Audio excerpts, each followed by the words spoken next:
A single bowl of stone soup cooked by this young man in the army turned all the soldiers who ate it into rabid dogs. Their bodies grew stronger and their members grew 30 centimeters longer.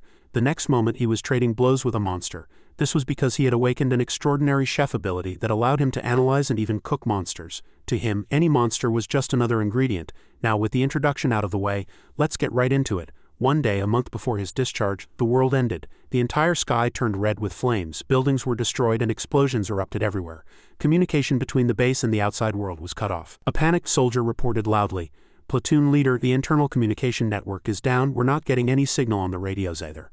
What in the world is going on? Not just the phones, even the emergency contact network is dead. A man standing above looked down at the soldiers below and shouted, "Are all our unit members safe? How much longer can we hold out here?" Everyone knew. Losing all contact with the military was the beginning of everything. One person spoke up, "We've managed to hold on so far. Look at this ruined landscape. Fortunately, our base is located high up in the mountains. There are also plenty of obstacles around the base that aid in our defense, but what's bound to happen will happen. We are slowly reaching our limit." A man who came outside reported that the food supply was dwindling fast. To survive, we were forced to make a difficult decision. A man was stirring a large cauldron with a giant ladle. "Heh," he grunted as he stirred. "Come on, in times like these we need to eat well and focus our strength." He single-handedly cooked a soup in the massive cauldron. "Today's lunch has a special sauce." He wiped his sweat and smiled cheerfully. "Bear meat stew with a generous helping of courage." The soldiers received their trays piled high with food, and all sat down quietly in their places. As he ate, one soldier asked the person next to him, "Is this really our only option?" The soldier next to him laughed and replied, "What else can we do? Going outside to find food is basically a suicide mission." He ate with relish and exclaimed, "Why is this so delicious? Should I get more?" The soldier next to him frowned in confusion, but everyone has different tastes. Suddenly, someone slammed the table and shouted, "You, Lieutenant Kim," he commanded excitedly. "Let's go, we have to go." He even climbed on top of the table. His whole body was burning with fighting spirit. "We need to go out and fight, right now. Can we even call ourselves soldiers if we just cower here in fear?" All the remaining soldiers also felt their fighting spirit ignite, clenching their fists and shouting along, "Oh, that's right, let's go take care of these bastards. I'll suffocate to death if we stay cooped up here. Let's go hunt those monster bastards. An army marches on its stomach after all." Countless soldiers, as if possessed, all stood up and rushed outside. "You, let's go burn some fat." The space instantly became noisy and vibrant. Inside the mess hall, Shin Kong-woon stood with a satisfied smile, listening to the soldiers' roars from outside. Long live the Republic of Korea Armed Forces. This was exactly what he had hoped for. His name was Sergeant Shin Kong-woon, 20 years old. The soldiers' eyes glowed red as they charged outside, knowing neither fear nor fatigue. Shin Kong-woon was a cook in this unit. A peaceful scene. Under white clouds and warm sunlight, a few people were playing soccer in the field. The number first was proudly engraved on the main gate. The people playing soccer shouted to each other, "Hey, block that guy, he's open over there." They even grabbed each other by the head, trying to get a run-up to block the ball. "KGH, don't miss," a few people asked each other as they walked. "Have you heard aespa's new song?" Conversation echoed inside the PX. "Ah, what's with this taste? Today's lunch menu sucks." "What's for dinner?" A soldier carrying goods marveled at the long line. "It's almost time to eat and everyone's just grabbing whatever they can see." After speaking, he quickly picked up a cardboard box and hurried on. "I need to get this to the kitchen fast." Shin Kong-woon stood in the kitchen, skillfully preparing ingredients. His knife work was flashy and precise. Just then a voice called out to him, "Sergeant Shin Kong-woon." The knife in his hand stopped. A large soldier rushed in, looking flustered. "Tonight's dinner is supposed to be spicy stir-fried squid, but we're all out of squid." Hearing this, he was startled and whipped around, shouting, "What? How many times have I told you to check the inventory properly? How many times have I told you?" While he was in the middle of scolding him, another soldier poked his head in and called out, Sergeant Shin, Lieutenant Kim is on the phone. He says he doesn't want vegetable tempura for lunch." One irritating thing after another. He got angry and shouted, "What the hell is he talking about?" But the other person was a lieutenant, so he had no choice but to comply. He could only wave his hand in dismissal. "Fine, forget it." The soldier, flustered, stammered a reply, "Yes, Sergeant." Looking at the pile of already chopped carrots, he grumbled, "HMPH, I ended up in the kitchen because we're short-staffed and now everyone's being so picky. No squid for dinner and Lieutenant Kim doesn't want vegetables for lunch." After sorting things out, he looked at everyone in the kitchen and said loudly, "All right, listen up, we're changing the dinner menu from stir-fried squid to crispy grilled pork belly. Remember the pork belly we saved from the last unit dinner?" The other soldiers shouted in unison, "Yes, Sergeant." He frowned and urged the soldier next to him, "Hurry up, everyone's going to love this." His commands echoed throughout the kitchen. "Bring the ice cream and chicken from the walk-in freezer. Lieutenant Kim likes pasta for lunch, so we'll make chicken pasta. Hurry." The atmosphere was peaceful. The soldiers playing soccer in the field were still full of energy. In the woods, a torn cardboard box lay abandoned. A single shoe was lying on the ground. Nearby were bloodstains, suggesting someone had been in an accident. Unbeknownst to anyone, a person had lost their life. A figure kept moving, making bizarre noises. A massive monster with gleaming blood-red eyes was eating the corpse with its mouth full of sharp teeth. Back in the kitchen, no one yet knew what was happening. A soldier handed Shin Kong-woon a can of soda. He encouraged him, saying, "Sergeant, you're getting discharged in just a few days, hang in there." He took the can from his hand and smiled relaxedly. Yeah, since there's not much time left, doing this kind of work feels even more rewarding, the soldier asked with a smile. I'm so jealous of people getting discharged. What are your plans after you leave, Sergeant? He looked at him and answered honestly. I'm not sure yet, he said, opening the can. I'm thinking of properly learning how to cook and maybe opening a restaurant. Hearing this, the soldier exclaimed in surprise. What, isn't the restaurant business in a slump these days? Besides, cooking isn't your major, is it, Sergeant? He looked at him and gave a slight, meaningful smile. I found a lot of joy working as a cook in the army. I quite like seeing people enjoy the food I make, so I want to learn more about it. Hearing this, the soldier was still bewildered but replied, oh, that's really impressive. Then after you're discharged, why don't you come to the restaurant where I used to work? I can teach you as your senior. As soon as he finished speaking, Shin Kong-woon spat out all the soda he had just taken a sip of. He wiped his mouth and shouted in an annoyed, thoroughly displeased voice, Are you crazy? Who said I wanted to work where you do? I'm not interested in Japanese food, you idiot. The soldier was cursed at but didn't get angry at all and tried to add, Oh, but Japanese food is delicious too. Shin Kong-woon put the can down on the table. He looked him straight in the eye with a cunning smile.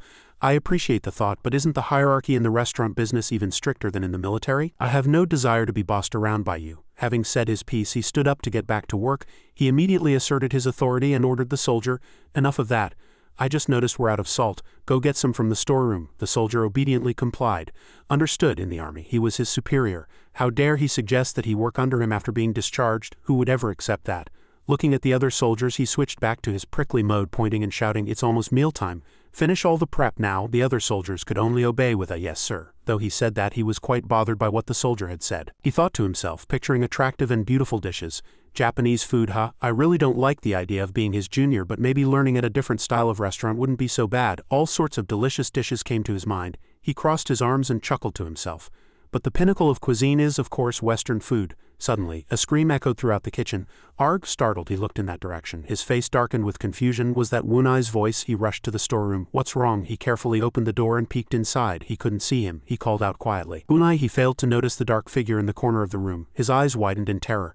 A cold sweat broke out and his face turned pale. He stared at the huge black shadow in the distance. Damn it, what the hell is that? The monster's long tail swayed and bizarre noises continuously came from its mouth. At its feet lay Wunai's corpse. He had been killed by the monster. His eyes were still wide open. He saw him. Terrified, he asked himself, Wunai is dead? His whole body was frozen to the spot, unable to move. A chill ran down his spine and his whole body trembled helplessly. No way. This can't be a joke. It's impossible. It can't be a wild animal. A monster this big can't possibly exist. A cold sweat trickled down. He tried to calm himself and looked away.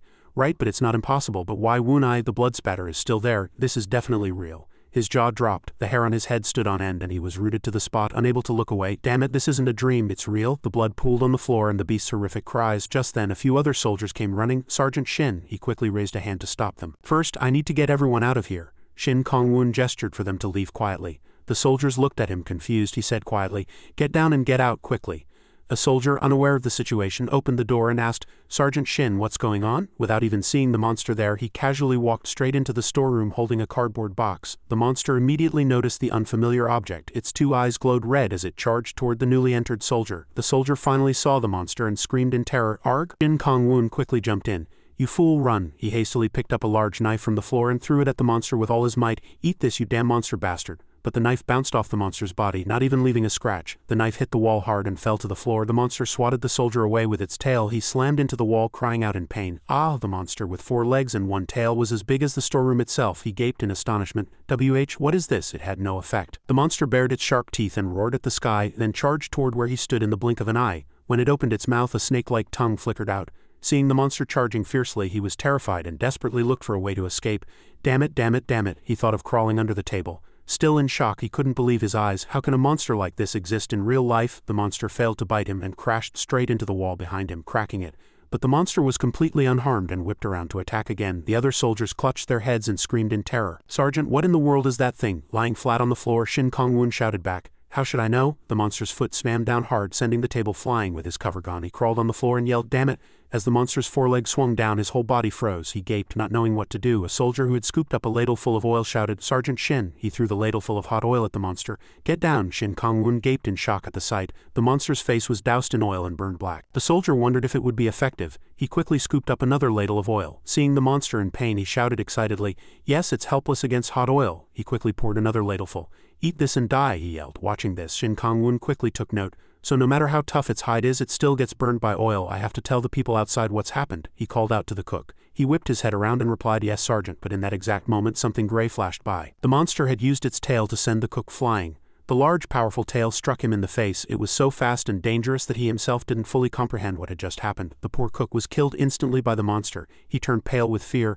Even the cook. The monster continued to destroy the place with its tail. Its tail spun in the middle of the room like fan blades. Now he was the only one left. The monster was targeting him, and its tail rose high. He quickly covered his face with his hands. "Damn it, that thing's going berserk." Looking at the floor, he saw that the other soldiers were all dead. Seeing them lying in pools of blood, he grew even more terrified and asked himself, "Am I going to die like this too?" He was so tense that a cold sweat broke out and his eyes welled up with tears, just like Wunai and the cook. Just then his eyes shot open. The monster was attacking in a different direction, not at him. He suddenly realized the monster's eyes were squinted and it couldn't get its bearings. He thought, "What's going on?" Looking closely at its blood-red eyes, it couldn't see because of the oil. This was definitely his chance. Wounds began to appear on the monster's body too, its scales turning red and cracking. Shin Kong-woon gritted his teeth and observed. The flesh on its back was exposed. He furrowed his brow, gathering all his concentration to think. Gritting his teeth, he made up his mind. I might be able to do it. As he was thinking that he needed something that could pierce deep enough, he suddenly saw the long knife on the floor. He recognized it as the knife Wunai had treasured. At that moment the monster gritted its teeth, its red eyes flashed, and it whipped its head around. Shin Kong-woon tried his best to stay calm, not making a sound or a move. "If I make even the slightest sound, it's over." That's right. He gritted his teeth, sweat pouring down like rain. It was a touch-and-go situation. In times like these I have to be bold and make the call. Seizing the moment the monster turned, he quickly dashed toward the knife on the floor, moving from one corner to the other in an instant. The monster sensed his presence but couldn't see him. He picked up the knife. In the blink of an eye he charged, leapt high, and slashed down, shouting loudly, "Die, you fucking bastard!" The monster let out its long tongue in pain. He gripped the knife tightly and plunged it once more into the already open wound with all his might. The monster roared in agony and collapsed to the ground. He used all his strength to drive the knife deeper. Its black blood splattered on his face. He held it down for a while, and the monster, after a brief struggle, lost its strength but was still in its death throes. He decided not to give up. "All right, this thing must die. I have to kill it without giving it a chance to fight back. It's either it dies or I die." Shin Kong-woon gritted his teeth, pulled out the knife and madly stabbed its body, screaming as he did so. The monster finally stopped moving. The injustice and anger over the deaths of his comrades erupted all at once. He let it all out. Even after the monster was dead, he didn't stop stabbing. "Die, you son of a bitch." He gripped the knife tightly and stabbed without stopping. The monster died with its teeth bared. A moment later the entire room fell silent again. The floor covered in black blood. He collapsed next to the monster, exhausted and gasping for breath. Feeling the elation of someone who had returned from the underworld, he let out a sigh of relief. "I won." Looking at the huge corpse, he cheered. "I killed that monster." A light flashed in the space and a series of blue screens appeared with a voice. "Congratulations on your awakening. Awakener Shin Kong-woon, profession, apprentice chef." His eyes widened in disbelief as he asked himself, "What is this?" This day was full of surprises. The sky grew darker and an ominous light shone down. An indescribable silence. There were countless bodies here. Damn it, why are there so many monsters? There are corpses everywhere. He saw bodies strewn about wherever he went. Is everyone dead? He struggled to crawl out from under a large fallen tree. With tears in his eyes, he still couldn't understand. This is insane. What the hell is going on? What was that monster and what are these strange windows? When he had touched the window earlier, a notification had popped up immediately. Global event. The guild war will soon begin. Rise up together. It told him to create a guild or join a new one. It said that guilds created early would receive exclusive benefits. His personal notification also appeared.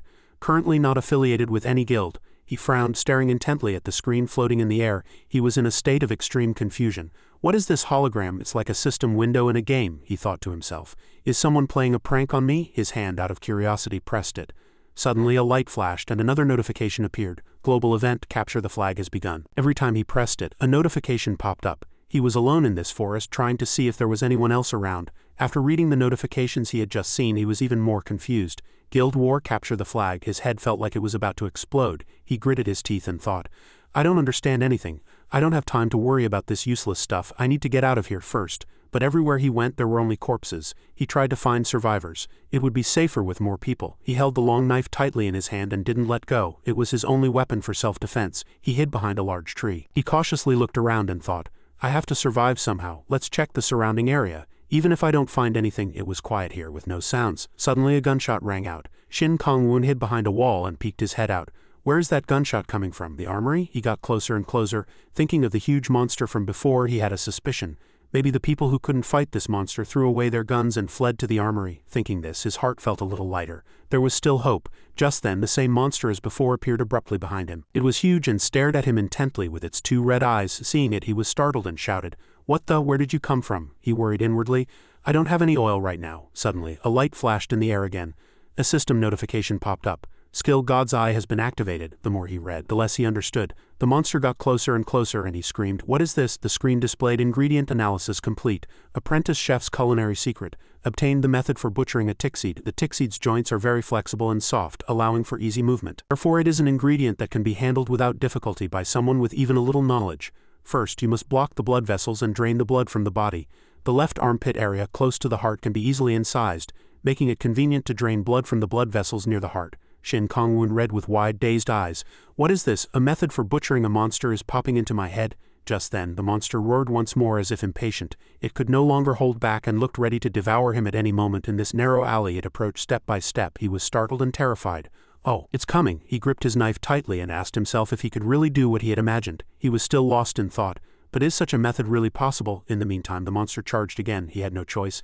There's no time to think. He narrowed his eyes and prepared himself. Damn it, I'll just have to try. The monster opened its mouth wide and roared at the sky. Yuwa, skill unlocked. Apprentice chef's knife arts. He stabbed the monster's left armpit. Blood immediately spurted out. Damage increases when using knife-type weapons. He had thought the knife would get stuck in its tough skin. But contrary to his expectations, the knife really did pierce the monster's body, causing it to spew blood. Watching the monster fall, he realized that following the instructions on that window actually worked. The monster was completely dead. He couldn't believe it. I killed it in one shot, he panted, crawling out from the monster's corpse with his exhausted body. The surroundings were covered in blood. He shouted with joy. I did it. He still held the knife tightly in his hand. If the system window hadn't told me, I would have been dead. Suddenly, Shin Kong-woon was startled. It felt as if he were being sucked into another dimension. What is this sensation? Something is slowly filling up inside my body. It's a feeling I've never experienced before. A light flashed again. Experience points acquired. In front of him, the system window displayed an explanation for God's Eye. There is no ingredient a great chef cannot handle, even if it is a type they have never handled before. The target of appraisal is considered an ingredient, and through appraisal the standard recipe and butchering method for the target can be understood, he read with wide surprised eyes. Looking back at the monster's corpse, he finally understood. An ingredient, he exclaimed in surprise. This monster is an ingredient. The system switched to another screen again. Tickseed roast recipe. The tickseed is characterized by its savory, salty, and plain taste. However, if overcooked, it becomes tough, and if the unpleasant smell is not removed, it becomes an ingredient that requires careful cooking. The recommended cooking method is. Having read this far, he could no longer bear it. He yelled, "Stop it!" He turned his head away as if he didn't even want to look and argued loudly. "Are you crazy? You want me to cook that? How can I swallow a monster that eats people?" His heart pounded. He was truly in a predicament. He panted for breath, sweat pouring down like rain. He was helpless. What on earth is this awakening? Just then he heard the sound of someone approaching. A soldier with a gun was passing through the narrow alley. "Who's there?" he quickly answered. "Sergeant Shin Kong-woon, cook." This soldier also recognized him and hurried over. "Sergeant Shin?" He recognized the soldier too. "Staff Sergeant Kim from the logistics unit," he exclaimed in surprise. "Ah, you're alive." Then he asked, "What were you doing here alone?" Seeing his whole body looked exhausted, and seeing the blood splattered all over him, he was curious. "And what happened?" Shin Kong-woon didn't answer, just tidied his clothes slightly and replied with a frown. "It's a long story. Why are you here?" The two of them walked out of the alley together. There were a few more people outside, all holding guns. He explained, "We heard a human voice from this direction. We thought it might be a survivor. Let's head to the armory first. We don't know when those monster bastards might show up." He walked while cautiously keeping an eye on his surroundings. Suddenly a few people started running fast and shouting loudly. "Run quick!" The three of them ran for their lives. The two men with guns ran ahead and he followed behind with his knife. The person in front asked, "By the way, where are the other cooks?" He was taken aback and said sadly in a somber voice, "They're probably all dead." The soldier quickly exclaimed, "I'm sorry." When they reached a safe place, he reassured him. "No need to apologize." He looked down at the ground, thinking of the dead. They were good people. Remembering the images of them laughing happily with their arms around each other's shoulders made him even sadder. "It seems I'm the only one who survived." Just then he heard a shout reporting, "We've found one survivor here. Come inside quickly." Shin Kong-woon followed these people inside. He took a look around. Everyone here was armed with a gun. He thought to himself, "They've set up a defensive line around the armory." Everyone looked exhausted and some were injured. They all looked tired. Seeing that their military uniforms were different, he felt a bit more at ease. Following Staff Sergeant Kim, he marveled, "Wow, at least we're all gathered here. That's a real relief." The familiar light flashed once more in the space. Acquired primate butchering technique. Apprentice chef's secret recipe. He read it and was startled, his eyes wide with horror. Primate butchering. Looking around, there were only people here. Seeing these soldiers sent a chill down his spine. He thought to himself, "Surely it's not talking about these people. This is too horrible. What on earth is this?" The system was even guiding him to kill people and cook human flesh. Just then a soldier ran up to him. "Excuse me, Sergeant. Please go inside and report," he asked in surprise.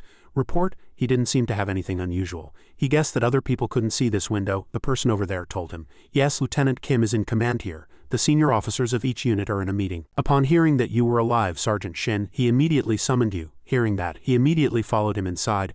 All right, let's go. He pointed the way with his finger and guided him. Go in and there will be a door immediately to your left. Wiping the stains from his face, he thought to himself, is Lieutenant Kim the only surviving officer? The monsters couldn't have only attacked soldiers. Let's go in and see. The door was slightly ajar. He was a bit flustered and didn't go in right away. Lingering outside for a moment, he poked his head in and said quietly, Sergeant Shin Kong-woon, I heard you were looking for me. There were a few more people in the room. As soon as one of them saw him, he exclaimed, Oh, Shin Kong-woon, you're alive. Lieutenant Kim Hung-seo frowned upon seeing him, then gritted his teeth and said with a smirk, Hey, it seems we're in big trouble, he said to him. Sit down, let's talk. Sit wherever you're comfortable. Shin Kong-woon calmly looked at him and agreed. All right, he said to everyone in the room. There are still quite a few people alive. He picked up a notebook and handed it to the person next to him. Keep checking the list. Is this the transport unit? Looking at this man before him, a flash of dissatisfaction crossed his eyes. Sweat trickled down. Lieutenant Kim, his arrogant attitude. He knew he was a greedy and dirty junior officer. He had once criticized the food he made with disgust. Disgusting, who eats this stuff? I'll eat those other dishes later. And there was a time he had come to the kitchen shouting and ordering him around. Hey, I suddenly feel like pasta, make it for me right now. He had to stop what he was doing, even though he was in the middle of cooking another dish. Right now, sir, he had asked back. Because of all those incidents, he didn't have a good impression of him. Here even now, he still maintained that attitude. This guy is currently the commanding officer of our unit. He scanned the room and asked the people, is anyone from the transport unit's vehicle team here?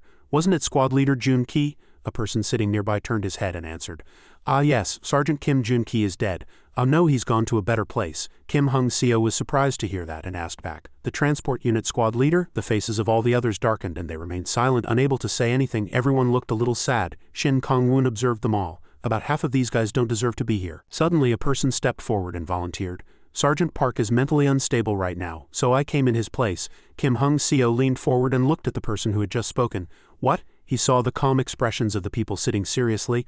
Only the most sane people are here. He picked up the notebook to check and summarized that there were 7 people in the reconnaissance team. He frowned and looked, 10 in the transport unit, 1 in the supply unit. They were counting the survivors. There were roughly 100 people left at the moment, which meant almost half the battalion were casualties. Suddenly someone asked, May I take a look? He agreed and turned around. Home Sergeant Min, what is it? Sergeant Min was a communications specialist. He was sweating profusely with anxiety as he stated his prediction. I checked again with the higher-ups before coming here. It seems like all contact with the outside has been cut off. Kim Hung-seo shouted in surprise. What? The soldier calmly recalled the previous situation. All phones lost signal and the emergency contact network was down too. TV, radio, the internal network and even military radio frequencies, he reported. I tried every method I could think of, but it seems we're completely isolated. This was not welcome news at all, and as soon as it was spoken it plunged everyone into even greater fear. We're screwed. Only Shin Kong-woon sat quietly on one side observing while the others started to murmur and talk. Does this mean we can't contact the outside world? Did North Korea launch an EMP? Others said. No, the military has EMP protection facilities. So what the hell happened? People were agitated and whispering. Damn it, are we all just waiting to die here? If we can't contact the outside, what happens to our families? A terrified soldier, frowning, asked the commander, Lieutenant Kim, what are we supposed to do now? It feels like we're trapped in the base. As you know, everyone is starting to get anxious. Looking at their terrified faces, he thought that if a goal was set, the soldiers' anxiety might subside a bit. Lieutenant Kim Hung-seo just sat there helplessly, unable to answer the question befitting a commander. I need to sort out this chaos and calm everyone down. As the only officer at the moment, everyone is waiting for your decision. Lieutenant Kim Hung-seo thought for a long time but still couldn't bring himself to speak. Well, everyone including him stared intently, waiting for his answer.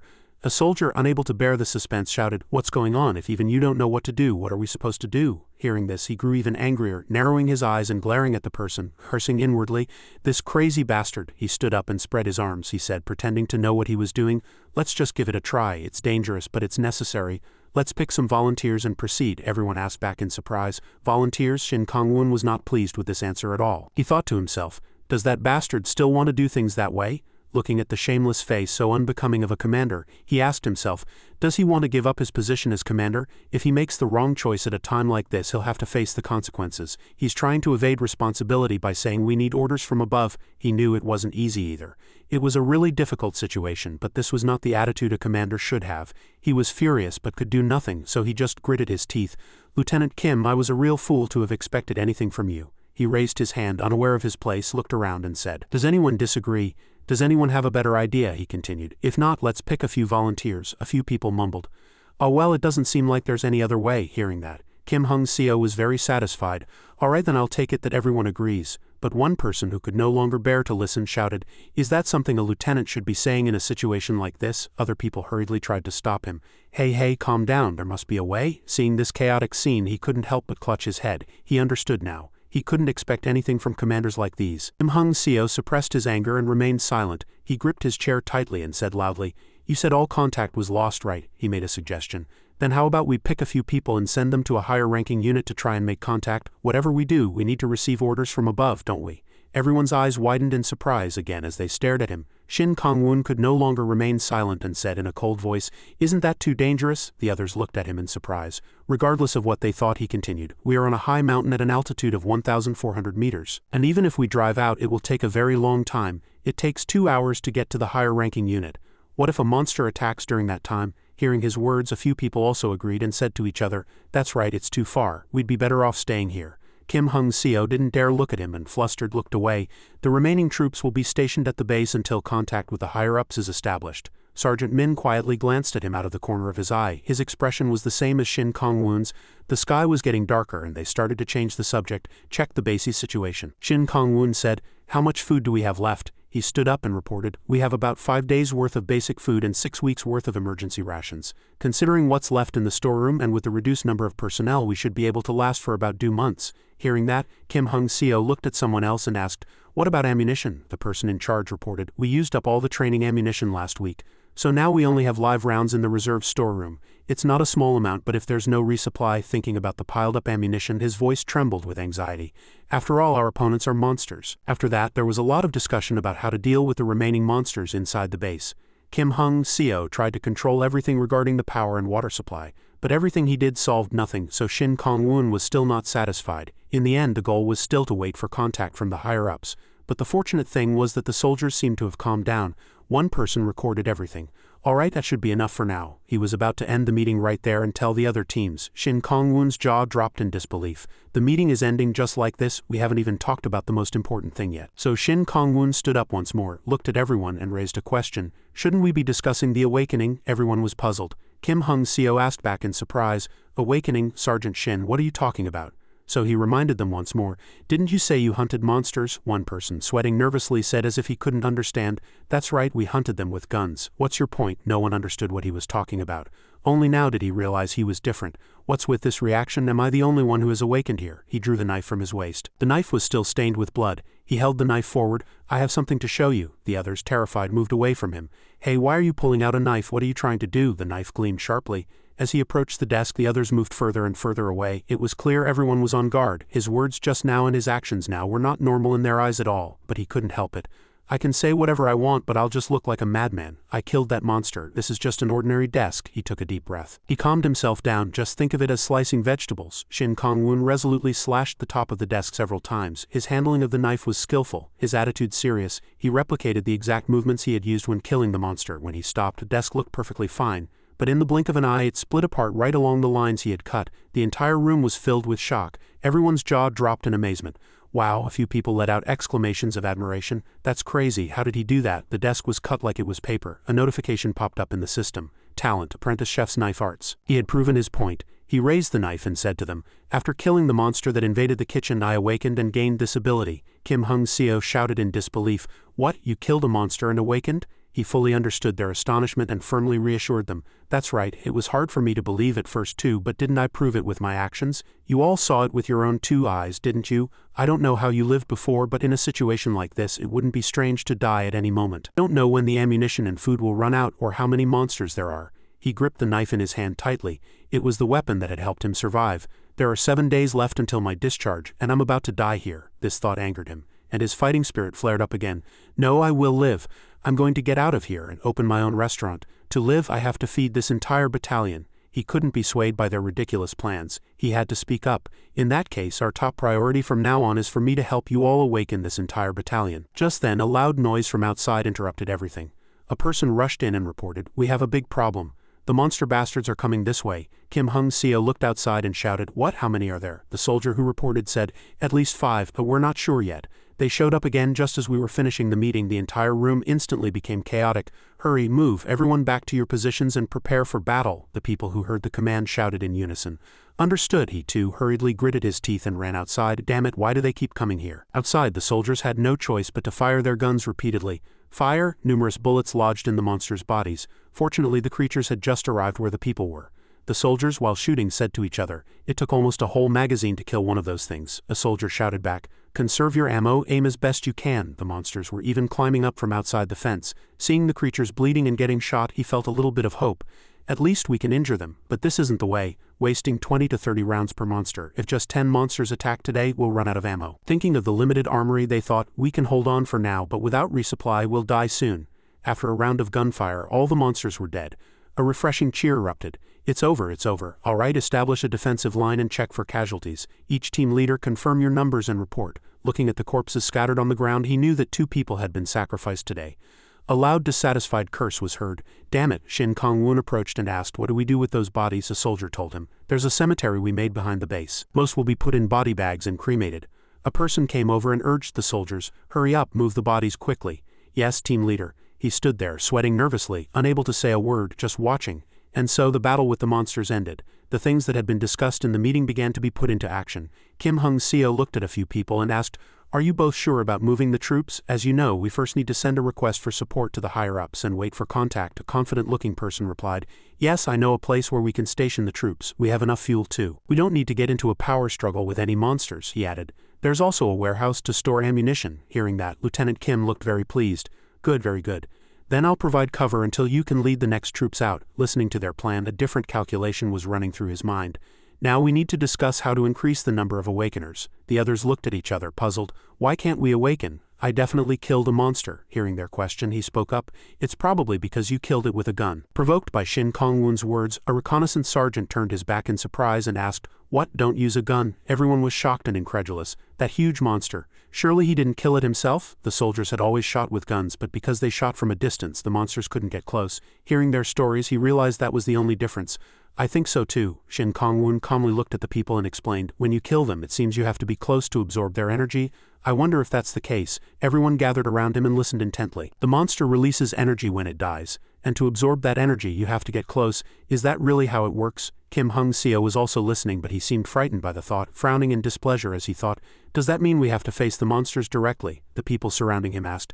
That message told you its weak spot, the armpit? He answered honestly. Yes, the knife went through easily. Another person asked. But you didn't know that weak spot before you awakened. He continued to answer each question. I poured boiling oil on it and its skin peeled off. Shin Kong-woon explained everything step by step. That was my chance. Kim Hung-seo's jaw dropped in surprise. Boiling oil without even needing to surround it. He couldn't hold back and snapped. Anyway, that means you have to get close. That's practically a suicide mission. A soldier rubbed his hands together, having made up his mind. Then let's try it this way. A soldier, persuaded by him, stepped forward and said to everyone, anyway, a few bullets can easily kill a monster. As you saw, they become pained and weakened. He recalled the scene of continuously shooting at the monster. So right before it dies, another person goes in and finishes it off. The monster will be weak by then. So it won't be that difficult. And we have to aim for the weak spot.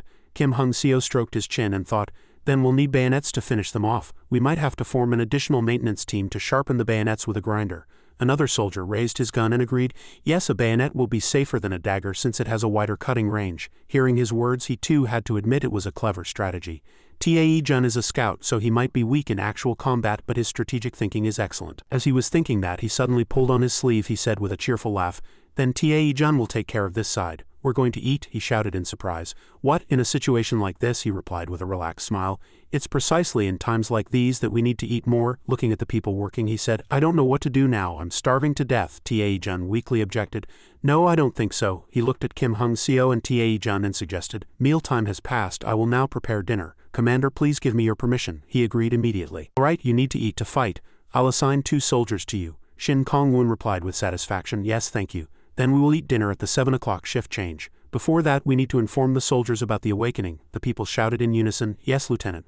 A truck drove through the deep forest. There were 2 people inside the car. The car sped on, keeping a lookout. Outside the kitchen, a soldier stood guard with a gun. Shin Kong-woon was cooking inside the room, and while he was chopping away skillfully, he felt a sense of existential doubt. Why is this so easy? He was very comfortable the whole time he was cooking, not feeling tired at all. He was cooking all by himself without anyone helping. Is this the effect of the apprentice chef's skill? I was worried I wouldn't be able to do it all by myself, but it seems there's no problem now." Before long, the cooking was finished.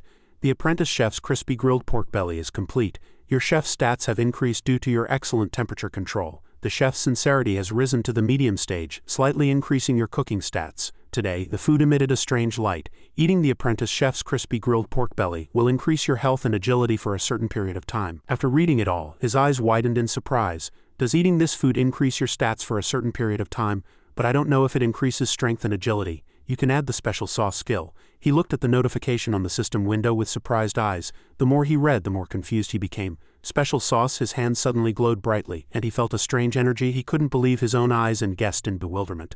"So if I use this energy, can I control the emotions of the person who eats my food to some extent?" Thinking of the soldiers outside, he knew they were all trembling with confusion and terror. "Fear. I need to test these glowing hands quickly. I hope this food can make them feel a little more at ease." Adding special sauce of reassurance. He added a bit of reassurance to the apprentice chef's crispy grilled pork belly. The dish was complete, wiping his sweat with a satisfied smile. "Now let's eat." Inside the mess hall, soldiers were lined up waiting seriously. "Sergeant Shin, please give me a big serving." He served the food comfortably and said, "Eat up, everyone." While serving the food, he waited anxiously.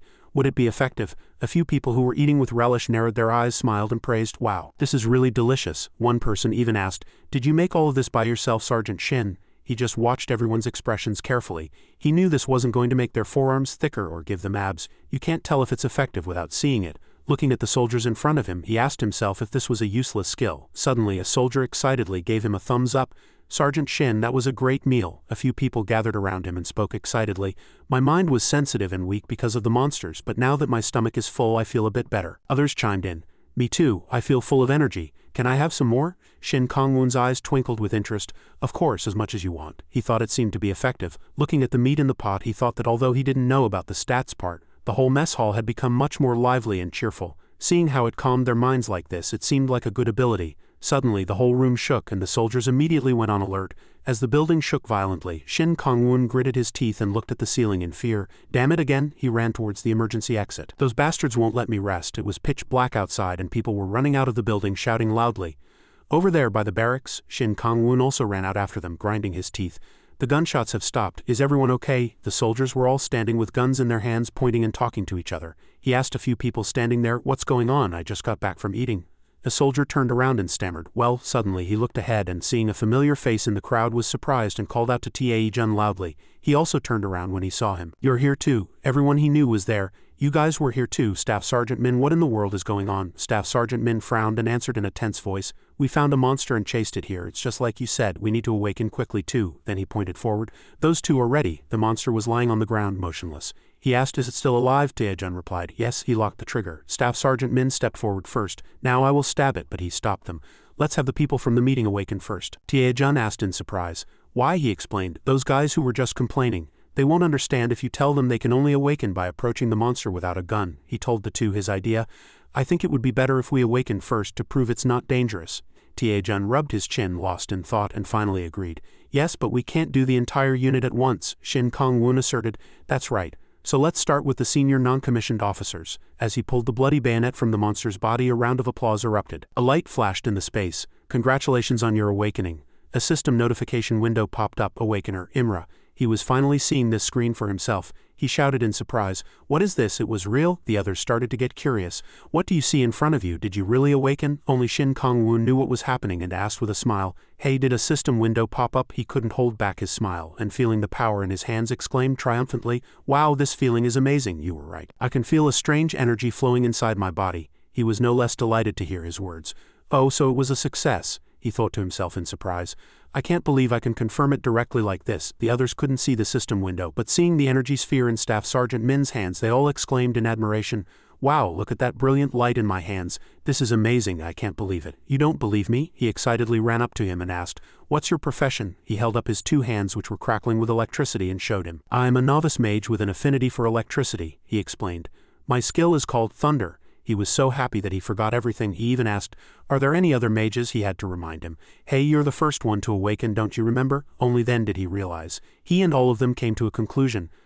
So professions are decided based on talent? Anyway, this makes it clear. You can awaken by killing a monster up close. At first, no one believed it, but after witnessing it firsthand, everything changed. One person raised his gun and resolved, "Then I'm next." It was Tae-jun. He couldn't wait any longer to awaken. Staff Sergeant Min immediately agreed. You should do it too, only he looked at him and urged. Tae-jun, be careful. The other soldiers also watched nervously. It's Sergeant Hawk's turn, he said to them. Everyone pay attention. With tense steps he moved forward one by one. Tae-jun's brow was furrowed, his entire focus on the massive monster lying on the ground. It was still alive. He didn't dare to act immediately and still had to encourage himself. This is a little scary. It's definitely not dead yet. Suddenly, the monster's eyes shot open and glared at him. He was startled. It's moving. He stepped forward and said, hey, stay still. He raised the hand holding the gun. I'll finish this in a minute. He stepped on the monster's body with one foot and aimed his bayonet. He was ready to stab, but this monster seemed to still have some strength left. Its eyes glinted with a deadly light. It suddenly roared and shook its whole body, opening its mouth wide full of sharp teeth. Tae-jun's eyes widened in horror and he was speechless. It's moving. A scream echoed through the space. The people also shouted, and everyone watched nervously. Shin Kong-woon yelled, Tae-jun? He was bitten on the leg by the monster and fell to the ground, that mouth full of sharp teeth clamped down hard. He cried out in pain. Arg, damn it, you goddamn monster bastard. The monster's eyes still glowed red, and after taking a bite it became even more excited. Staff Sergeant Min asked worriedly, hey Kong-woon, aren't you going to save him? The soldiers standing behind also shouted anxiously, should I shoot? Just give the order and I'll fire immediately. But he decided to stop them with a raised hand. No, everyone, stop. He has to kill it himself. It's too dangerous. Tae-jun was so scared he couldn't move. He had to shout and urge him on. Tae-jun, what are you doing? Finish it. His tears and sweat poured down like rain. He gritted his teeth, endured the pain, and shouted, all right? He raised the bayonet with all his might. You son of a bitch, I'll let you live. His eyes glinted with determination, and he stabbed with all his strength, yelling as he did. In one blow, the monster died on the spot. Everyone waited with bated breath, their mouths agape, unable to look away. He succeeded. Tae-jun, still holding the bayonet, panted for breath, his eyes tightly shut, feeling the strange changes in his body. That was it. The system displayed a notification. Congratulations on your awakening. When the system window full of text appeared, he knew that was it. Only now did people rush over to him with concern. Tae-jun, are you okay? What are you doing? Quick, call a medic. Our medic is just a physical therapist. He can't do that kind of treatment. We're better off without him. Seeing that the monster was really dead, the friends all burst out laughing. Ha ha ha. Tae-jun, drenched in sweat, gritted his teeth, endured the pain, and turned around. I got a system window too. Hearing that, Shin Kong-woon replied happily. Well done, you bastard. I thought I was going to suffocate. He quickly helped him up. I'm glad you're okay. The leg wound isn't too serious. The monster was on the verge of death, so its biting strength probably wasn't that strong. My leg isn't torn. He could barely walk. I almost lost my motivation. The other soldiers also hurried over. Hey, go help him. Be careful. People gathered around, showing their concern. I'll be right back when the medic arrives. And so the chaos ended. Tae-jun and Staff Sergeant Min became Awakeners. A unit that could fight monsters without using ammunition was being formed. The problem was that the soldiers who were at the scene spread the word about the awakening process, causing a commotion in the armory. Everyone was talking about it. Nevertheless, there would be other senior officers who refused to awaken. This huge soldier was cornered by Shin Kong-woon and Min, but he still stubbornly refused. I refuse, he shouted angrily with wide eyes. I'm not doing it. I won't do something like that. Staff Sergeant Min got angry seeing the big guy's terrified face. Hey, do you think Tae-jun and I weren't scared? The one I killed before was no different from a mosquito. He even slammed the wall and yelled at this coward. Don't you get it? Senior NCOs like us have to set an example. A menacing lightning crackled from Staff Sergeant Min's body. He dodged in fear but still said in a trembling voice, but I can't do it. So helpless, Staff Sergeant Min could only curse. Damn it you, he tried to explain. No matter what you say, can't do it. How can you guarantee that nothing will happen to me? You could have been seriously injured too. In front of so many people, he could be so cowardly. The other soldiers started whispering, wasn't Kong-in-one the ace of the facilities unit? I heard he was an expert. Others also looked at the big guy with displeasure. I know, but he's a bit of a coward for his size. He can't do anything that requires climbing high places, and he can't watch horror movies. I was surprised he looked like he could beat a monster to death. He was clearly huge but a coward. Shin Kong-woon heard the whispers. He frowned and thought to himself, I can't let this cause more people to refuse awakening. A helpless voice echoed, all right, have it your way. After speaking, Staff Sergeant Min turned and left, ignoring him as he called out from behind in surprise. Really? He even said shamelessly, thank you. Staff Sergeant Min stopped and shot him a sharp, contemptuous glare, but don't expect to be treated as a senior officer from now on. He froze in bewilderment at those words. What? But Staff Sergeant Min cut him off angrily. Being here longer doesn't make you a senior officer. All the others quietly listened to Staff Sergeant Min's words. A commander is a very important role. His eyes narrowed as he declared firmly, the commanders we need now are Awakeners. Kong-in-one froze, tense. You refused that. He couldn't say anything because he knew he was wrong. Staff Sergeant Min added one last sentence. So you'll have to live like that. Shin Kong-woon frowned, thought, and realized. Yes, he's right. The other soldiers were also dissatisfied with the big guy Kong-in-one's attitude. There was no way a guy like this could be a commander on the battlefield. He had been famous for his abilities. But he still said, I understand. But Staff Sergeant Min didn't want to hear it. He said to the other soldiers, "Hey, let's go, there's no hope for that guy." The others also turned their backs on him one by one, and only he stood there having made up his mind. "No, I can't let it end like this. If I let this go, it will affect the other soldiers too." He approached him. "Staff Sergeant Min, I need to talk to you for a moment." He was surprised. "Huh, what is it?" He shooed the big guy away again. "Kong in one, go back to your post now, go." He hung his head in shame, sweating. "Yes, I understand." He grabbed Staff Sergeant Min's hand and pulled him away, ignoring his shouts. "Hey, what are you doing?" He pulled him in another direction. "Just follow me." Thinking of this place, he thought he couldn't give up for the sake of the unit. Inside the warehouse, only the two of them were talking to each other. Shin Kong-woon persuaded him. "Man, I know you're angry, but we can't let it end like this," he asked back helplessly. "I know, what more can I do?" He frowned and said to him. "It's not about one person. I'm saying it will affect the entire battalion." He still didn't understand what he was talking about and exclaimed in surprise, "What?" Thinking of the weak and injured soldiers outside, he guessed that many might be thinking of deserting by now. Staff Sergeant Min had never considered this. His face furrowed. "I mean, with the monsters outside, that's a concern," he informed him. "It's been a while since the incident happened, so I can tell you that some people will start to break down mentally soon." Staff Sergeant Min began to realize the seriousness, and his voice trembled slightly. "Hey, we're in the middle of a mountain. It takes an hour by car to get down. Besides, we're safer from monsters if we're in a group." Shin Kong-woon crossed his arms and asserted, "That's right, that's why there have been no deserters so far, but now many people want to leave. They want to check if their families are alive." Thinking of the soldiers outside, he had to admit his words. "That's actually a possibility. So if you want to survive, we need to make our unit stronger. Then they'll feel safe here and won't even think about running away." His words were very convincing. Staff Sergeant Min frowned, sweating. "You're right, but there's one important thing. It's not just Kong in one who's afraid. Besides that big guy, there will definitely be others." "That's right. If even one person becomes an exception, there will be a flood of guys crying that they can't do it, and then conflicts will arise with the awakened soldiers." The more they talked, the more problems that needed to be solved emerged. Staff Sergeant Min clutched his head and sighed. "It's too complicated." He added, "Such discord will eventually lead to division and weaken the unit." His eyes flashed as he looked at him. "So what you're saying is," he furrowed his brow seriously, "refusing to awaken is unacceptable." He was silent for a long time, thinking carefully. "I know, so how do we convince Kong in one? He was probably embarrassed enough by being ignored earlier, so he won't do it because of that." Even after trying to persuade him with all sorts of words, he didn't change in the slightest, so they had to think of another way. Over there, Kong in one was still working as if nothing had happened. Shin Kong-woon made up his mind. "I have an idea, so please give me some time." Staff Sergeant Min didn't seem to have much faith in his plan, crossing his arms and asking doubtfully, "Do you really think that's possible? I know you're very determined, but it won't be easy." He replied firmly, "Yes, I will do my best." He watched him leave in silence, frowning, and said nothing more. Inwardly, he couldn't tell what he was trying to do. Shin Kong-woon said to himself, "Damn it, what am I doing here?" He ran quickly. "If I had another profession, I would have abandoned the unit and fled." He was tense and sweating. "But I'm just an apprentice chef. Basically, I'm just a supporter. I can't fight on my own. Because of that, to make the most of my skills, I have to get better at cooking." He knew he didn't want this unit to fall into despair, so he decided to make the unit stronger. He ran to the mess hall. The soldiers outside weren't trying their best and he couldn't fight. He and they had to cooperate and move forward together. He put on his chef's uniform and prepared his tools. Looking at the ingredients in front of him, he smiled to himself. "Kong in one, I'll make a real soldier out of you." He put in the ingredients and started cooking. 1 onion, his hands chopped with lightning speed. "Let's just make a simple fried rice." The onion pieces were chopped as evenly as if by a machine. Carrots too. He stir-fried the two together in the pot. The quality of the main ingredient, the meat, is not good, so the stats of the dish will be slightly reduced. The quality of the side ingredient, the seasoning, is very good, so the stats of the dish will be slightly increased. This is a dish made for a specific target. If eaten by the designated target, the effect will be increased. A light shone from his hands and he finally sprinkled the special sauce on top of the pot to add the ingredient. The chef's special sauce has been added. The special sauce can change the emotions of the person who eats the dish. His eyes lit up and he wiped his sweat and looked at the food in the pot. This is how you do it. When the day was almost over, he grabbed a random soldier and asked, "Do you know Kong in one from the logistics unit? Tell him to come to the mess hall." Shin Kong-woon brought a bowl full of rice and placed it in front of him. "This is a special dish for you." Kong in one's face turned pale in disbelief as he stared at the bowl of rice. "Sergeant Shin, this..." Before he could finish, he urged him, "Hurry up and eat." He pretended to be very concerned. "You hardly ever come to eat. You must be hungry, so hurry up and eat. It'll be delicious." He frowned and looked at him with surprised eyes and fell silent in thought, looking down at the delicious bowl of rice in front of him. He was moved to tears and exclaimed, "Yes, I will enjoy it." He picked up a spoon and scooped up a mouthful of rice. He stood with his hands in his pockets watching him eat with relish and smiled lightly.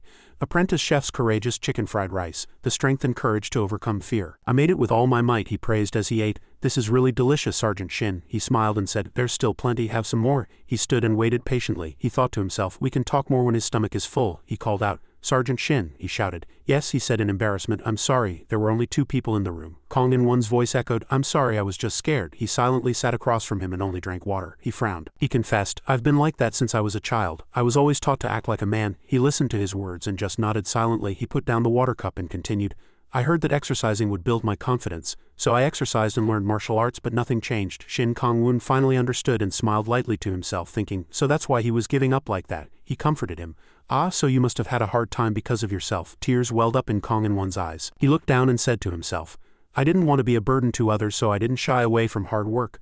Thinking of the days when he was envied by others for his large build, he said, "I thought I was lucky that people finally acknowledged me, but I never dreamed something like this would happen." In the quiet room, he just sat and listened to his story. "Sergeant Shin, you saw your comrades being killed and still fought that monster, but me." Just then he suddenly cut him off and said firmly, "I was scared too." He was startled and looked straight at him. He too looked seriously into his eyes. "But if we do nothing, we'll just become their prey." There were only two choices then.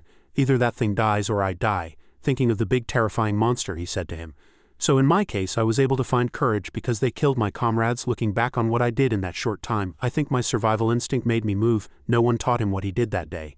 Everything was instinct. As he said this, he suddenly got angry and lowered his voice, crumpling a piece of paper in his hand. "Besides, I'm in my prime, so it would be a real shame to die here." But he changed his attitude very quickly and soon laughed cheerfully. "I want to go out and open a restaurant." He was stunned to hear those words. "You're amazing even in a situation like this." Looking around this mess hall, "I needed a lot of courage. This place is old and he never wanted to stay." Shin Kong-woon's eyes twinkled as he smiled and said, "My judgment and determination brought me this far. Now I want to survive with everyone. It's probably the same for the other comrades." Finally, Kong-in-won understood what he was saying. He exclaimed, "You're really amazing." His whole body burned with fighting spirit as he shot to his feet. "Hearing about your actions makes me want to try too." He suddenly felt an unusually strong sense of faith. Seeing him like this, he was a little suspicious and asked himself, did the food have an effect? There's a different light in his eyes. This man's eyes flashed. He had really changed, and he declared in a firm voice, "The next monster is mine. Let me take care of it." The next day he really did charge at a monster barehanded, throwing punches and shouting loudly, "No one come near or try to help." His eyes still flashed and a strange power seemed to be emanating from his whole body. He continued to shout, "The opportunity to test my courage has come." He beat the monster to a bloody pulp with his bare hands. The others, in disbelief, their mouths agape and eyes wide, couldn't take their eyes off him and said to each other, "He must be crazy. What the hell is going on? He's attacking with his bare hands before the monster has even regained its senses." Even Kong-in-won was excited as he fought. "Ha ha ha, die you monster." Staff Sergeant Min looked at him, unable to understand, and demanded, "What the hell did you do to him? Aren't you going to stop him?" Shin Kong-woon himself had no idea what was going on. He was flustered and thought to himself, "I think he's being too aggressive." Over there, ignoring everyone's words, he was madly beating the monster as if he was afraid someone would take it away. He said as he fought, "Let's just watch for now. It's better than missing this opportunity." The people outside shouted in fear, but he could get seriously hurt like that. His voice reassured them, "If that happens, we'll intervene." The monster's eyes turned blood red with mad rage, and it revealed its sharp claws and charged. Kong-in-won's eyes flashed. He gritted his teeth and fought with concentration. Even when he saw the monster's arm reaching out, he wasn't the least bit afraid and raised his hand. With one hand he grabbed the monster's head, and with the other, he blocked the outstretched arm with all his might. The two hands collided and it was an even match. "This guy is really strong." The monster, meeting such a strong opponent for the first time, tilted its neck to the sky and growled. That side was even more ferocious than him. He didn't back down and shouted loudly, "I am Kong-in-won, you fucking lizard bastard." The people watching were tense and excited, pointing and cheering with joy. "He's stronger than the monster." Staff Sergeant Min Olo tapped his arm and said with a proud smile, "I'm really looking forward to what kind of abilities he'll have when he awakens." He also turned around and replied with a smile, "I'm glad he's doing well, but fighting with his bare hands, should I throw him a knife?" While the two were still discussing, a person suddenly said loudly, "Hey Sergeant, I'm sorry." Staff Sergeant Min immediately looked in the direction he was pointing. Kong-in-won was baring his teeth and biting the monster's arm hard. He really did tear off a chunk of the monster's flesh with his teeth. He was no longer a person but closer to a beast. He didn't even need to use a knife like the others, he just bit it like a madman. The monster's armpit was torn to shreds and blood flowed like a river. All the soldiers there were shocked. Staff Sergeant Min also stared with his mouth agape. Shin Kong-woon was no less surprised. Everyone was speechless. This Kong-in-won was the most ferocious person they knew. He dared to bite the monster's flesh. After biting, he spat the flesh onto the ground. A murmur of voices from the people around echoed. "What is he doing now? He just bit the monster's arm. Is that the same person who was whining about how scary it was?" Seeing this scene, he was horrified and for a moment felt a little regret. "I must have added too much special sauce." He promised himself, "I never thought cooking could make the situation this good." A guy who was too scared to do anything was now exceeding all expectations. The soldiers' whispers were endless. "He's throwing stones at that monster over there. Wasn't that monster killed with that one blow? Hey, don't just watch, stop him. Wasn't it already over?" Kong-in-won didn't stop. He lifted a large stone over his head and continued to slam it into the monster's body. He was panting for breath. The soldiers watching frowned, and Shin Kong-woon and Staff Sergeant Min also watched nervously. No one could speak. As he delivered the final fatal blow, his body was drenched in the monster's blood. The corpse lay motionless on the ground. Suddenly, a light flashed and a computer screen appeared in front of Kong in one. "Congratulations on your awakening." Only now did he utter a single word. Ah! The stone fell from his hand. For him it was finally, truly over. He had killed a monster by himself with his bare hands, and no one could call him a coward anymore. A refreshing laugh burst out. Ha ha ha! His eyes lit up as he looked at the soldiers over there. "New recruits, look at this. I have awakened too. I see a blue system window in front of my eyes." Only now did the people also rejoice and cheer for him. "You crazy bastard, you did it. You're amazing. You're the fourth awakener." A few people ran up to him. "You bastard, you really scared me. Congratulations, Sergeant." The soldiers praised him endlessly. "That was the best fight I've ever seen. Well done, Kong in one." He staggered over with a pale face, but his eyes were wide open and he couldn't stop smiling. Haha, he looked really scary. He stared at him with wide eyes and shouted loudly, "It's all thanks to Sergeant Shin." Staff Sergeant Min was suddenly scared of him and instinctively moved away slightly. And the other soldiers were also shocked for a moment. A few people couldn't help but be surprised and asked him, "What the hell did you do to him?" He could only scratch his head and smile awkwardly. What else could he say? He promised himself, "I need to be more careful with the dosage next time." People were still talking about Kong in one. Staff Sergeant Min asked him, "What did you just do? He's a completely different person." But Shin Kong-woon, of course, didn't reveal his secret and just replied casually, "I just cooked him some food and we talked, that's all." He shouted in disbelief and demanded, "Do you have some special talent for persuasion?" Looking at Kong in one talking cheerfully with the other soldiers, he added a word. "It's thanks to leading with the heart," he asked back, flustered.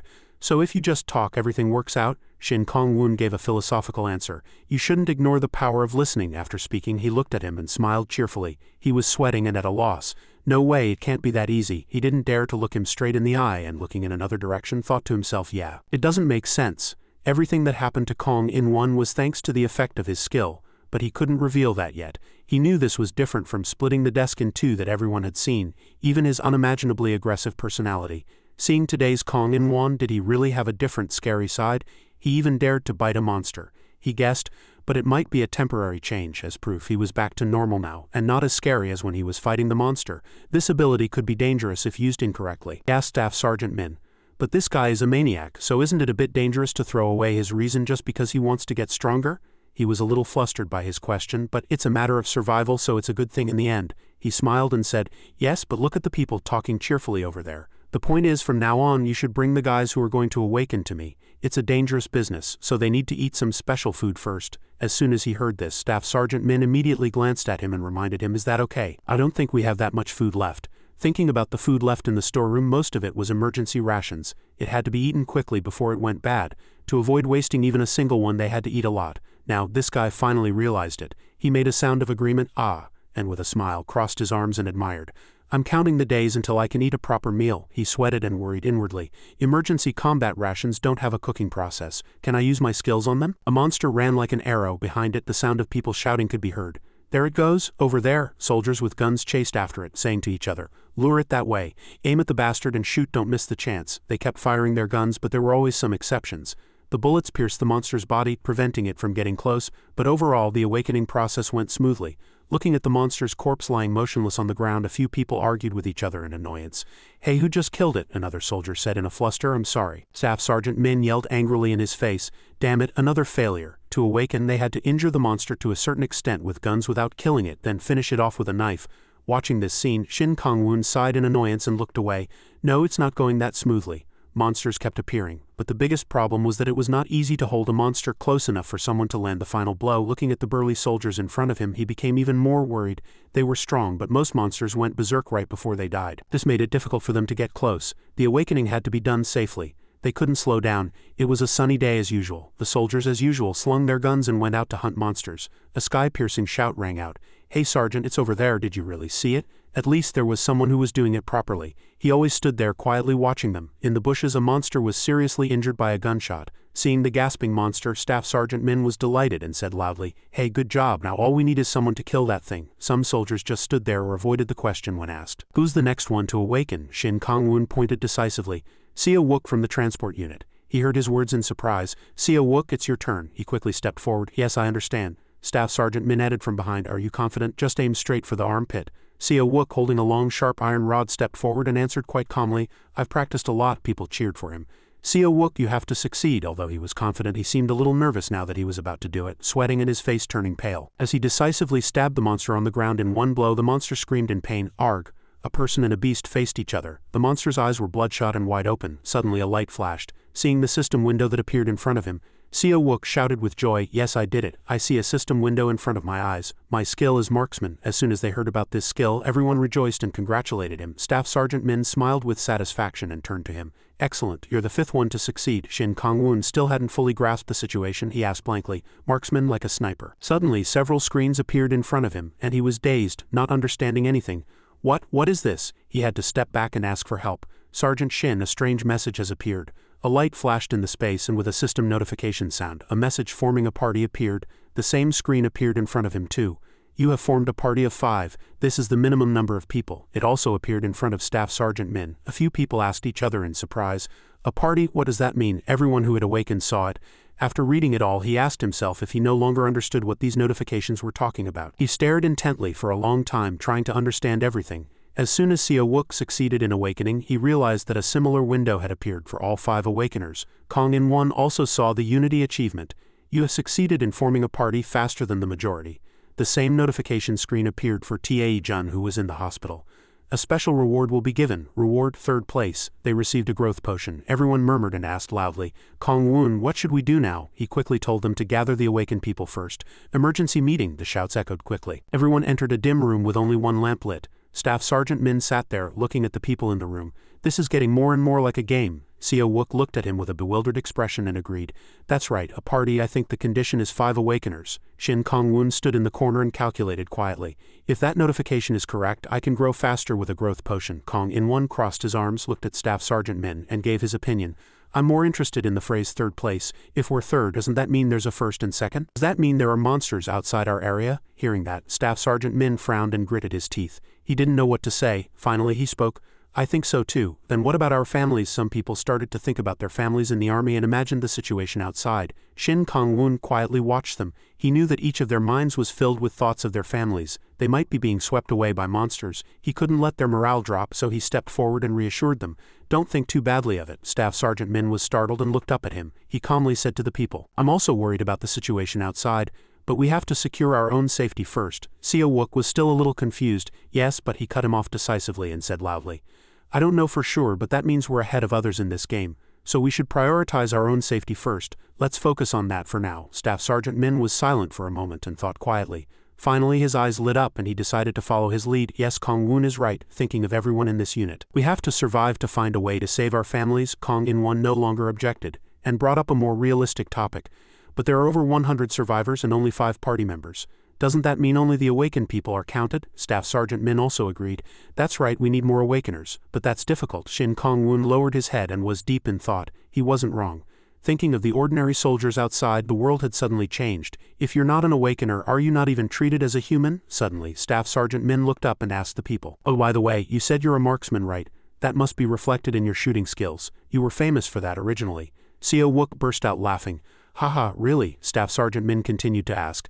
"Then what about your traits?" He thought for a moment and answered. "It says my accuracy and power increase when shooting." Staff Sergeant Min gritted his teeth and frowned. He immediately thought of the worst case. "When shooting, is that okay? I'm worried we'll run out of ammo." Hearing that, the guy smiled triumphantly and immediately replied, "You don't have to worry about that." Thinking of the soldiers carrying guns and going to fight, if an ordinary soldier needs 10 bullets to kill 1 monster, he asserted confidently.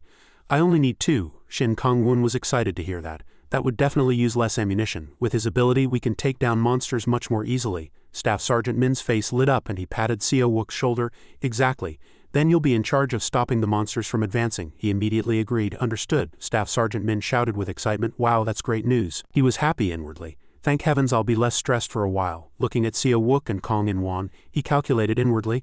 "Only 5 people in the party?" Shin Kong-woon smiled and made up his mind. "There's no time to sit around and be frustrated. To survive, we have to move forward." For the next few days, the soldiers continued to kill beasts and awaken. He knew he had to keep awakening others. One person stepped forward. "It's my turn." Seeing this scene, he became much more satisfied. Fortunately, most of the soldiers were willing to awaken without much complaint. But there was still one coward who showed up. He sat down, covered his face with both hands and shouted, refusing firmly, "I'll definitely die." He looked at him and thought, Still, some are still trembling with fear and refusing. Whenever that happened, he stepped forward and reassured them. "Come on, calm down, let's eat first and talk." The friends were all surprised that he asked them to go eat and exclaimed as if they couldn't understand, "Sergeant Shin?" Staff Sergeant Min didn't like his method, but he didn't say anything. Strangely, everyone who went to eat with him came back and immediately picked up their weapons ready to kill the beasts. Not bad. That guy suddenly changed too. He even heard the same compliments. Staff Sergeant Min started to get a little suspicious and didn't take his eyes off him. After this was repeated several times, whenever someone gave up, he would run over and say, "Calm down and come with me." They all asked back in surprise. Yes, Staff Sergeant Min narrowed his eyes again and watched carefully. After returning, the soldier regained the courage to kill the beast again. The sound of praise echoed endlessly.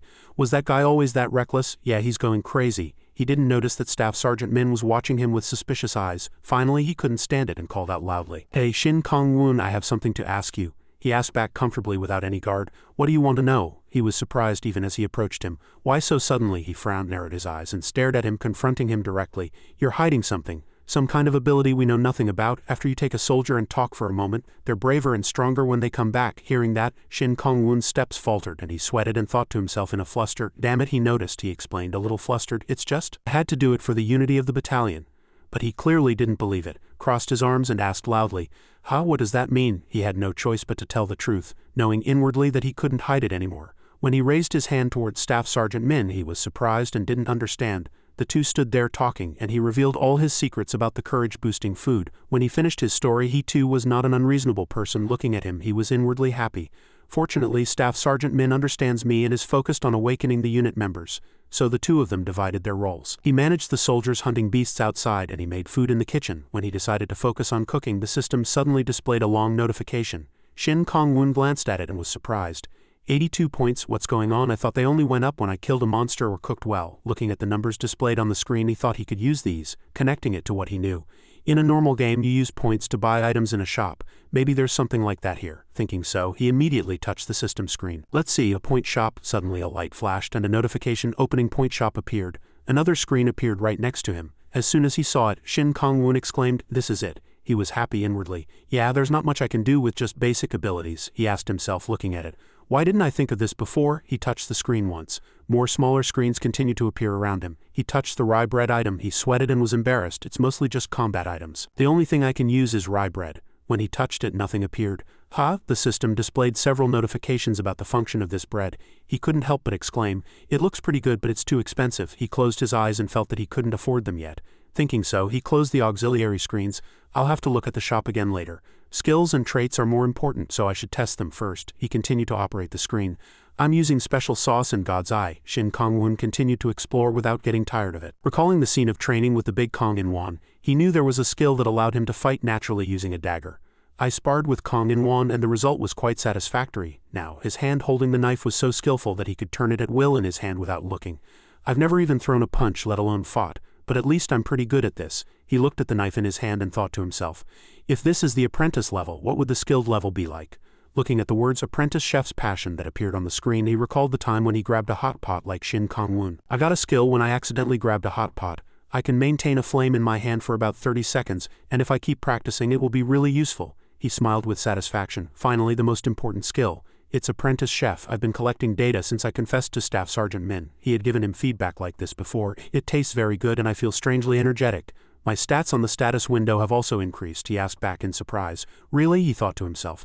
Seeing that the finished food has stats like strength 3, it's still there. Then he frowned and added a question. It seems like no one has noticed, he answered. Isn't it because the soldiers who haven't awakened don't have a status window? Now he remembered. Ah, I see. And the effects of the food you eat don't seem to be displayed as system notifications. Ordinary soldiers just eat it deliciously. They didn't tell me anything about the effects of your cooking. Ah, if they had received a notification they would have definitely noticed my ability. Shin Kong-woon had never experienced it. So he asked Staff Sergeant Min, then what does it feel like? He answered honestly, it's amazing. My strength stat is 9 and it really went up by 3. On the surface it's only a 30 increase, but the feeling is much more significant. He stood in the kitchen, arms crossed, deep in thought. Strength definitely works. He looked at the knife and ingredients on the cutting board and thought, if Staff Sergeant Min is right, then at least in this situation my chef skills are second to none. Stroking his chin, he continued to think, how great would it be if I could apply this power to the entire battalion? Just then, a person came running in a hurry. Sergeant Shen, we need you, he reported urgently, gasping for breath. At the armory. He turned around in surprise and asked, what is it? This plump soldier seemed to have a hard time just running, so they had to wait for him to catch his breath. A new monster. Recalling the monster's appearance, he shouted loudly, that thing is completely different from those lizards. Shin Kong-woon and Staff Sergeant Min went up to the rooftop. The few people there greeted them as soon as they saw them. Yes, Sergeant. Hello? Staff Sergeant Min frowned with a displeased expression and asked the people, yeah, hello? Didn't you say it was urgent? What is it? Has another monster appeared? The soldier reported. I was keeping an eye on this area, but something I've never seen before caught my eye. After speaking, he handed the binoculars to the two of them. Its appearance is completely different from the ones we've seen before. Well, you'll know when you see it for yourself. Staff Sergeant Min took the binoculars. Shin Kong-woon, standing behind, noticed that he looked frightened. The soldier pointed towards the hill. They're gathered on top of that mountain. Both of them looked through the binoculars. He too couldn't tell what kind of monster it was. Staff Sergeant Min asked him, Kong-woon, can you see it too? He stared intently through the binoculars and replied, it's just an ordinary lizard. Suddenly his eyes widened in surprise. In the distance, besides the familiar monsters, there was one completely different. He shouted in surprise, wait, what is that? The monster was a deep purple with a huge muscular body, and was distinctly different from the ones they usually saw. Staff Sergeant Min also shouted, oh, now I see it too. The strange monster emitted a red light from its entire body and looked much more dangerous. It was moving. Two huge glowing yellow eyes stared straight at them. Immediately a growling sound reached where they were. Two were startled and goosebumps rose all over their bodies. They put down the binoculars, not wanting to look any longer. Even from a distance they could feel the risk of death from this monster horde. Shin Kong-woon sweated and worried. Damn it, it's coming this way. A few people gathered and started discussing countermeasures. It must be over 3 meters long. There are also ordinary lizards around it. That one is probably the leader. Monsters live in packs. He also felt something was strange. Yeah, it's strange. The lizards our unit attacked only moved in ones or twos. Staff Sergeant Min frowned. He gritted his teeth and guessed in surprise. Could it be that these guys came from somewhere else? Looking at the monster horde and its leader, it was a possibility. There were over 20 of them following another lizard. If they all come at once? But since there was only one monster of a different kind, they weren't too worried. Staff Sergeant Min replied calmly, we'll have to use a lot of ammo, but I think it'll be fine. We have Seo Wook. Shin Kong-woon said nothing. He quietly calculated and thought, yes, we have more people on our side. But thinking about the battles of the past few days, the soldiers were already used to shooting those lizards to death. Besides, we know the monster's weak points. He was still uneasy, but he felt something was strange. He turned to the soldier who first discovered it and asked, when did it appear? He replied. Early this morning. He asked again, how did it behave? The soldier was flustered and thought back. There was nothing unusual. It just loitered outside the base and showed no signs of attacking. It was really strange. Staff Sergeant Min also asked, almost shouting, really? Could it be because it's scared? Shin Kong-woon didn't jump to a conclusion and said, I'm just wondering why they're not attacking when they've formed such a large group. As soon as he finished speaking, he himself was startled and stunned. Thinking of the monster horde and its leader, a fear arose within him. Oh damn it, he immediately realized and said loudly for everyone to hear.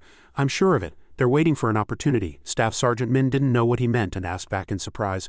What? Shin Kong-woon frowned and explained in a tense voice. They know about ambushes. Loitering around us is for reconnaissance, but a few soldiers looked unconvinced and Staff Sergeant Min said it was completely absurd. Seo Wook had a doubtful expression. Do you think monsters are that smart? His face hardened and he seemed very confident in his thoughts, asking back seriously. Do you know how smart wolves are when they hunt? Those things walk on 2 legs, so they must be smarter than wolves. Only Kong-in-one was the first to agree. He nodded his head. I agree with Sergeant Shin. Then how about we attack first? The group was surprised once again. They all looked at him in unison. Attack first. Everyone was clearly flustered, but he immediately objected. No, we have the advantage because we're inside the base. If we go outside, we'll be at a disadvantage. Only then did Kong-in-one shout, ah. Now he remembered. He couldn't just fight because he wanted to. A few people went out to the railing and looked towards the monster horde. Staff Sergeant Min also agreed. Yes, we can't go outside. Let's keep an eye on their movements. We need some time to come up with a strategy. He told him to report to the battalion commander to hear his thoughts, and Shin Kong-woon added that everyone should be careful. After speaking, he quietly fell into deep thought about something again. He told them bluntly, if this news spreads, the entire unit will be terrified. The fear of an unknown enemy. We need to calm the soldiers down so they don't get agitated. The monsters were still there. There were a lot of them. Life went on as usual. Shin Kong-woon was in charge of preparing meals and he added special sauces to all the food, such as chef's special sauce, calmness, and chef's calming bean sprouts. The soldiers talked while eating. At least our unit is in a place where monsters can't reach. If you go outside, there's a very high chance of encountering monsters. A soldier sitting next to him agreed. So it's better to be here. He added different sauces to each dish. Chef's special sauce, comfort, and chef's comforting octopus kimchi. After eating the food he made, the soldiers' thoughts also changed. At first I was honestly a bit scared, but after fighting for a while I think I'm used to it now. I feel more at ease too. The sauce, added little by little every day, gradually changed everything. Chef's special, confidence, and revived faith in steamed pork and vegetables. Once you eat it, you're immediately addicted, and the effect is immediate. A few people confided in each other. It would be a lie to say I'm not worried, but I believe in my family. Since I'm alive, they must have survived somehow too. They changed every day depending on what he fed them. Shin Kong-woon quietly observed them. Somehow the soldiers' morale was still high, and the defense line was not shaken. Now there had been a significant change in the unit. The awakenings were also successful, with a total of 20 people, almost 1/5 of the entire battalion having awakened. He stood on top of the building with the soldier who first discovered the monster horde and asked him, "No changes?" The soldier reported, "No, they're still just loitering outside the base." But looking at the monster horde standing in the distance, he realized that their numbers had more than doubled since he first saw them. Soldier suddenly became worried, sweating and saying in a trembling voice, "I don't know what will happen if there are over 100 of them." Shin Kong-woon turned around, reassuring him. "We have quite a few awakened snipers, so he'll be fine." He thought of them all. Out of 20 awakeners, 3 were snipers. It was crazy that they could accurately hit targets with an ordinary K2 rifle. He smiled confidently. "If we fight back, we won't lose. If we keep growing at this rate, we'll win." In the food warehouse, Shin Kong-woon was holding a notebook. He personally checked the food inventory. "The military rations will run out next week, and by then half of our troops will have awakened." Looking at the small pile of canned food, he thought, "By then the unit will be stable even without my help." He quickly wrote in his notebook, "That's it for the inventory check." Just then the entire room turned pitch black. He was startled and looked around. "What? A power outage?" Frowning, he immediately became alert. How could this happen? The maintenance unit said the generator was still working fine. Looking around, he asked himself, did it affect the entire unit? Suddenly, thinking of the monster horde, he got goosebumps all over his body. Wait, what if they're making their move? The more he thought, the more anxious he became. And he immediately ran outside, shouting, "Damn it, this is bad." He even threw down his notebook and ran outside without a moment to lose. His whole body was tense, and he gritted his teeth. This is really dangerous. He even grabbed a gun and went up to the roof. I thought the snipers could handle it, but that's only possible with a clear line of sight. He realized, without light, the entire base would be pitch black, and then the snipers would be completely useless. On the dark night, the commander's shout echoed loudly. "Hurry, to your positions." Snipers moved to the rooftop. To a place with a clear line of sight, a few people quickly shouted, "Understood." Kim Hung-seo was also with them this time, and he pointed with a tense finger and shouted, "The rest of the awakeners, focus on your respective tasks." The words sounded plausible, but in reality he could do nothing. The soldiers went to their designated positions, held their guns and prepared for battle. Everyone was tense. One person reported, "Lieutenant Kim, all troops have gathered at the armory." He pointed with his finger and shouted, "Good, seal the entrance." They had no choice but to firmly close the door. "Bar it tightly." Staff Sergeant Min looked at the scene before him, crossed his arms, and asked Shin Kong-woon, "Hey, what's going on?" "The troop deployment is almost done." He informed him, "It's a good thing. We have some flares left. Then the snipers will know where we are." "I don't know if this will be effective." Looking at the neatly arranged items, he still couldn't feel at ease. Sweat poured down like rain. "Damn it, the monsters aren't infinite, but if we don't subdue them quickly, we're in big trouble." He hurriedly looked around. "Where are the awakeners?" he replied. "I've placed them around the snipers." The mages were divided into defense and offense, and as the soldiers took up their defensive positions, their morale improved. "It's thanks to you feeding them lunch with a mental strengthening effect." Seeing a few people concentrating to use their powers, everyone got into position, held their weapons, and waited for the monster's attack. "Everyone's in position." Staff Sergeant Min turned to him and asked, "So where are you going from here?" He held up a long gleaming knife. "I'm going to use this." As soon as he saw it, he shouted in surprise, "You're going to fight in close combat? Isn't it better to attack from behind?" He smiled and held up the knife confidently. "Hey, I was the first person to awaken here." He frowned as if he couldn't understand and reluctantly said, "Still, I can't not stop you." He didn't trust that small knife at all. Just then, the alarm sounded. The monsters were approaching. The entire ground shook violently with their footsteps. Staff Sergeant Min quickly took out a flashlight and shone it, and Shin Kong-woon also looked out in surprise and gasped. There they are. Flares were quickly launched, illuminating one side of the sky and lighting up the entire base. This allowed the snipers to see. Kim Hung-seo looked out with his binoculars. He was terrified, his face turning pale, and he couldn't believe his own eyes. The monsters were getting closer and closer, and the flares were ready, but he was too scared to move. Until a soldier shouted to remind him, "Captain, please give the order." Only then did he regain some of his composure, but he was still trembling with fear. "All right," he commanded loudly. "Open fire." The soldiers began to shoot frantically at the monster horde below. There was nothing they could do but shoot indiscriminately. Shooting as much as possible was the best they could do, so they kept firing. Not a few monsters fell from the bullets, but they charged forward as if they knew no fear. "Caw," they screamed desperately. Grr, not a few died. They continued to make caw-caw sounds with their mouths. Watching them fight crazily without a hint of fear, Shin Kong-woon thought with satisfaction, "Good, my cooking worked." But he still couldn't feel at ease. He knew that without the flares they would have been in big trouble. "I need to be more careful." Just then, a purple monster, different from the others, sped through the horde and charged straight towards the base. A person warned loudly, "The leader is here." Its 2 eyes glowed yellow and it bared its white sharp teeth. Grr, a few people pointed with their fingers and shouted, "That's the most dangerous one. Snipers, focus your fire on that one." Magazines were continuously being replaced. Others constantly urged, "Snipers." Seo Wook raised his gun. "I'll take care of it." Shin Kong-woon was watching this scene when he suddenly felt uneasy and thought in a fluster, "Wait, what the hell is this?" Now, he could even see the analysis system. Where did this come from? A notification popped up in the system. Skill, Chef's Eye has been activated. The leader's information immediately appeared before his eyes.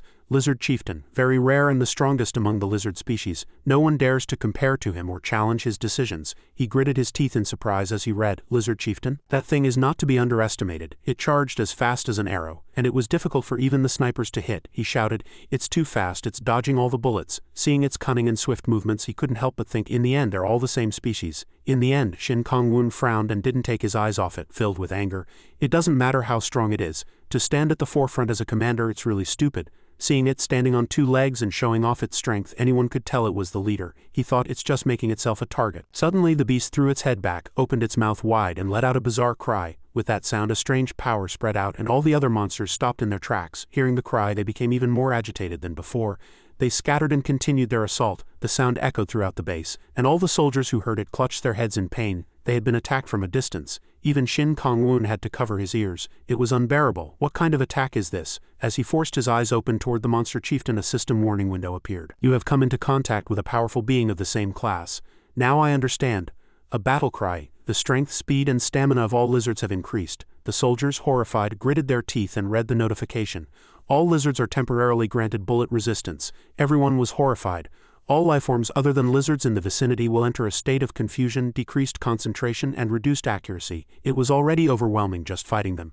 And now the enemies were stronger and the allies were weaker. It was a case of adding insult to injury. Staff Sergeant Min looked at Shin Kong-woon in a fluster. Kong-woon, what's going on? He didn't know what was happening either. Sweat dripped down as he gritted his teeth and tried to think. This is really dangerous. The soldiers were completely broken and screams erupted from all sides. What's happening? I'm so dizzy. Are you okay? Lieutenant, all the snipers have been affected. Kim Hung-seo, unable to do anything, could only stare wide-eyed and shout, what, is it that effective? Since he wasn't an awakener, he couldn't read the system window and had no idea what was happening. Just then, someone pointed ahead. The monsters are over there. He quickly looked over. The empowered monsters charged like lightning, far more ferocious than before. Everyone could only stare blankly. Seo Wook couldn't even focus enough to aim. He had no choice but to clutch his head and think anxiously. Damn it, it was just as the notification had said. This confusion effect completely robbed everyone of their concentration. He gripped his gun tightly. Our defensive line is breaking. He turned and shouted at the other soldiers. What the hell are you all doing? He yelled and reprimanded them. Hurry up, reform the defensive line and start shooting. Damn it, the unawakened soldiers under Kim Hung-seo's command did nothing. They had already dropped their guns and stopped firing over something so minor. Below, the monsters charged relentlessly. But unlike the beginning of the battle, the gunfire from the base had significantly decreased. The monsters that weren't hit by bullets charged even faster and more ferociously. Shin Kong-woon stood still, watching the situation. He noticed that the firepower had been greatly reduced. It must be because of that special lizard's effect. The snipers' shouts continued to be heard. Our attacks are no longer effective. Give all the ammunition to the snipers. The regular soldiers can't fight anymore. He knew it too. Besides, the bullets from the unawakened soldiers couldn't even scratch them. Staff Sergeant Min clenched the lightning in his hand and shouted in anger. If it had that kind of power, why didn't it use it from the start? Now that they knew this, they were truly helpless. Shin Kong-woon turned to him and explained, the notification said the effect is temporary, so it will disappear soon. It was probably waiting for a chance to attack. That monster was watching the situation from afar quietly like a commander. He couldn't hide his surprise. Did that monster really think that far ahead? Shin Kong-woon quickly tapped him on the shoulder and said, hey, gather all the awakeners. He shouted that long-range attacks were meaningless now, so they had to prepare for close-quarters combat. Staff Sergeant Min's face turned pale. Sweat poured down like rain. This was the situation he had wanted to avoid the most. Soon the awakeners gathered. Shin Kong-woon handed each of them a cookie. They were surprised and said in unison, what, one for each of us? No one understood the situation. To be suddenly called together in the middle of a battle and given cookies. They wondered, Sergeant Shin, what is this, a snack? Shin Kong-woon smiled and decided to reveal his long-hidden secret. I will now reveal everything to you. He recalled the moment he was cooking, his hands glowing as he added seasoning. Some of you might have already guessed that my chef skills can give others strength.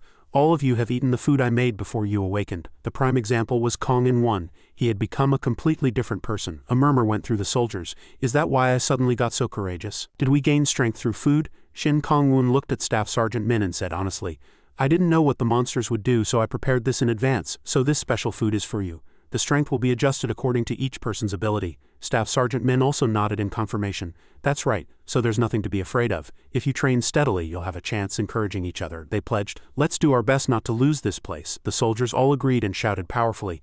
Yes, sir, the roar echoed. Shin Kong-woon's eyes shone with determination. Now the entire battalion has been empowered. He personally tapped the shoulder of the biggest soldier in the unit. Kong-in-one, you take care of that chieftain. He ate the cookie without hesitation. Immediately his fighting spirit flared. His eyes flashed and he shouted with determination, "I'll beat that bastard to death." Because high-quality ingredients were used, the food's effect was amplified. While the Awakeners were meeting, the snipers were facing the monsters alone. They were already exhausted. One of them screamed, "Damn it, what is everyone doing?" he shouted, mad with rage. "I can't hold on any longer. They're coming." The Awakeners quickly ate the cookies Shin Kong-woon had given them. All stats are maximized for 1 day. Everyone's fighting spirit was ignited. Staff Sergeant Min was no exception. His lightning became noticeably stronger. Attack power enhancement effect has been applied. The monsters were getting closer. Their eyes glowed red. A soldier's report rang out. "They're coming." They leaped over the barrier and the two sides clashed head-on. Kim Hung-seo was too terrified to do anything. Now it was the Awakeners' turn. They fought with all their might, handling almost everything. Kong In-won charged straight for the chieftain. Swinging a powerful fist, he blew the face off a monster, blocking his path in one shot. The monster was sent flying to the side. Other monsters kept coming at him, but he still couldn't get close to the chieftain. He continued to fight alone with his bare hands. The others also continued to fight, using their abilities to the fullest. Two lizards charged at Kong In-won at the same time. "To your right!" a warning shout erupted. "Everyone stick with me!" Staff Sergeant Min came running and shout, "Don't scatter!" People continued to charge and fight, their shouts erupting. Amidst the growls of the monsters and the chaotic scene, Shin Kong-woon could no longer just watch. He immediately drew his knife and joined the battle, sending a monster flying with a single blade. He didn't slow the hand holding the knife, but his attacks weren't as effective as before. "I should eat something too." Seeing the other soldiers also getting beaten by the monsters, he knew the chieftain had made them stronger. He quickly took out a cookie and ate it. "I can't handle these things alone, even if I'm the best chef." A system window appeared before his eyes. Consumed a brave cookie made with an apprentice chef's passion. Food made for a specific target will have its effect greatly increased when consumed by that target.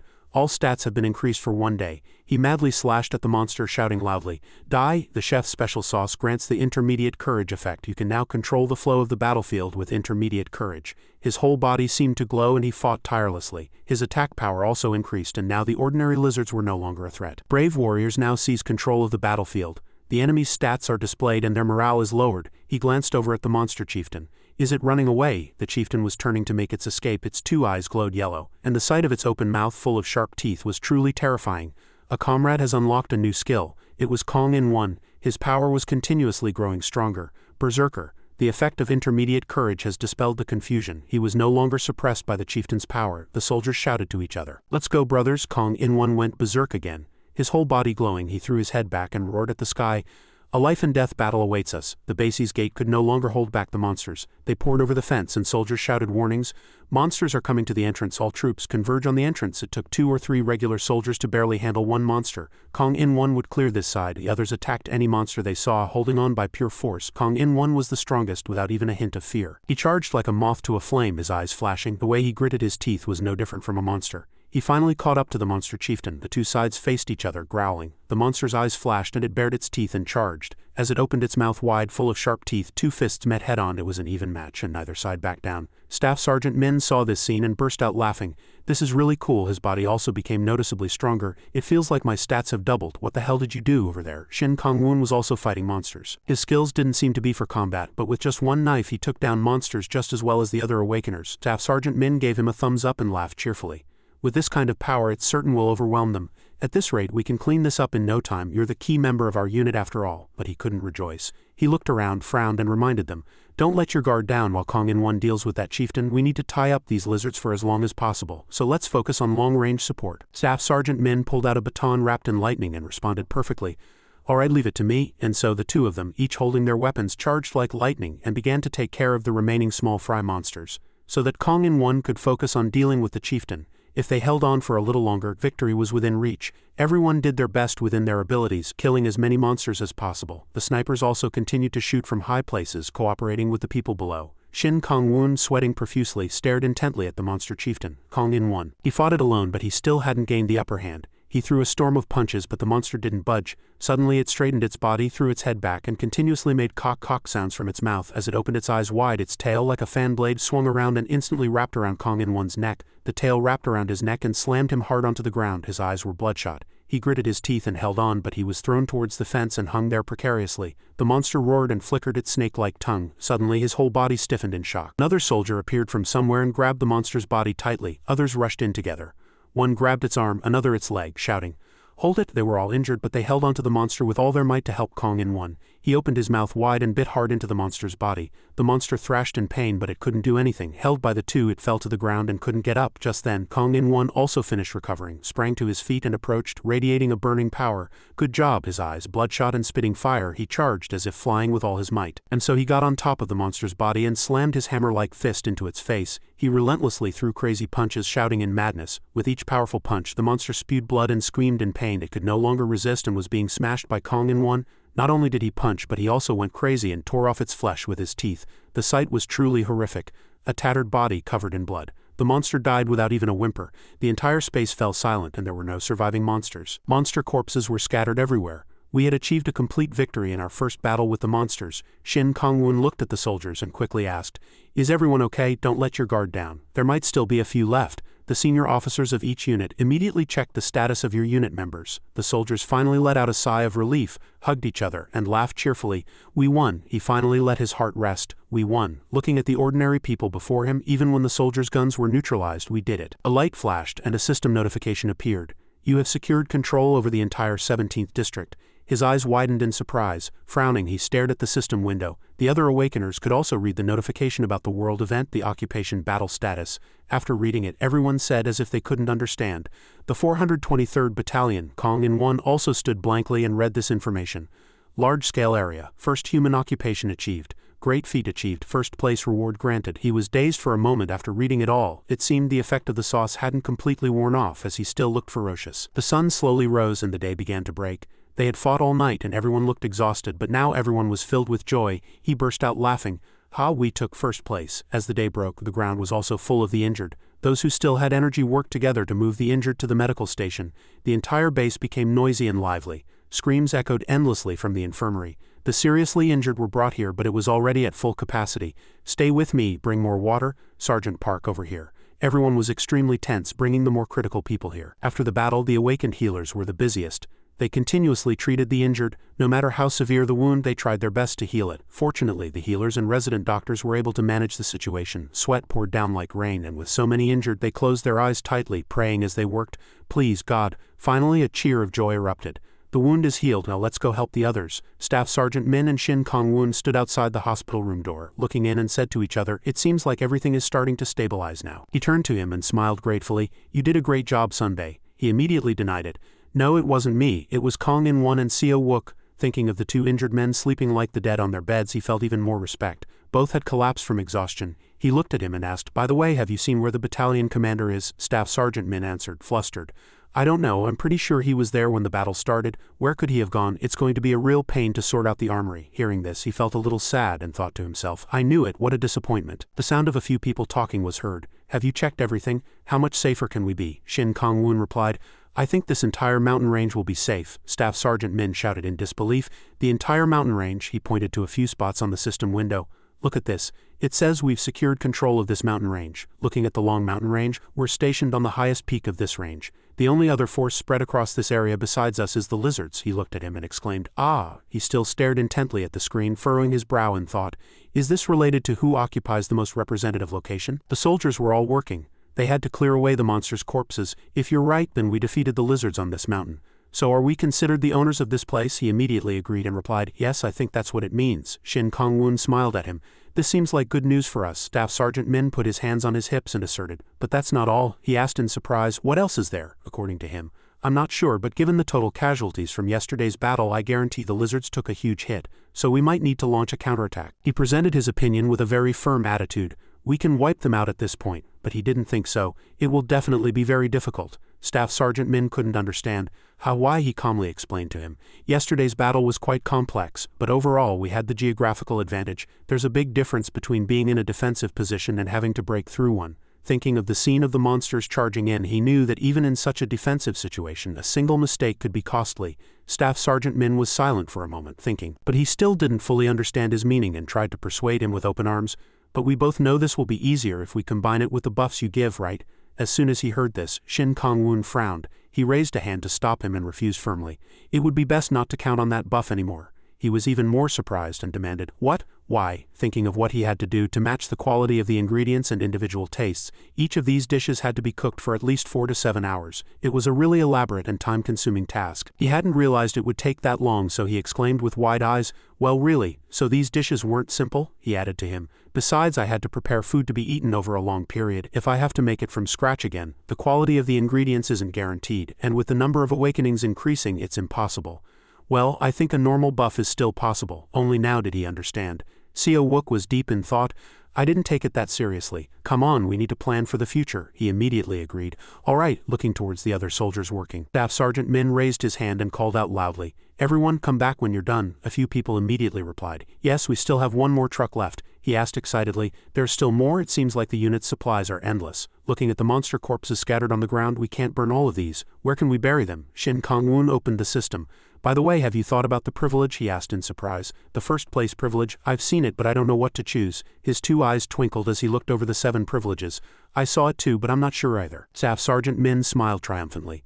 Finally, he encouraged him. "You choose." He was a little surprised and couldn't believe it when he handed him the lead. "What? I think it's pretty important. And I'm just—" He cut him off right away. "It doesn't matter what you choose. As long as you don't have information, I'll be more at ease if you choose." Thinking of the soldiers who always trusted him, he knew the rest of them wouldn't complain if he said he had chosen. Shin Kong-woon was nervous. He closed his eyes tightly, sweated and thought carefully. "And I can't ask because there's no commander." He made his decision right away. "All right, I'll choose the Vimana Mobile Fortress." Staff Sergeant Min asked in surprise. "Why?" He turned and explained. "The name speaks for its purpose," he said firmly. "I want to know if there's something like a huge vehicle." He asked back, "Do we need a vehicle?" Thinking of the situation where they had to walk out of here, he replied, "We don't need it right now, but we will soon. Our food will run out eventually. So someday we have to leave this place and move on." Looking at the blue sky, looking at the high mountains before him, he suddenly felt emotional. "I don't know what it is exactly, but it will help somehow." The other party no longer objected and supported him completely. "All right, that's a reasonable reason. Let's use privilege number 2, go ahead." Shin Kong-woon smiled happily at him. He too gave a smile full of trust. The two looked at each other, and without needing to say much, they always trusted each other's decisions. Seeing that no one else had any opinions, he pressed the select button.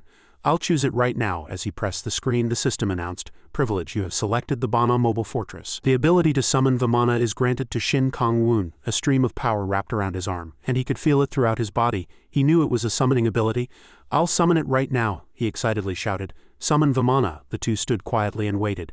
But even after a long time nothing happened. Suddenly his eyes widened in surprise. The system announced, "Not enough space to summon." Staff Sergeant Min exclaimed loudly in surprise. "Really? Not enough space? It's that big?" He guessed it was because there were too many corpses. So the two of them went to find a wider place. "Then shall we go to the barracks over there?" "Yeah, let's check it out." After speaking, Staff Sergeant Min waved his hand and told the remaining soldiers, "Finish up here. Then we'll be off." They didn't object at all and immediately replied, "Yes, we'll finish everything, Staff Sergeant." The two left together like that, wondering to themselves how big could it be. The sun began to set behind the mountains, and all day they couldn't summon it. Even next to the barracks there wasn't enough space. The two gave up and returned. "We can't check it." "How annoying." Shin Kong-woon sat on the bed and opened the system. "At least I got some experience points. Every time someone eats food I made and uses a buff I get experience." He ate a cookie, his eyes glued to the system, and thought to himself, "Aren't things getting better and better? I feel like I'm getting stronger and the army's awakening is going better." Just then there was a knock on the door. Kim Hung-seo opened the door and walked right in. "Hey Kong-woon," he smiled wickedly. "So you were here." He hastily swept the cookie bag under, startled inwardly. "Lieutenant Kim." He stiffened his body and saluted in a military manner. "Reporting." "I was resting in room 3. He looked at him and waited. He just smiled at him and said nothing for a moment. Kim Hung-seo put his hand on his shoulder. "I heard you had a tough time. You did well." He was flustered and stood still, answering his words. "No, Lieutenant, I just did what I could." He saw that he was being humble and praised him with a fake smile. "Not many people can do that well, especially considering you're a cook." Hearing his words made him sick to his stomach. He thought to himself, "I don't need this kind of praise." Remembering his face, frozen in fear when the monsters appeared, he despised him inwardly as a dishonest person. Shin Kong-woon frowned and thought awkwardly, "You talk a good game, but when things went down, you pushed everything onto the soldiers and ran away." He was very dissatisfied with him, but he couldn't do anything to him. At least for now. Suddenly he reached out and grabbed his wrist. "Thank heavens you and Staff Sergeant Min trained the Awakeners so well. I was just checking my contacts just in case." He pretended to be sorry. "No good news yet though." Hearing this made him a little startled. "Then what happened to the 2 drivers you sent to the higher-ranking unit?" Mentioning those people, Kim Hung-seo lay down long on the bed and answered arrogantly with a face devoid of any sympathy, "I don't expect them to come back. It's been 10 days already, so we should have heard something by now." He was furious to hear those words and gritted his teeth. Thinking of the two comrades who had driven through the forest, if I had been one of the ones sent, there would have been no way for me to get out of there. He saw his cookie bag. By the way, I heard we're closing the mess hall and eating combat rations from today. He nodded and replied, yes, that's right, that's the plan. I'll bring your meal when it's time. He stared at him and sneered, hey, can't I have some real food? Badly injured soldiers can't even eat right now. And yet, he didn't care about them one bit. He refused firmly. I'm sorry, but things are difficult right now, so we're trying to save food. Everyone has to eat combat rations. Seeing him so firm, changed his attitude, smiled slyly, and seemed to warn him, so what? I'm the superior officer, so no one can tell me what to do. You made such delicious food for the guys who were going to awaken. His face darkened. He didn't argue further, and flustered asked himself, I don't know if I want to do that. Thinking of how he had cooked for people with his abilities, he explained, that was a special measure to calm them down because the awakening process is very dangerous. He told him, Lieutenant Kim, if you want to awaken too, he cut him off and moved on to another topic, then what did the awakened people eat? He stared at him with wide eyes. As I reported last time, it's to prepare for the monster's attack. This time, too, he couldn't finish his sentence before he cut him off again as if uninterested.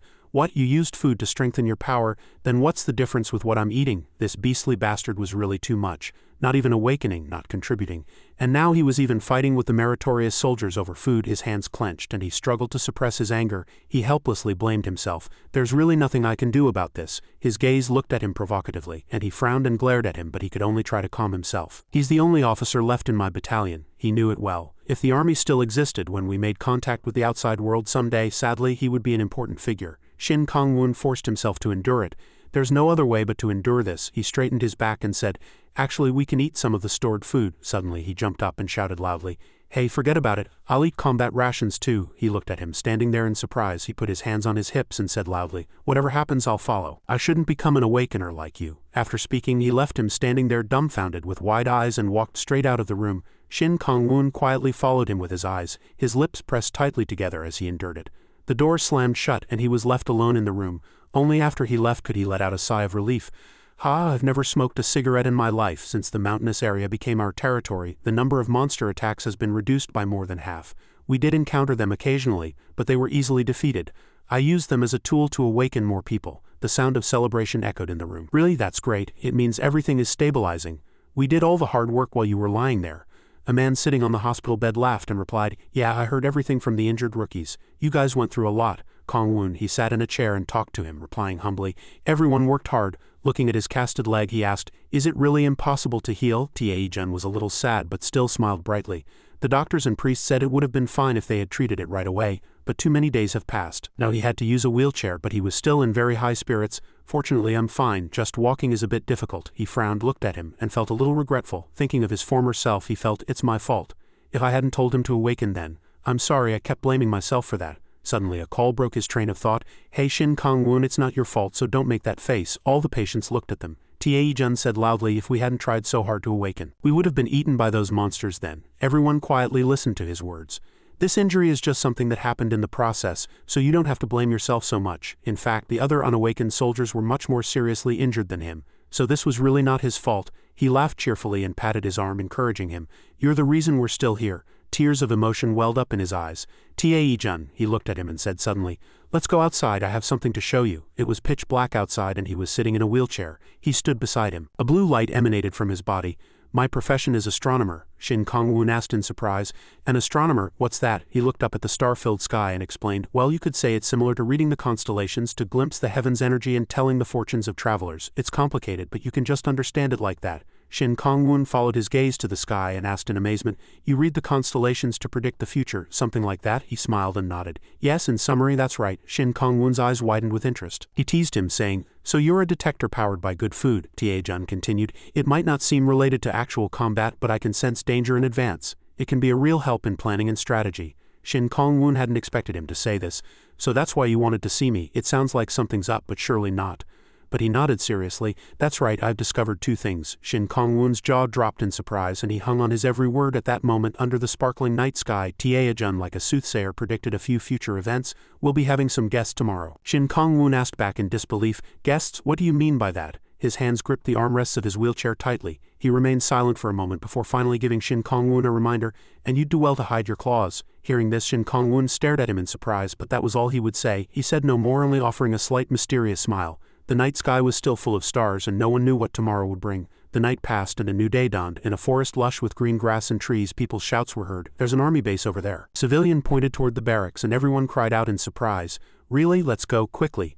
A group of civilians was scrambling toward the location. There were bound to be soldiers there. They looked very disheveled and even the sound of a child crying could be heard. Mommy? A woman hugged her child tightly and soothed her. Yes, we're safe now. The people pushed each other as they ran frantically toward the barracks. Let's go, everyone, one shouted as they ran straight for the barracks gate.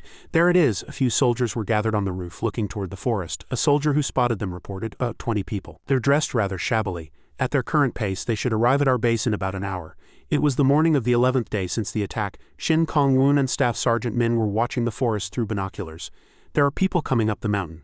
Staff Sergeant Min looked at Shin Kong-woon confused. They're not even paying attention to the military zone. No entry signs. Where did they come from? Watching the crowded group, the two asked each other, what should we do? Staff Sergeant Min guessed they were probably people with nowhere else to go. Shin Kong-woon thought so too.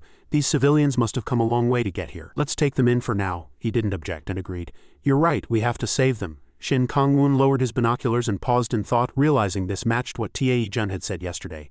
Could these be the people Tae-jun was talking about? Before long, the people entered the military zone. A soldier stepped forward holding up a hand to stop them and shouted, Everyone, please calm down and form a single line. Please maintain order. He handed them a notebook and asked them to write their names. Other soldiers brought drinks from the base. A soldier looked reluctant but still said, We have water. Please drink as much as you'd like. Shin Kong-woon and Staff Sergeant Min stood here watching. He said, I counted 25 people in total of all ages and genders. He turned to Shin Kong-woon to discuss the matter.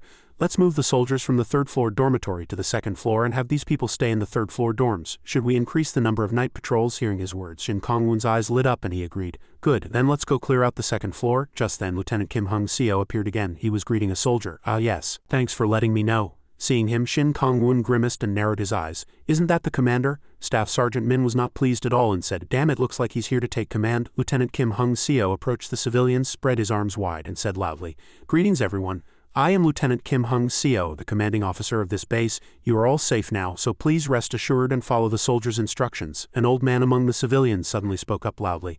So you're the one in charge here? We were worried when we only saw regular soldiers. He replied immediately, Yes sir, don't worry, I am here. Other civilians also started asking impatiently, What's the current military situation? We'd like to know more. Do you have food for us here? The people started to murmur, each one adding a word, and it became noisy. The children are hungry. Who could stand such a racket? He shouted loudly.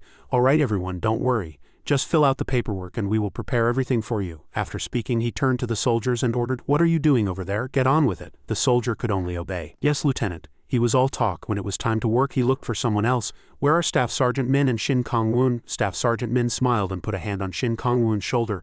Looks like it's our turn to step up. The two had no choice but to run over.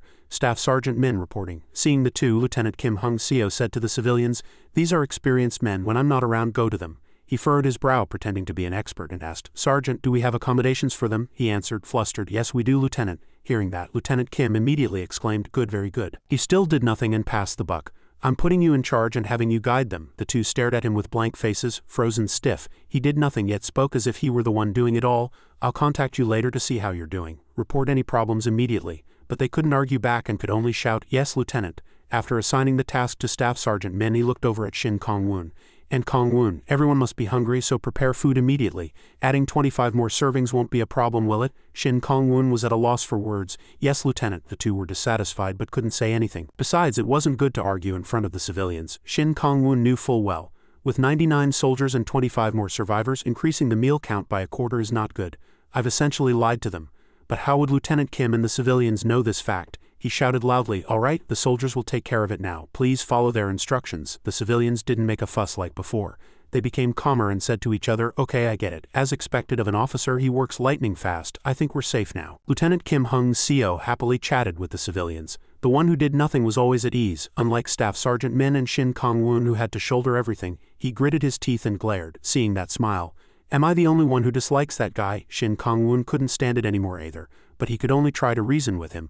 Well, all we can do is follow his orders. Seeing the now stable situation, he said to Staff Sergeant Min, Our soldiers were trying to guide them, but they wouldn't even listen. It's different with Lieutenant Kim Hung-seo. He laughed. You can say that, but it was effective overall. Shin Kong-woon said, But they listen to him now that Lieutenant Kim is here. They probably only care about his rank. Staff Sergeant Min now realized that was the case. The civilians even swarmed him, shouting, Lieutenant, thank you so much. Lieutenant Kim Hung-seo just reveled in it.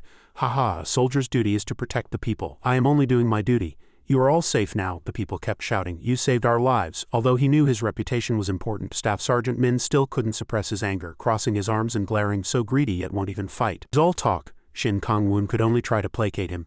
"This isn't the time for us to talk. I'm going to the mess hall. You stay here and help them." Hung Nim. He immediately agreed. "Alright, you go. I'll call someone to go with you." Shin Kong-woon immediately ran off. "Okay, I'm going." The barracks were now much more lively. A soldier guided the people to the third floor and everyone enjoyed themselves happily, but there were also difficult people like an old man. He shouted and argued, "The third floor, isn't that the very top floor? An old man like me can't climb these stairs." Kong-in-won tried to soothe the old man. "Please bear with it for a little while, sir. The monsters will attack from the first floor, so this is the safest place in the entire building." But he stubbornly refused. "No, it's inconvenient here." The soldiers had a headache because of this type of person, and there were those who saw the bathhouse. "Wow, we can finally wash up, a soldier explained, a little flustered. "There's no hot water, so please bear with it." She whirled around. "What? I can't shower with cold water." Fortunately, there was also a sensible person. "Endure it. This isn't a hotel." The refugees, as if on vacation, stood and argued with the soldiers making demands. The mess hall was now also full of civilians. The children ate happily, beaming. "I'm finally full," another old man chimed in.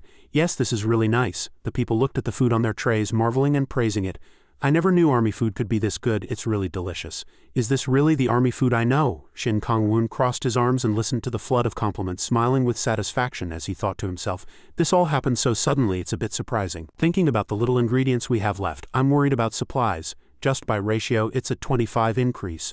The regular food is almost gone and we have to rely on emergency combat rations." As he thought this, he was no longer happy.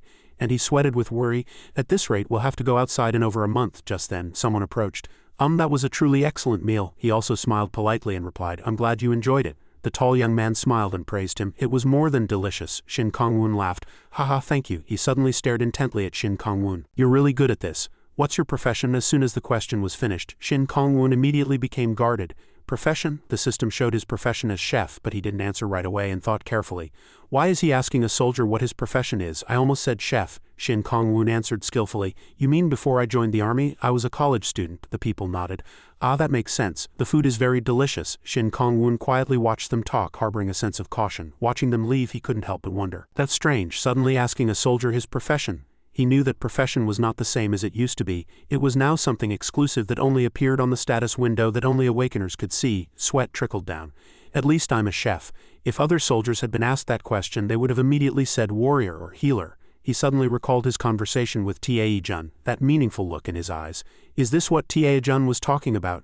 Staff Sergeant Min walked down the dormitory hallway looking very displeased and uncomfortable. "We had to worry so much because of the monsters, and now we have to take care of survivors too. Now we have to take care of the survivors too." He was thinking about what he had heard the soldiers saying to each other.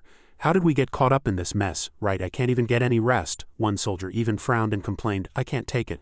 Lieutenant Kim only makes the situation worse. Now we have to worry about everything." Another said, "I'd rather have those sergeants take command. Their way is much better than Lieutenant Kim's." He hid behind a wall and heard the soldiers pouring out all their inner dissatisfaction. "That's right, and we've been through a lot together." I felt a strange sense of camaraderie from him. Hearing this, he himself was confused. Camaraderie. It seemed they liked him and Shin Kong-woon very much. One person raised his voice.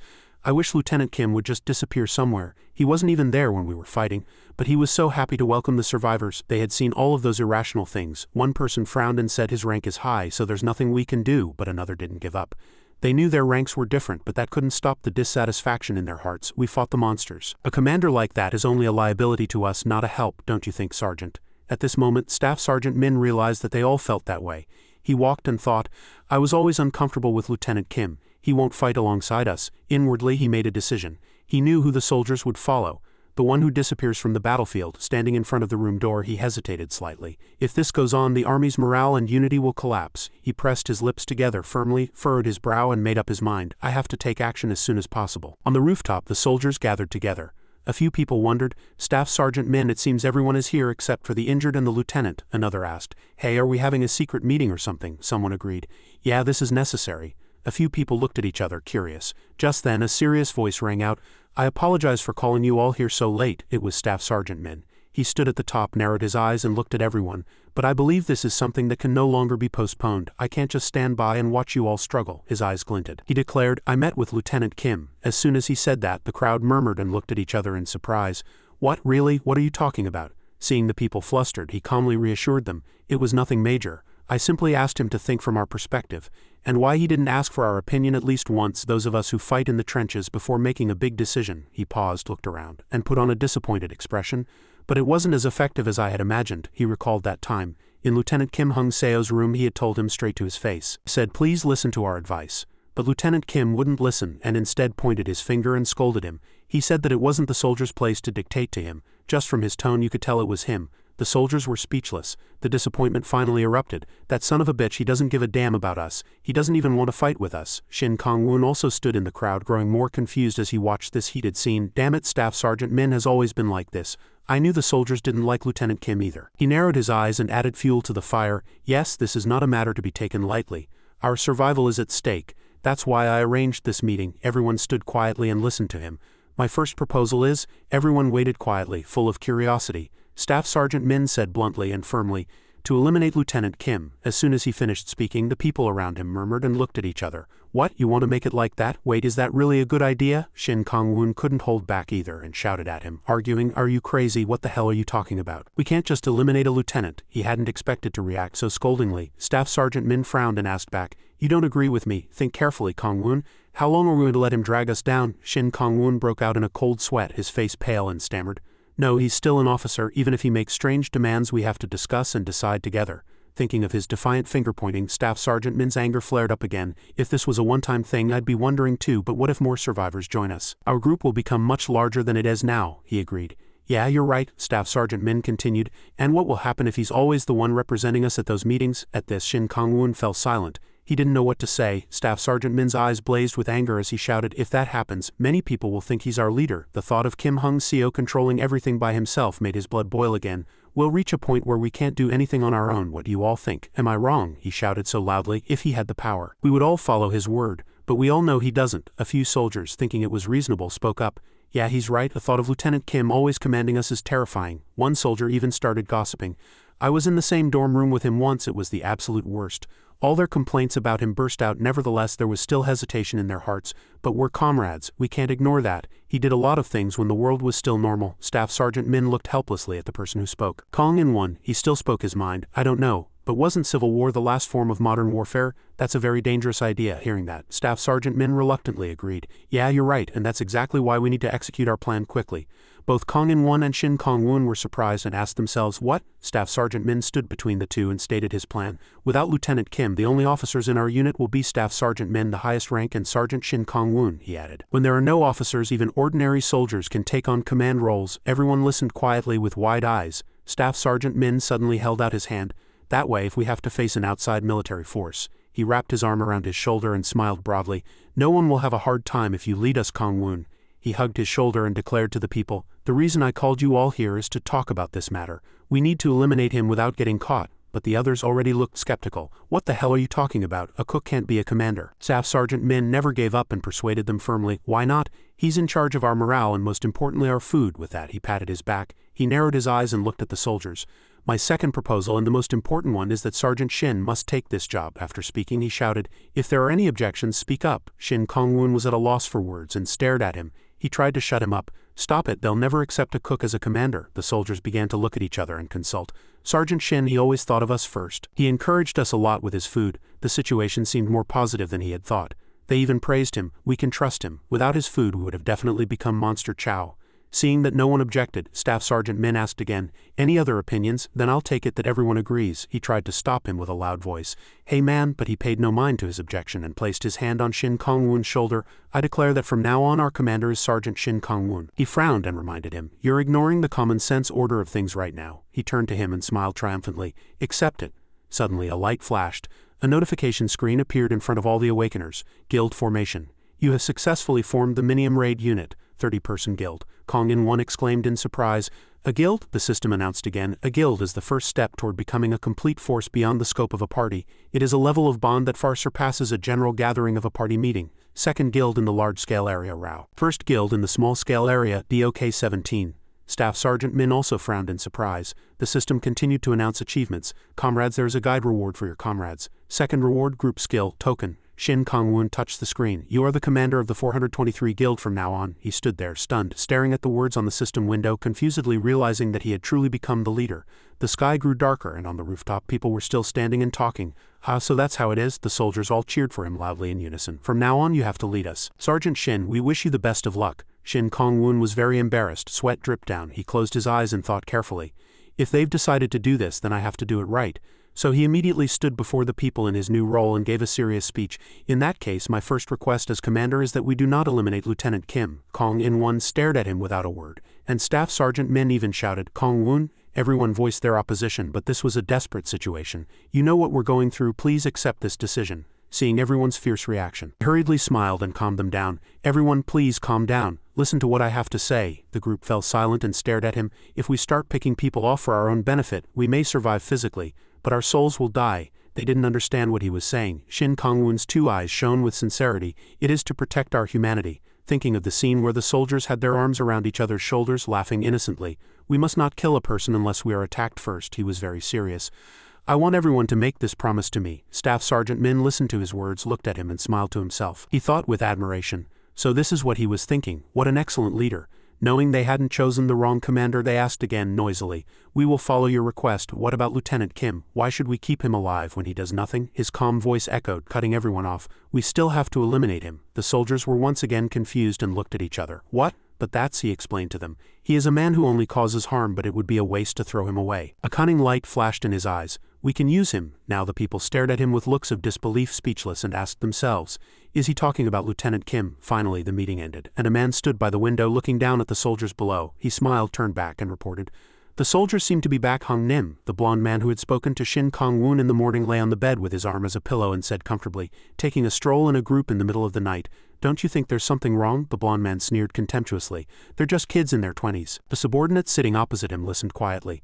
One said, "Their commander looks strong, but he's not with them." The blonde man asked coldly, "Did you check what I asked for?" A subordinate smiled and nodded in confirmation. "Yes, Hung Nim, I checked with a few soldiers and no one has been awakened for a long time." Recalling the scene where he had spoken to the soldiers, he even had several people asked separately to avoid suspicion.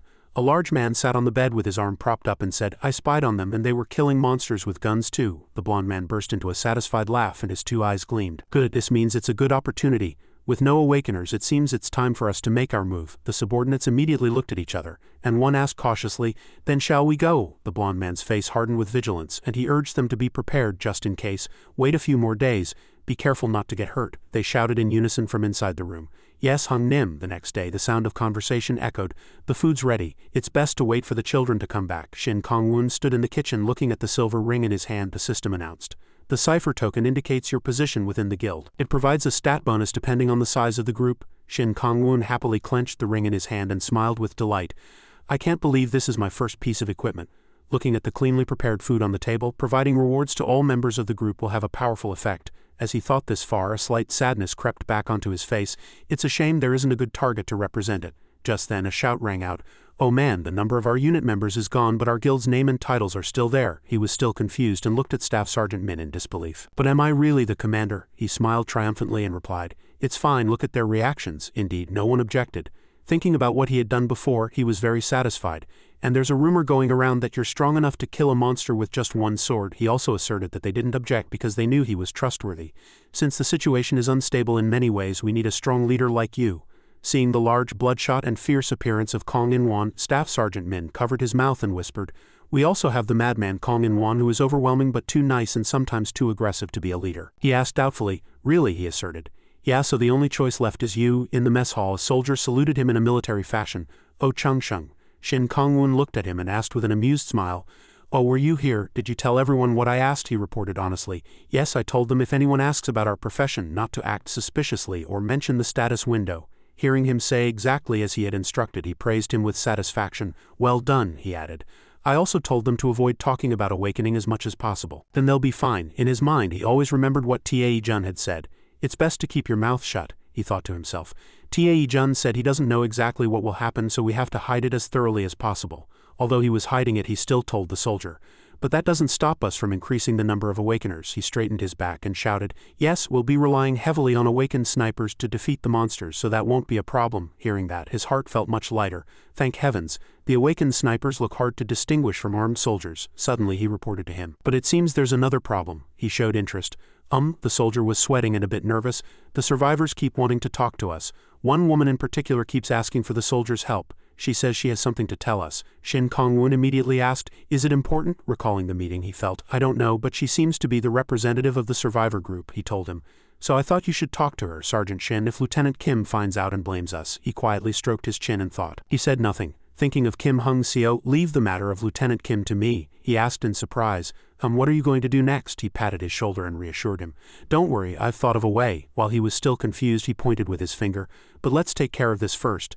Pick 3 representatives from the survivors and tell them to come to the second-floor conference room after dinner. He gave a special instruction, and warn them not to tell anyone. He heard and immediately replied, yes, I understand. Before he left, he said, good luck. Bowl of hot, delicious spaghetti. Shin Kong-woon looked at the bowl of spaghetti and thought to himself, it's only a matter of time now. I plan to sort a few things out. Late at night, he took the bowl of spaghetti by himself and went down to the basement. A few soldiers saw this scene and talked to each other.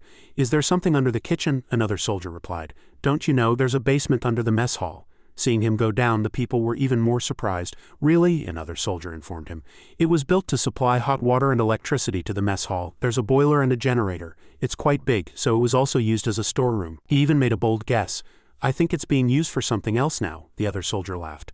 Who knows? Down in the room, he walked deep inside, still holding the hot plate of spaghetti. As he walked, he thought, anyway, Staff Sergeant Min, your idea of using this place as a prison was truly brilliant. He felt it was perfect for making a prison. At this moment, Shin Kong-woon stopped in front of a room. Frowning seriously, he quietly opened the door and entered. On a simple bed inside the room, the shadow of a person appeared. As soon as he saw him, he screamed in terror. What the? He replied with a smile. Yeah, it's me, Lieutenant Kim. Kim Hung-seo, with hollow, exhausted eyes, looked at him, sweating profusely. At that moment, the wooden door had been shut tight, and Shin Kong-woon, Staff Sergeant Min, and another soldier had been hiding outside the room. They quickly grabbed the doorknob, kicked the door open, and rushed inside. Kim Hung-seo, sitting in front of his computer screen, had no idea what was about to happen, and by the time he turned in surprise, it was already too late. From outside the door, Staff Sergeant Min charged in, swinging a fist wreathed in lightning. One jolt of lightning was enough to take him down. Lieutenant Kim was electrocuted and collapsed in his chair, his eyes rolling back, unable to do anything. Before losing consciousness, he could only just make out the faces of Staff Sergeant Min and Shin Kong-woon, and then he finally passed out, oblivious to everything. When he woke up, he was already locked up in this place. He continuously shouted and pleaded, Kong-woon, please listen to me. I'll apologize to every soldier I've ever insulted. Shin Kong-woon exclaimed in surprise. What? He began to confess all his sins on his own. Last time I fell asleep and spilled coffee on the equipment, breaking it. So I framed the guard who was on duty. Shin Kong-woon was at a loss for words and just listened. I made a mistake during an inspection and blamed other soldiers for it. The dim room contained only a simple cot, he thought to himself. I know how agonizing it is to be locked in a cell with nothing to do. You must be wondering why we put you in here. Lieutenant Kim continued to ramble. What else was there? Oh, was it about the soldier who got injured doing my work in the warehouse? This bastard has done too many bad things. Shin Kong-woon got tired of listening. It was truly sickening. He looked very desperate. It's all my fault, so please help me. You seem to be quite close with him. But Shin Kong-woon put on a sad and helpless expression. Holding a bowl of noodles, he replied, I tried to persuade them, but most were against it. There are more people who hold a grudge against you than I thought, Lieutenant. This man, completely unaware that this was all Shin Kong-woon's scheme, was stunned into a daze. His eyes widened with resentment. When Shin Kong-woon said, I don't think that's a possibility, his hands trembled. He collapsed onto the bed in despair. He remained silent in his despair, sweating profusely. Shin Kong-woon knew he was in a desperate situation. He was probably thinking of cases where officers were killed by their subordinates in wartime. After leaving him like that for a moment, Shin Kong-woon held out the bowl of noodles in front of him. But don't worry, I'll try to persuade the other soldiers. It must be tough being locked up, so I brought you this to eat. He looked at Shin Kong-woon with a wronged expression. But Shin Kong-woon patiently soothed him. You like Italian food, right? I made some pasta. Perhaps grateful that someone was looking out for him in such a situation, he said, thank you so much. Kong-woon. He picked up a fork, twirled some pasta and put it in his mouth. The moment he took a bite, his eyes widened and he praised it non-stop. Wow, this is delicious, really delicious. He ate greedily like a starving ghost. It was so delicious he was on the verge of tears.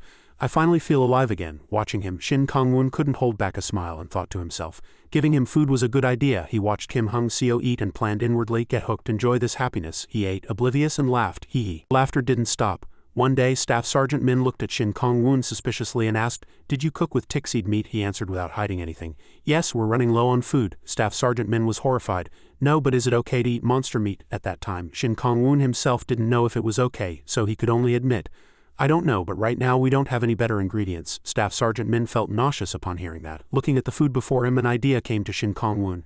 "So I've been experimenting with some new things, and I found that perhaps because it contains magical power, the taste and effect of the food are enhanced." Staff Sergeant Min asked back in disbelief. "Really?" Shin Kong-woon nodded. "Yes, I tested it myself and confirmed it. Besides, while I was cooking, the system gave me the Pioneer title. It said it's a title given to someone who makes a completely new breakthrough in their field. The effect of my profession-related skills and talents increased by 100, he shared. "I received this title," he also told Staff Sergeant Min. "I think I can test this dish made with the monster on Lieutenant Kim." Staff Sergeant Min seemed skeptical. On Lieutenant Kim, Shin Kong-woon reassured him, "Yes, leave it to me." Soon the dish was complete. Tick-seed rosé pasta filled with happiness. Shin Kong-woon looked at the bowl of pasta, his eyes gleaming, and smiled faintly with satisfaction. Now in the mess hall he couldn't hold back his smile either. Kim Hung-seo ate with admiration and praised continuously. "I haven't had a proper meal like this in a long time. This feels really good." Looking at the clean plate, Shin Kong-woon also replied politely, "I'm glad you're feeling good." He was in a daze, drooling and smiling foolishly. Hee. The pasta bowl was empty. From that day on, Shin Kong-woon cooked in the kitchen every day. It was still tick-seed dishes for Lieutenant Kim. While cooking, he thought, "It's a good thing I can feed him every day and make his tongue and brain addicted to my food." Suddenly he raised his hand, touched his chin, and fell into thought. Kim Hung-seo's eyes shot open and he shouted in surprise, "Wait, this is all I get to eat today." Shin Kong-woon had calculated everything.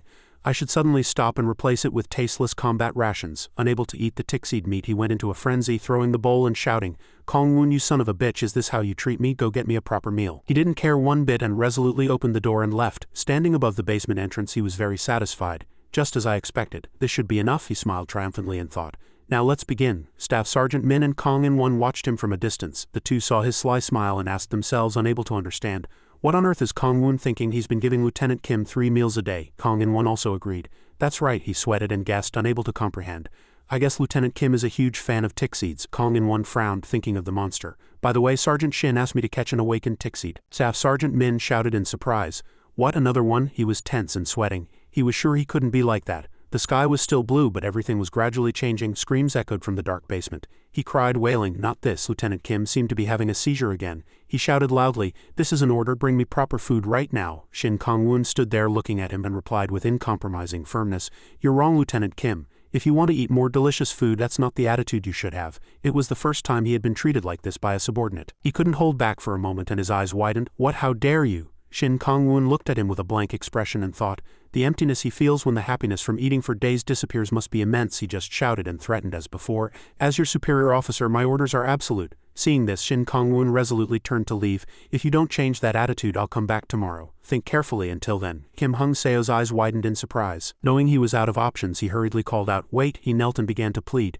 "Please, I'm begging you, don't do this. No matter how much I eat, I don't feel full." He even grabbed Shin Kong-woon's pant leg and bowed his head deeply. This was exactly what Shin Kong-woon wanted. Yes, he couldn't take it anymore. He cried out, "Please cook me something, I'll do anything." As if waiting for him to say this, Shin Kong-woon nodded lightly and with wide eyes said in a frightening voice, "All right, then I'll cook for you, but on one condition." He looked up, sweating profusely. When the door opened, there was a tick seed inside. Since the profession one gets upon awakening is random, Lieutenant Kim was like a lottery ticket. The moment he saw the monster, he was startled and stammered in fear. That's he had always avoided fighting monsters. He screamed in horror. "It's a tick seed," Shin Kong-woon replied casually. "Yes, if you want to eat my food, you have to kill that monster." The floor was spattered with fresh blood and Kim Hung-seo gasped for breath, his hand holding the knife trembling. A status window appeared before him. Profession Apprentice Commander Level 1 Trait Skill. Can increase the stats of subordinate soldiers by 10. Kim Hung-seo was bewildered as he stared at the status window in front of him. "Is this awakening?" Shin Kong-woon approached and looked at Kim Hung-seo's status window. "Oh, this percentage increase is better than I thought." Kim Hung-seo looked at him and asked, "Kong-woon, what's going on? Explain this to me." Shin Kong-woon smiled at the horrified Kim Hung-seo before him. "Looks like I scratched a winning lottery ticket." In the kitchen, Shin Kong-woon opened his status window and continued his research. There are mainly 2 ways to increase people's stats: modifying a fixed value or increasing a percentage. Modifying a fixed value is more effective when the target's stats are low. On the other hand, a percentage increase is effective when the target's stats are high. In that case, Lieutenant Kim's trait could be effective in raising the stats of the entire corps. I can gain a lot from this experiment. Shin Kong-woon also succeeded in completely controlling a person through cooking, earning the achievement Irresistible Taste. This is one of the highest achievements a chef could hope for. Achievement reward, high-grade ingredient, Dragon's Heart. You have gained a lot of experience. You have leveled up from apprentice chef level 10. You have leveled up from apprentice chef level 10 to sous chef level 1. Then the max level must be 9. Now my stat increase is about 2 instead of 1, and now the apprentice trait has been replaced with an intermediate trait. Even with apprentice skills I've reached an expert level compared to before. I don't know what will happen now. He looked at the meticulously prepared food before him. Combat rations are complete. Oh, I really like this skill. He reached out, picked up a hardtack from the tray and tasted it. This is a new combat ration skill that can create combat-ready food supplies. It has less energy than a normal meal but a longer shelf life, is high in calories for its small size and is easy to carry. The taste isn't bad either. It'll be suitable when it's difficult to supply food to the entire unit. Who knew the useless Lieutenant Kim could be this useful? I'm saved. The kitchen gradually grew quiet. Shin Kong-woon raised an eyebrow and looked outside the door. It was another day with a blue sky. In the soldiers' dormitory area, Shin Kong-woon easily spotted a few familiar faces moving inside. Of course, Lieutenant Kim was not with them.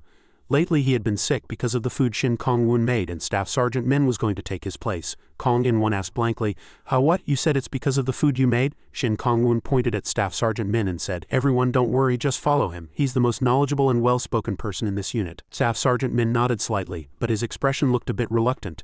"You think I don't know? You're just pushing the responsibility onto me." Shin Kong-woon grinned, baring his teeth, and said, "I told you everything yesterday, now you just have to do as I said. I agreed to take command, but don't expect me to take all the responsibility." Staff Sergeant Min sighed reluctantly.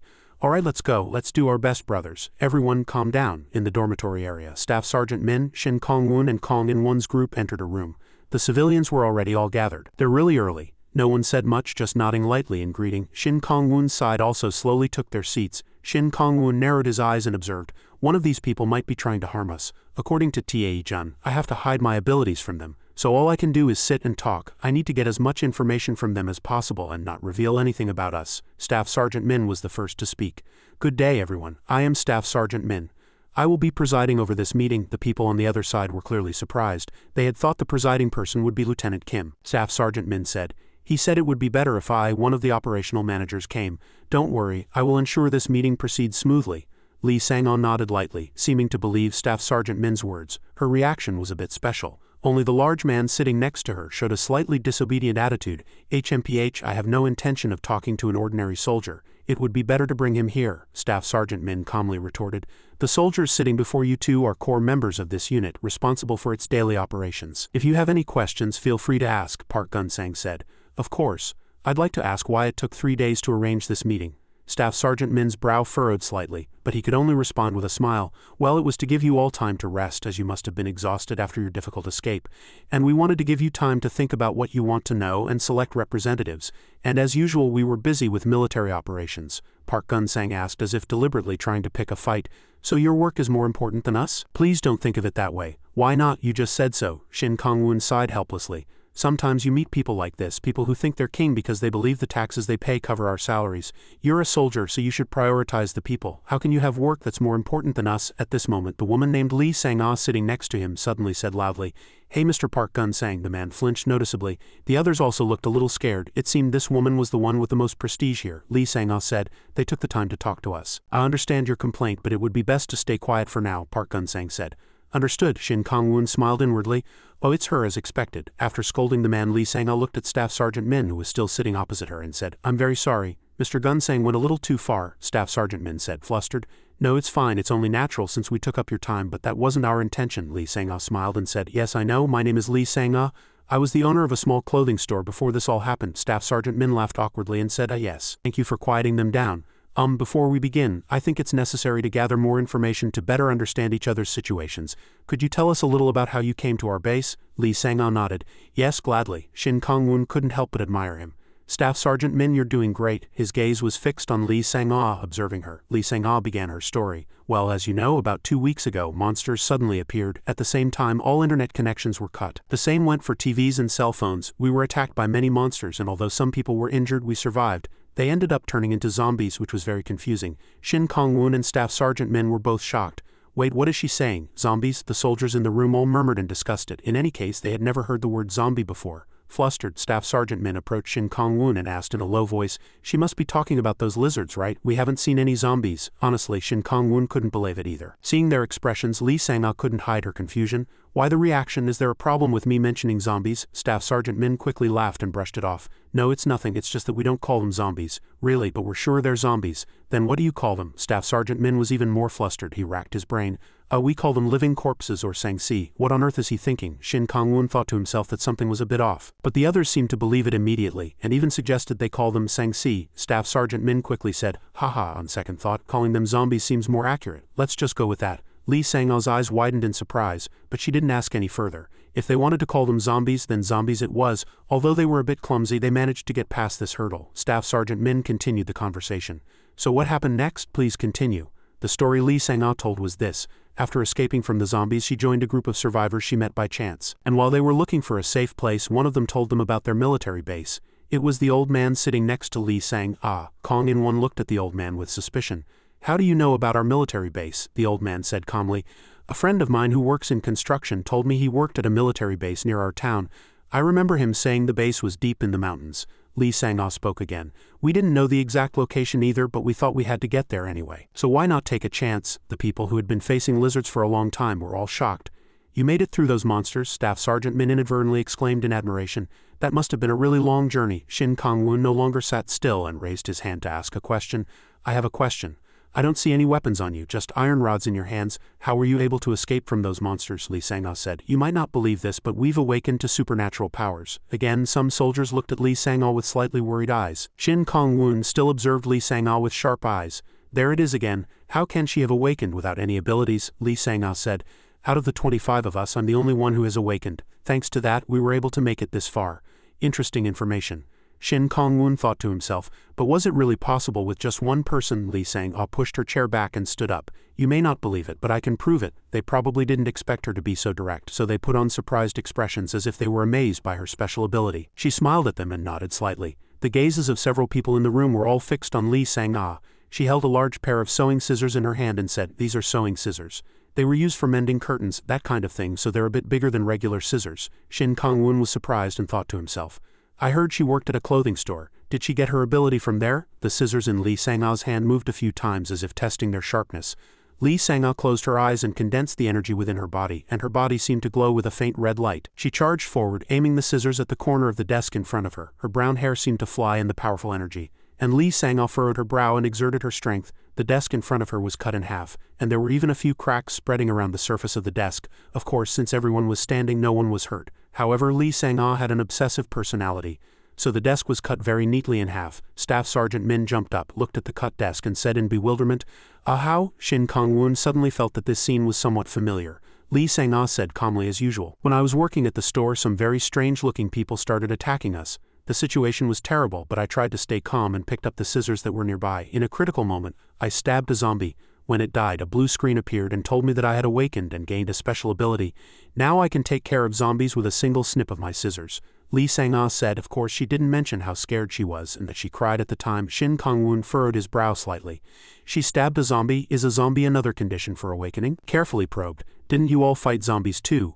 "Then why did only Ms. Lee Sang-ah awaken?" Lee Sang-ah said. "I'm curious about that too. I don't know what the necessary conditions are." The few people who knew the inside story were a little worried and flustered. "They killed zombies but didn't succeed in awakening? That's really strange." Shin Kong-woon furrowed his brow slightly. "Tae-jun said someone might try to harm us. What's going on? Is she the only awakener? Or is she hiding something? Does she have something to tell me about awakening?" Lee Sang-ah said, "Yes, I don't know the exact criteria, but it seems you awaken randomly when you kill a zombie. I thought I should share that information with you." Staff Sergeant Min nodded and said, "That's very useful information, thank you. If anything dangerous happens, call us. We will be there for you." Shin Kong-woon smiled faintly. He thought to himself, there won't be any conspiracy. If there were, they would die too. Staff Sergeant Min smiled broadly at Lee Sang-ah and said, "I'd like to tell you about the current situation in our unit, and I'll ensure you're properly supplied." Lee Sang-ah smiled and said, "That would be wonderful." Looking at Staff Sergeant Min's face, he was clearly on Lee Sang-ah's side. He looked at Kong In-won and said, "Kong In-won, clear the desk and replace it with a new one." Shin Kong-woon smiled. "It seems there's nothing more to dig up here. In that case, I'll have to set a trap outside on the training ground." Shin Kong-woon sat on a large barrel deep in thought. The zombies she mentioned, it means there are countless monsters running rampant in the city, so I can't predict what will happen at all. He sighed, looked up at the blue sky and exclaimed, "What a headache." Just then, the sound of a few footsteps was heard nearby. It was the voices of some girls. "Sergeant, we've finished the dishes." He stood up and smiled.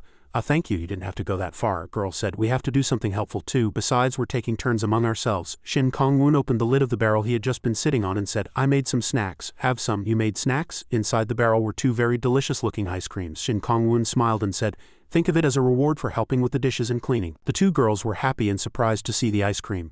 "It's ice cream, you made it yourself?" Shin Kong-woon smiled and said, "I had some leftover ingredients so I tried making something new. I tried to make it similar to what you might have had before so it shouldn't be too bad. I'll try one. You try it too." Shin Kong-woon looked worriedly at the 2 ice creams in their hands. "This is happy flavor ice cream. I added the chef's special sauce. I need to start spreading the rumor that you get a reward after finishing your work." The 2 girls took a bite of the ice cream. The taste of the ice cream slowly melted in their mouths, and then it happened. An explosion of flavor. Even the quieter girl became much brighter. One of them laughed happily and said, "Wow, this is so delicious. What flavor is this? I've never had anything like it. Don't you think so too?" "Yeah, you're right. I didn't know it would be this good." "You're smiling at me." "Yeah, I haven't seen you smile since your parents passed away. I just feel happy for some reason. I'm finally seeing you happy. Don't cry, it's a good thing." "Sorry, I couldn't help it." Shin Kong-woon looked at the 2 girls in front of him. "Are their emotions changing?" After losing her parents, she must have suppressed her emotions a lot. She pretended to be cheerful, but it must have exhausted her. The emotional change from the ability is temporary, but even after the effect wears off, it affects the person's heart for a long time. Just like how Kong In-won ate the food and gained courage, no longer feeling afraid. If the ice cream is effective, Shin Kong-woon promised himself, "I need to set more traps." In the evening after the meeting, Shin Kong-woon and Staff Sergeant Min had a quiet meeting. Staff Sergeant Min said, "That guy who kept asking what our profession was. I found out his room number." Shin Kong-woon asked, "Anything else?" Staff Sergeant Min said, "There are 5 people in that room and they all knew each other before this incident, but just because they're friends doesn't mean they're accomplices, right?" Shin Kong-woon asked worriedly, "But just because they're friends doesn't mean they're accomplices, right?" Staff Sergeant Min nodded. "Yeah, but they could be related, right?" Shin Kong-woon looked into the distance. "So what do we do now? We can't just kill them all and act like nothing happened." Staff Sergeant Min nodded. "That's right. If we get caught, it'll be a big problem. We can't let the survivors cause a commotion." "Yeah, but we can't just keep waiting. If they are Awakeners, that's a really big threat." Shin Kong-woon said in a low voice, "If only I could feed them snacks I made and make them confess their plans." On second thought, didn't the survivors decide to help the unit in the meeting?" Staff Sergeant Min said. "Yeah, and they agreed, but they only cleaned the living quarters and the mess hall." Shin Kong-woon said excitedly, "I have a good idea. I'll take someone to the living quarters and assign them work, and then observe what they're doing. Like you did with Kong In-won and Lieutenant Kim." Shin Kong-woon nodded. "Yes, I believe I can do it." Staff Sergeant Min nodded. If you're that confident, give it a try. But will it be okay? Kong-woon, you have other abilities besides just giving strength, right?" Shin Kong-woon paused for a moment and looked at Staff Sergeant Min with slightly worried eyes. "Did he notice?" Staff Sergeant Min said. "I have a rough idea of what it is, but I won't force you to say it. You'll probably end up using it soon anyway. But relying on it could be harmful." Shin Kong-woon nodded. "Yes, I'll be more careful." Staff Sergeant Min pouted his lips and looked at him. Shin Kong-woon laughed awkwardly. "I understand how he feels. If people knew I had this kind of ability, no one would want to eat my food. I have to use it sometimes, but I have to be careful not to get caught." Staff Sergeant Min said, "Then let's set a date." A few days later in the kitchen, after spreading rumors about the ice cream, Shin Kong-woon successfully approached one of the people from that room. He laughed and said, "Haha, great." And then he took out the ice cream and offered it to him. "Have some." The man grinned and asked, "Ah, you mean the legendary ice cream?" Shin Kong-woon asked curiously, "Has the rumor already spread that much?" Choi Jong-yun smiled and said, "Anyone who hasn't tried it yet will definitely be jealous." The people in the mess hall kept bragging about how delicious it is. Shin Kong-woon smiled and said, "Ah, that's too bad for the people who applied for the dormitories." Choi Jong-yun didn't hesitate, took the ice cream and said with a smile, "It's fine, everyone will get their turn eventually. They're probably waiting for the day they're assigned to the mess hall." He took a bite of the ice cream and was very happy inside. The taste was truly flawless. "Now I understand people's reactions." Shin Kong-woon nodded and said with a smile, "Is that so? Of course. I put a lot of effort into making it, so it has to be delicious. The one you're eating now is a special edition, so I didn't skimp on the ingredients. It's Mitsuga ice cream, made with the sincerity of an apprentice chef." Choi Jong-yun gave a thumbs up and said with a smile, "It's very delicious. The taste is amazing. It's been a long time since I've had something sweet." And he finished the entire ice cream. Shin Kong-woon smiled and said, "I'm glad you liked it. Now shall we begin?" He smiled and asked, "May I ask you a few things?" Choi Jong-yun was surprised. "You have questions for me? Feel free." Shin Kong-woon asked, "You asked about my profession last time, do you remember?" Choi Jong-yun nodded. "Yes, I did." Shin Kong-woon asked, "Why did you ask?" Choi Jong-yun furrowed his brow slightly. "Well, I had to check if there were any Awakeners in the unit. It wouldn't be strange for a military unit with guns to have Awakeners. If so, we would have had to change our strategy. I was relieved when you said no." He suddenly stopped talking. "What am I saying right now? What is happening? I don't want to talk, but I have no choice." Shin Kong-woon smiled and said, "I can see how you might feel that way." Choi Jong-yun became even more confused. Damn it, what is this? My mouth is moving on its own. Shin Kong-woon asked again. What did you plan to do if our unit had awakeners? Choi Jong-yun said. First, we would have tested the waters. If there were too many awakeners in the unit, we'd have no choice but to face them head-on. So we would have laid low and waited for an opportunity. I see. So the existence of awakeners was something you feared as well. Shin Kong-woon asked. You mean you would have hidden more thoroughly? Because there are no awakeners here, you let your guard down and you wouldn't have eaten the food I gave you, Choi Jong-yun said. Yes, that's right. Damn it, what did you do to me? Damn it, I'll be in big trouble if I stay here. Shin Kong-woon said. Wait, I have a few more things to ask you. Choi Jong-yun stopped in his tracks. Ask away, this is getting scarier. I can't move my body. Shin Kong-woon asked. How many comrades do you have? How many of them have awakened and who is considered the leader? Choi Jong-yun said. All 5 of us who share a room are comrades and we're all awakened. The leader is probably Park Woon-sang, our room's representative. Park Woon-sang, all 5 of them. If it's that Park Woon-sang, he's the one who was complaining that Lieutenant Kim was nowhere to be seen. I remember his face clearly. This is an absolute disaster, he asked again. What were the 5 of you planning to do? Choi Jong-yun said. We were planning to take over the unit. First we had to check if there were any awakeners or other potential threats, and after a few days of observation, determined that this unit had no awakeners or threats of that level. So we decided to carry out the occupation operation tonight. Shin Kong-woon's pupils shook slightly. Tonight? Choi Jong-yun, still with his back to him, smiled and said, This operation will begin as soon as I get back. Shin Kong-woon gritted his teeth. This can't be happening. Choi Jong-yun snapped his fingers lightly and flames appeared around him. But considering the circumstances, I'll have to execute it right now. Flames blazed fiercely around him. Choi Jong-yun rushed toward Shin Kong-woon to launch a preemptive strike. Perhaps only now did he realize that the person standing before him was by no means ordinary. Shin Kong-woon frowned slightly and stepped back. He uses fire. Fire blazed fiercely around Choi Jong-yun and he shouted, I'm confused about what's happening, but I realized I have no need to be afraid. You're just a cook. Shin Kong-woon frowned. I didn't expect this. I didn't think he would just charge at me like this. Malice was clear in Choi Jong-yun's eyes. He growled and said, It seems we were tricked by you. It's embarrassing that our identities were revealed, but if I kill you and start the operation, everything will be over. Then he threw a fireball at Shin Kong-woon. The fireball burned fiercely, radiating heat around it. Energy slowly began to glow around Shin Kong-woon as well. You're underestimating the power of a chef. It's a profession that's quite familiar with fire. Low-grade firepower is fundamentally different. Cooking always involves fire. Grabbing and shaking a steel pan in front of a hot fire. That is a chef's destiny. He crossed his arms and leapt into the flames. The flames blazed fiercely in front of him. As Shin Kong-woon swung his arms fiercely, it was as if a gust of wind had swallowed the flames. You picked the wrong opponent. The flames scattered into several pieces and disappeared into the air. Seeing Shin Kong-woon unharmed, Choi Jong-yun was horrified and stepped back. Impossible. How can he do that with his bare hands? Shin Kong-woon frowned and let out a sigh. HMPH, I guess there's no need to hide anymore. My true abilities, chef's eye, low-grade cooking secrets, primate cooking technique recognition. Choi Jong-yun's 2 weaknesses were clearly visible to his eyes. A status window appeared before Shin Kong-woon. He held a kitchen knife in his hand and said, Get ready. Choi Jong-yun, surprised by his opponent, was momentarily at a loss for what to do. Perhaps his experience was still insufficient to deal with a soldier. Shin Kong-woon pressed his lips together firmly and moved through the space as lightly as a feather. As he rushed forward, the blade in his hand flashed in the air with a sharp sound. The sound of flesh being cut was heard, and his clothes were soaked in fresh blood. Outside, it had already turned to dusk. In the room, the remaining 4 were all waiting for Choi Jong-yun, but quite a long time had passed. They grew a little impatient. Doma looked at Park Woon-sang and asked, What do we do now, Hung Nim? Park Woon-sang said, We can't wait any longer. Let's proceed without him.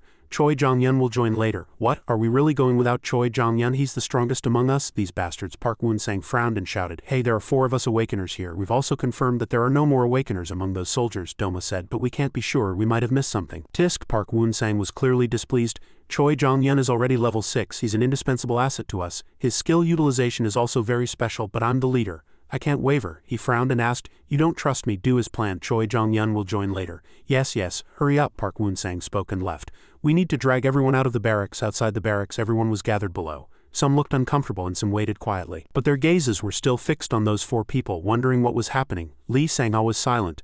She also didn't understand what was happening and seemed not to have expected to be in such a situation. She approached and questioned him.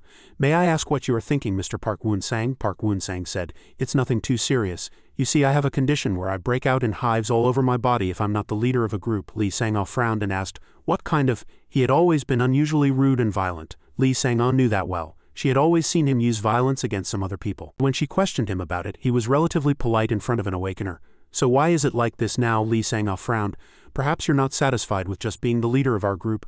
Our group only has 5 people after all. Yeah, it's too small. This survivor group is also a bit small, Park Woon-sang said coldly. It has to be at least the size of this unit, only then can I feel a sense of satisfaction. Lee Sang-ah frowned with worry.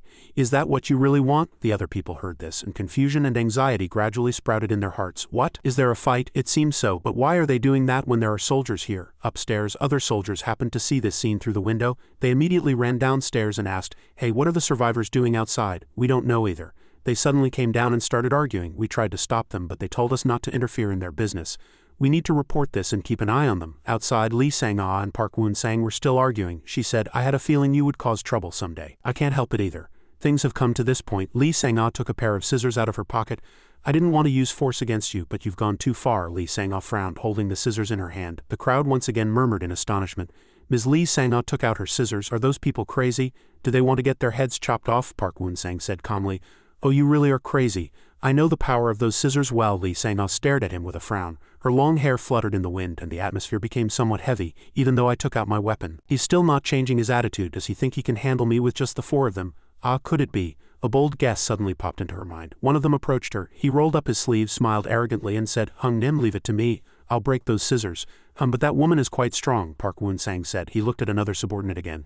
"Doma, go help that guy." Doma smiled and said, "Yes, Hung Nim." And so, Lee Sang-ah was in a 2-on-1 situation. They're quite confident even though they know my abilities. Lee Sang-ah frowned and shouted, "Were you hiding the fact that you're also Awakeners?" Park Woon-sang bared his teeth and smiled. "Hee hee, you finally figured it out now that you know. This will be your end. Awakeners, all of them," the crowd murmured. "How long have they been deceiving us?" Park Woon-sang tilted his head to the sky and said loudly, "It seems Miss Sang-ah has no intention of backing down, so go and crush her." Yes, Hung Nim. Jungmin's skill was to turn his hands to stone and Doma's skill was to control golden orbs. The four of them could fight without reservation, but Lee Sang-ah could not. "There are people behind me, so I have to lead them away first," Lee Sang-ah thought to herself. She rushed forward to buy time to lead them away, but Jongmin chased right up to her side, blocking her intention. Lee Sang-ah frowned, crossed her scissors and pushed them forward to block Jongmin's stone fist. The scissors shook violently and Lee Sang-ah was pushed back. She dug her heels into the ground, kicking up a thick cloud of dust in her steps. Lee Sang-ah stared in horror at the scene before her. It seems they've been hiding their true skills for quite some time. As soon as she blocked the fist, golden orbs flew in, surrounding and attacking Lee Sang-ah. Far from counterattacking, Lee Sang-ah was pushed back without even a moment to catch her breath. Damn it, these guys are on a completely different level from zombies. 2 Awakeners, do I even have a chance? The other ordinary people all watched this scene with worry.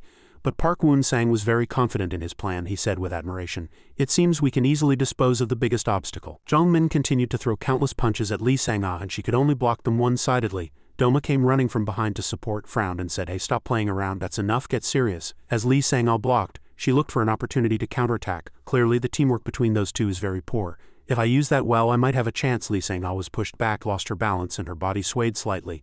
Doma rushed in and shouted loudly, "Move, I'll finish her," he thought to himself. "We've reached level 4. There's no way we'll lose to a seamstress girl with no combat abilities." Suddenly a loud gunshot rang out.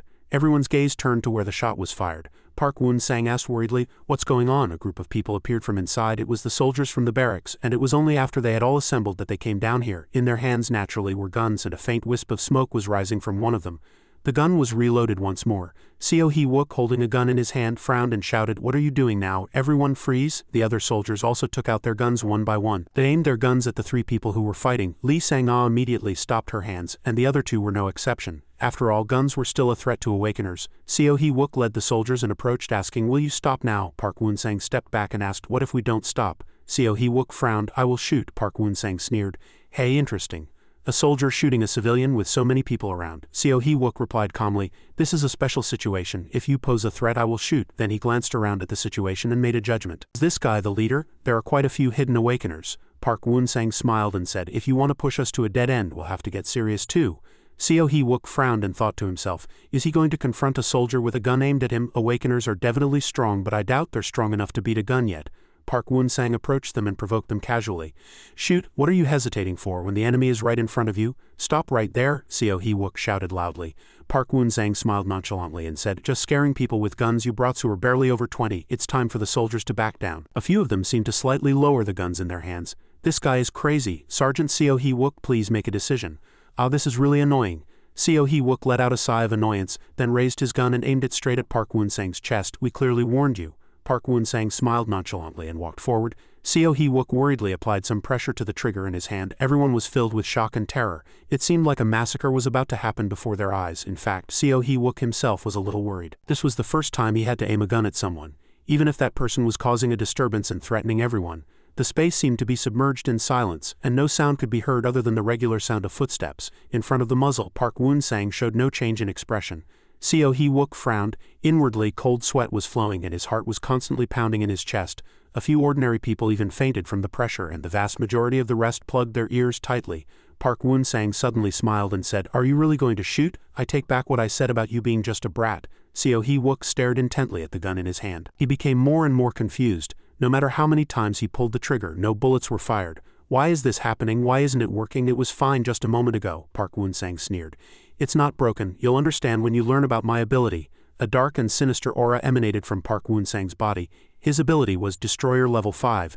He had physical resistance, fire and magic resistance, low-grade sinister knowledge, and a low-grade flame control skill. This skill allows him to interfere with flames and fire-related phenomena in the vicinity. This was a superpower, but they couldn't imagine what kind of ability could disable a gun. Park Gun-sang kindly explained. "I can control flames, and a gun is just a gun after all.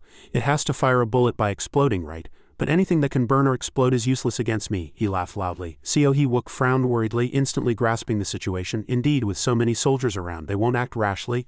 I let my guard down." The other guys bared their teeth and sneered. "That's our Hung Nim, you hear? Your weapons are useless now." Lee Sang-ah, unaware of the inside story, frowned with worry. At this rate, the unit would fall into their hands. Park Gun-sang scanned his surroundings and commanded loudly, "Everyone on your knees now. If you listen, I won't treat you badly. From this moment on, I'm taking over this unit." But the soldiers gripped their guns tighter and couldn't hold back their laughter. "Just handling fire? What? I thought it was something amazing. We were scared for nothing. Staff Sergeant, what should we do now? There are 4 of them, so shouldn't 4 of us go out? Why should we? We can just overwhelm them with numbers." Seo Hee-wook said, "All right, send more people to the woman's side." Park Gun-sang was puzzled, but he still calmly believed in his actions and the results of his investigation. These guys don't seem to understand the situation.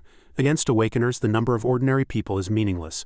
Stop this foolishness and surrender. Seo Hee-wook let out a light sigh and admired. "You're really noisy. Kong In Won Daewoo, you take care of them." The 2 stepped forward excitedly, rolling up their sleeves and preparing to fight. The dark energy emanating from Park Gun-sang's body grew stronger. He gritted his teeth and growled, "All right, I'll have to kill a few as an example.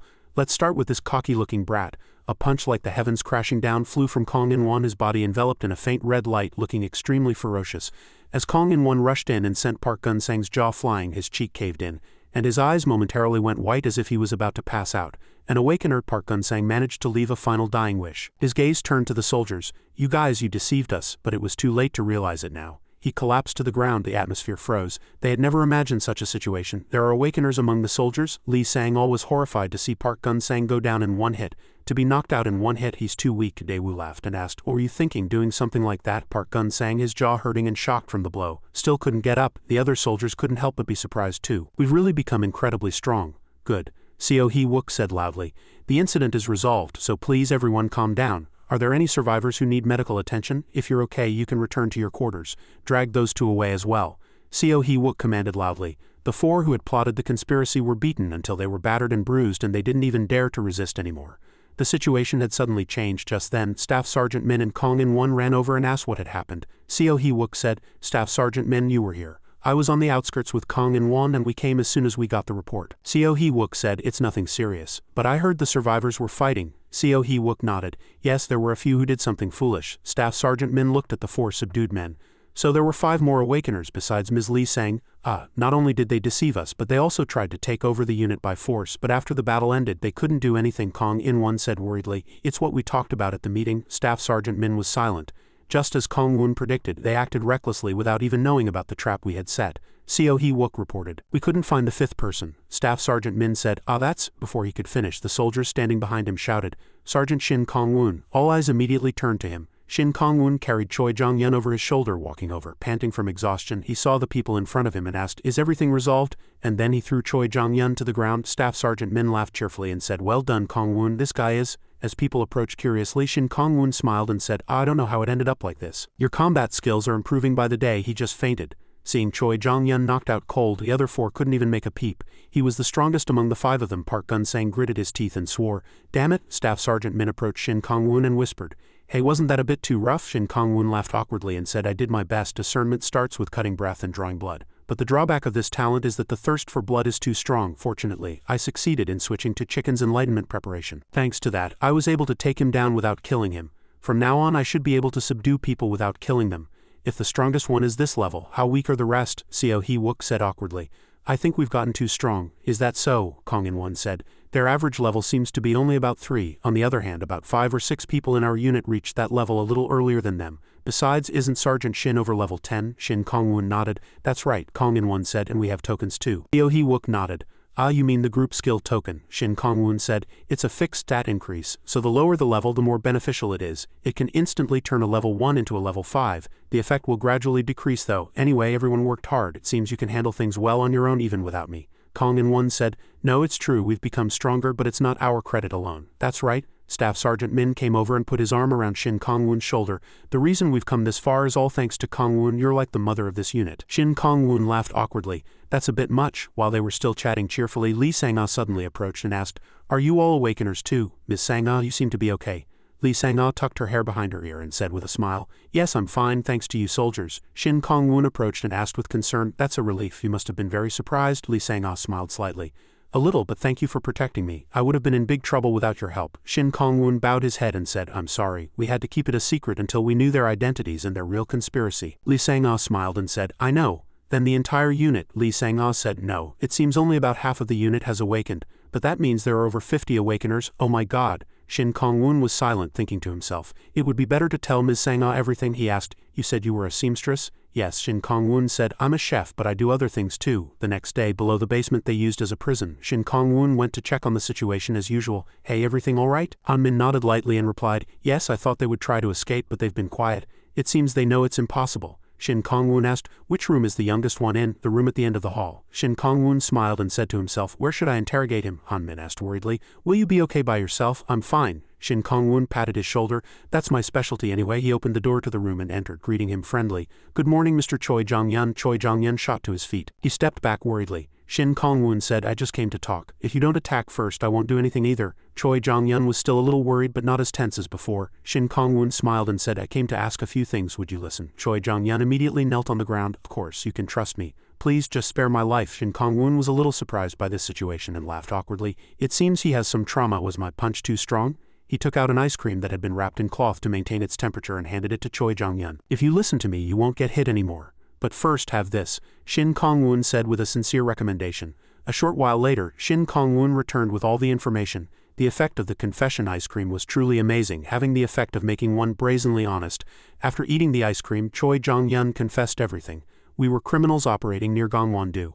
As information about awakening spread among the survivors, it became difficult for us to expand our forces. In the end, under Gunsang's command, we decided to join forces and swallow up other units. So you hid the fact that you were Awakeners and joined Ms. Lee Sang-ah's group? Shin Kong-woon asked. But it wouldn't have been easy to take over other forces, Choi Jong-yun said. One of our comrades knows a way. He can turn even the most capable leader into a cruel criminal through instigation and drive them out. Shin Kong-woon clenched his fist. So these cunning bastards are trying to expand their influence this way? Shin Kong-woon asked again. So our unit was the target? Choi Jong-yun said. Yes, if we were going to take over another force, it's only logical to aim for a bigger target. Besides, we thought we would have an advantage over other forces if we obtained guns. Now I understand why Tae-jun told me to hide my power. Shin Kong-woon thought to himself while still concentrating on chopping the ingredients. If they knew this was a strong force, they would have been more careful. They're spreading and instigating like cancer cells. He cut an onion in half.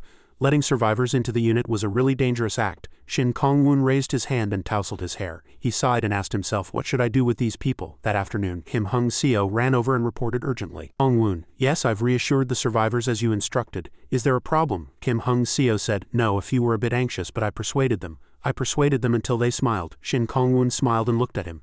As expected, the lieutenant's words are more persuasive than an ordinary soldier's. What a useful ability. Kim Hung-seo suddenly held out his hand and asked worriedly, Kong-woon, did you take care of the matter? Shin Kong-woon said, ah, and then said, you've worked hard. Yes, since I worked hard, can you give me some snacks? Shin Kong-woon's lips twitched slightly. The addiction symptoms are getting worse. Seeing his silence, Kim Hung-seo quickly stepped back and said hastily, sorry, was I being thoughtless? It was just a joke. 3 meals a day is enough. Shin Kong-woon nodded lightly and said with a smile, I understand. Since you worked hard, I'll make it for you. We have plenty of lizard meat, so it's fine. Kim Hung-seo couldn't hold back his drool and said excitedly, thank you, Kong-woon. I'm really grateful. I'm really looking forward to the dish you'll make. Shin Kong-woon said, please have a seat in the dining hall. I'll bring it to you. Kim Hung-seo was so happy it was as if flowers were blooming around him, and he hummed and even tapped his feet as he left the kitchen. He was truly at a loss for words. Shin Kong-woon rolled up his sleeves. He suddenly asked himself, should I make those 5 addicted like Lieutenant Kim? They're just a burden and I can't kill my own kind if I leave them like this. Yes, I have to act right away. The sharp kitchen knife quickly chopped the ingredients into small pieces. They can only eat the food he makes. As they cried and frantically ate the food he made, Shin Kong-woon gained a new achievement. Reformation, you have completely subdued an evil group with the power of food. As a reward, a title is given. Title: Reformer Chef. Your cooking effects on monsters and barbaric professions are increased by 30. Everyone will now join this unit as new members. He informed the 5 of them, and of course after being tamed by him they were as obedient as puppies, carrying out every order given. They helped with transport work in the unit, cleaned the kitchen, washed the dishes cleanly, and focused on training according to the new recruit program. It was still a beautiful day. Sometimes Shin Kong-woon would go over and watch their new recruit training process. Kong-in-won bared his teeth and said with a smile, "It seems they've adjusted well. They're a bit old, but it's not the first time an older person has enlisted." Shin Kong-woon smiled and admired. "Good, it seems everything is well organized." He smiled and said, "They'll be new recruits until they've completely reformed." "Understood, Captain," Kong-in-won said excitedly. Just then, Staff Sergeant Min came running from a distance, panting and shouting loudly. "Shin Kong-woon, I was looking for you." "What is it?" he asked. Staff Sergeant Min said, "There's something you need to see." Shin Kong-woon frowned slightly. "Is there a problem?" He and Staff Sergeant Min went together to a place where 4 large oil drums were stored. "These oil drums are all we have in the unit. Most are already empty, and excluding the vehicle oil drums, the generator will be able to run for about 1 more week. This is serious. Food and electricity are running out," Shin Kong-woon said with a frown. "With limited resources and an increasing number of mouths to feed, it was inevitable. The arrival of the survivors threw all our plans off. We can't last long here." "Then what should we do now?" Staff Sergeant Min frowned and fell into thought. He looked flustered. Shin Kong-woon was calmer. He had already thought about this issue. He said, "We're leaving this place." That night, the first 5 people to awaken in the unit gathered in a private conference room. Staff Sergeant Min said, "Now I know why you told us to skip dinner. Did the unit have something like this? It's amazing." On the table was a full spread of variously cooked meat dishes. Shin Kong-woon said, "Yes, everyone, please eat." Staff Sergeant Min asked curiously, "But didn't you say we're short on food? Why? And yet you're serving us this." Shin Kong-woon was silent for a moment, then smiled and said, "Actually, this is lizard meat." The hand that was about to pick up a piece of meat froze in midair. The 4 had already taken a bite. They wanted to spit it out immediately, but it was too delicious to do so. "Staff Sergeant Shin, what did you say? They want to join our unit? We won't be able to handle them if we take in the civilians." Staff Sergeant Shin, "We're already in a tough situation. Because of Lee Sang-a's proposal, the senior members held an emergency meeting," Park Tae-jun said, "but we can't turn our backs on them. If we leave, they'll all die," Seo Hee-wook asked worriedly. "Did everyone else agree?" Shin Kong-woon quietly nodded. "Yes, everyone agreed to join our unit. There will certainly be many dangers and there's no way to predict sudden threats." But Shin Kong-woon thought to himself, "We must join forces to protect them and survive together. That is our duty as soldiers." "All right," Shin Kong-woon said, "it's decided. Now we need to make a detailed plan." A short while later, Lee Sang-ah came to them and presented a great gift. Her promise to work hard was not just empty words. "You made these uniforms yourself?" Shin Kong-woon was amazed as he looked at the neatly arranged clothes in the box. Lee Sang-ah said, "Yes, they're combat uniforms made from monster leather. This commander's combat uniform is made from the chieftain's hide, and the regular combat uniforms are made from lizard hides." She possessed the skills of an expert seamstress. He asked, "So this is why you asked for the materials we got from the monsters?" Lee Sang-ah smiled and said, "Yes. Just as you said, the defense is excellent. The scales are so hard that I only reinforced the vital areas and parts that are less restrictive to movement."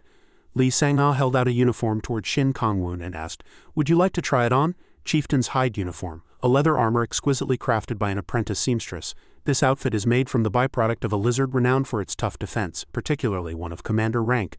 The power of the chieftain remains, therefore the uniform received several buffs, including enhanced impact resistance and improved elemental resistance, status effect resistance, increased strength and agility. "This is incredible." Shin Kong-woon was amazed and touched his uniform. "Combined with my power, the effect will be truly amazing." Lee Sang-ah smiled happily and said, "This uniform looks very good on you." Shin Kong-woon didn't deny that the uniform was very comfortable. Her current profession was seamstress. She was very efficient at crafting items. Shin Kong-woon touched his uniform and asked, "Why did you make this one gray?" Lee Sang-ah said, "Well, I thought we might go to the city. Wouldn't it be better to have multiple versions rather than just one blue color?" "Yes, that makes sense," Lee Sang-ah spoke again. "I made different versions with different performance levels for officers and soldiers. The combat uniform made from the chieftain's hide is for Lieutenant Kim or other unit commanders." "About that," Shin Kong-woon frowned slightly. He said in a low voice, "As for that matter, I am the commander of our unit now." "What? What do you mean?" Shin Kong-woon was silent. "It's a little late, but I have to tell her. Once she knows our secret, Lee Sang-ah will be completely on our side." After hearing the story, Lee Sang-ah frowned slightly. Shin Kong-woon said worriedly, "This is something only the senior members know, so please keep it a secret, Ms. Lee Sang-ah." A short while later the soldiers were gathered outside and were all issued the uniforms made by Li Sang-ah. They were all greatly surprised by the effects of the new uniforms. It even raises stats. How does this leather allow for such light movement? It also reduces injuries. Judging by their expressions, everyone seemed very excited. Seo Hee-wook was so happy he jumped up and down. They ran over and said with a smile, "Thank you so much, Ms. Li Sang-ah." Shin Kong-woon said, "I can't believe you made so many combat uniforms so quickly." Li Sang-ah said humbly, "It's all thanks to everyone's help." Kong In-won happily thumped his chest. "This is really reassuring. The warriors needed more armor, so we added plating on the inside. For the awakened marksmen, we added ammunition pouches. For people like you, Kong-woon, who use knives, we attached a sheath to the belt." Only then did Shin Kong-woon notice his waist area. It was always a hassle carrying this around. "Thank you. I've set aside clothes for Lieutenant Kim and Mr. Tae-jun," Li Sang-ah said. Shin Kong-woon nodded. "Yes, I'll take them to them right away, but what about you? You should try on a uniform too." Li Sang-ah was surprised. "Me?" Shin Kong-woon replied, "Of course. You're the commander representing the surviving civilians, but just because I'm the representative doesn't mean I've joined the unit, does it?" Li Sang-ah asked worriedly. Shin Kong-woon smiled and said, "No, in fact we'll be leaving soon." "What do you mean?" Shin Kong-woon said. "When we go outside, other people will come here for refuge. We'd like you to manage those survivors. We think you're the right person for the job." Li Sang-ah was a little surprised. "I see this has become a more important position than I thought." "You'll do well, don't worry too much," Staff Sergeant Min said with a smile. "In my experience you'll adapt quickly." Shin Kong-woon thought to himself, "Actually I also felt burdened when I was suddenly appointed commander, but humans are creatures of adaptation, and she will surely get used to it quickly." "By the way, Mr. Seo Hee-wook, did you bring it?" Shin Kong-woon asked. "Here it is." Seo Hee-wook picked up a gun and handed it to Li Sang-ah. She asked in surprise, "Is this a pistol?" Seo Hee-wook explained, "It's called a K5. It's usually issued to high-ranking officers, or in special cases, we lost our company commander and other officers to the monsters. That's why we were keeping these 3 pistols." Li Sang-ah held the gun in her hand and pulled the trigger. A look of worry was clear on her face. "But I don't know how to use a gun," Shin Kong-woon said with a smile. "Mr. Seo Hee-wook can give you a crash course." In the end, Li Sang-ah had no choice but to learn. Kong In-won asked again, "Who gets the remaining 2 pistols?" Staff Sergeant Min said. "One was given to Lieutenant Kim for the dignity of an officer and due to his lack of combat skills." "That's right," Shin Kong-woon said, pulling out a pistol. "And I plan to use the remaining one. I've been using a sword, but it has its limits. I'm a production class awakener, just like Ms. Sang-ah. I lack some combat skills, so this sidearm is essential." Staff Sergeant Min lightly tapped Kong In-won's chest and asked with a laugh, "What's the matter? You want one too? A pistol would only get in your way, and mine too." Kong In-won pouted and said, "But it looks cool." "A small gun like that doesn't suit a big guy like you," Staff Sergeant Min teased cheerfully. The others burst into laughter, and Li Sang-ah laughed too. A few days later, the awakening process continued as usual. The conditions were now met, and 100 people had awakened, 100,100 successfully, forming a 100-person guild. An awakening screen appeared before all of them. The content was as follows. A guild is a social organization with a formal structure different from a group. To maintain order, you set positions and create rules. Shin Kong-woon smiled and thought to himself, "It's time to go." When the proposal to abandon the base and leave was made, many people expressed concern as expected. "Isn't it too dangerous? How can so many people survive in the wild? There are many monsters hiding outside." Although they didn't object directly, many soldiers trembled with anxiety. Of course, there were also those who understood the situation and actively supported the idea. It was difficult to reach a consensus. Staff Sergeant Min frowned and asked Shin Kong-woon, "What should we do?" Shin Kong-woon said, "What else can we do? We need a dish that boosts courage." He signaled to Staff Sergeant Min with his eyes, "There's no other choice." All the survivors gathered here. There were many people. "I feel much better now." Staff Sergeant Min looked at Shin Kong-woon and said, "Thanks to you, everyone is united. So let's quickly move on to the next step." "Yes, that's right." Shin Kong-woon nodded and thought to himself, "There are many things to decide. You have been elected guildmaster with the support of the majority 1-1. You can appoint vice masters to share the guild master's duties. Vice masters can partially participate in guild management and remote communication through group messages." Shin Kong-woon quietly nodded and looked at the status window in front of him. The organization is reasonably structured. At the top it said, "Guild name has not been decided yet. Please choose a name." Major area, First Guild of DOK. Sub-area, First Guild of DOK 17. It seems we're the first guild. With 100 awakeners it won't be easy. Besides, I also received a dragon's tooth as an achievement reward. I'll think about that later. For now, let's focus on picking the vice masters and naming the guild. Shin Kong-woon held up a megaphone and signaled for people to be quiet. "As you all know, our guild now has 100 awakened members. We are the first guild in the country. Everyone has done well. Since we've become stronger, we must move forward with confidence." The crowd below cheered in response. Shin Kong-woon continued, "Before we leave the base, there are a few things to sort out. Since the guild has grown, we need to appoint vice masters. Vice master up to 5. The vice master is a core member who assists the guildmaster in running the guild. When designated as a vice master, the buff effect of skill expression increases, and the vice master can use the chat function." Shin Kong-woon glanced at the status window. "We need to pick 5 people. It will be difficult for 100 people to move together once we go outside. That's why we need vice masters to command small units. This is a matter of life and death for the soldiers, so I can't appoint them carelessly. As the guild master, I could designate them arbitrarily, but I want to hear your opinions before making a decision. The crowd immediately began to murmur and gather to discuss. A few had worried expressions, but fortunately, there were no major objections. Among the senior members he had in mind, Lee Sang-ah was definitely included. She absolutely has to be one of them. And of course the other three were Staff Sergeant Min, Seo Hee-wook and Kong In-won. But there was one last problem. Tae-jun, he glanced at his comrade sitting in a wheelchair next to him. Below, they said with some concern, isn't there someone better? The sergeant is a good person, but he can't even walk properly. Shin Kong-woon was silent. I can understand what they're saying. Shin Kong-woon raised the megaphone again and announced, don't worry everyone, Sergeant Park will not be leaving the base. What does that mean? Weren't we abandoning our base? Staff Sergeant Min frowned and asked, Sergeant, what do you mean by that? Sergeant Shin Kong-woon smiled, looked at them, and then calmly explained, this mountain range is our only fortress. If the entire army leaves this place, we will lose the occupation effect. Besides, remember the message we saw when we first gained control of this mountain. You will receive occupation points while maintaining control of the territory. Occupation points are obtained by controlling territory. The more you control and the longer you control it, the more points you will get. We still don't know what these occupation points are used for. This game seems to take the form of a territory war. I believe this will be an important factor later on. Park Tae-jun suddenly held out his hand and asked Shin Kong-woon, may I? Shin Kong-woon quietly nodded and handed the megaphone in his hand to Park Tae-jun. He calmly pushed his wheelchair forward. As you all know, my profession is an astronomer. The brighter the stars, the better I can use my abilities. There are few places better for stargazing than our base.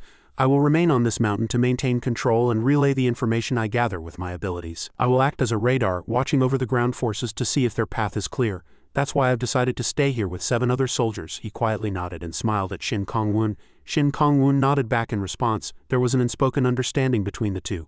Thanks to Tae-jun stepping up, there were no more voices of opposition. Thus, the 5 vice masters were chosen, and a new command structure was established. And finally, the most important thing was the guild name. The people below discussed the name even more actively. Finally, a few people suggested names related to steel.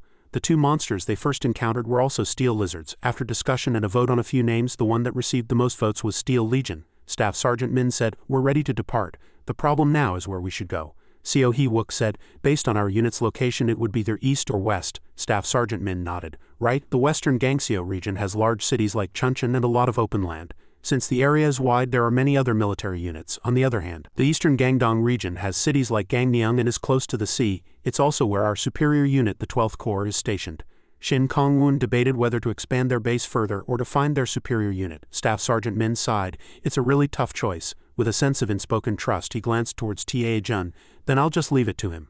A few days later, it was still before dawn with the first light faintly visible in the distance. The gates of the military zone slowly opened. The Steel Legion marched outside under the leadership of 1 guild master and 4 vice masters. Thus, their journey officially began. Kong In-won stared at the map in front of him with curiosity.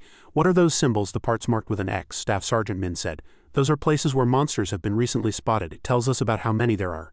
Seo Hee-wook was surprised to hear this. Why are there so many? We might have to defend for a few more days. The number of monsters scattered in the mountains must be quite large.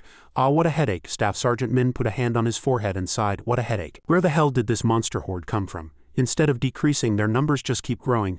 Besides, according to recent reports, there are other strange types of monsters besides lizards. We have some information on the lizards, but dealing with other monsters will be much harder. Lee Sang-ah muttered in admiration. This will be difficult. Shin Kong-woon thought for a moment and then said, it's hard to fight an opponent if you don't know their weaknesses.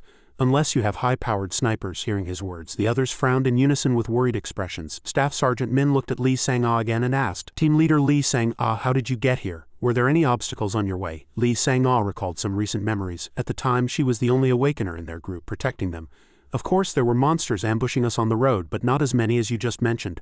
There were only 1 or 2 and they weren't lizards, but I managed to take care of them somehow. Staff Sergeant Min said, if you could handle them by yourself. Team Leader Lee Sang-ah, they couldn't have been that difficult. Moving the unit shouldn't be a problem. Shin Kong-woon quietly nodded his head. It's because of the chieftain's influence. Staff Sergeant Min frowned. The chieftain, Shin Kong-woon said, think about it, we only started finding survivors after we defeated the chieftain. The reason survivors were able to make it to this mountain is because the number of lizards dropped drastically.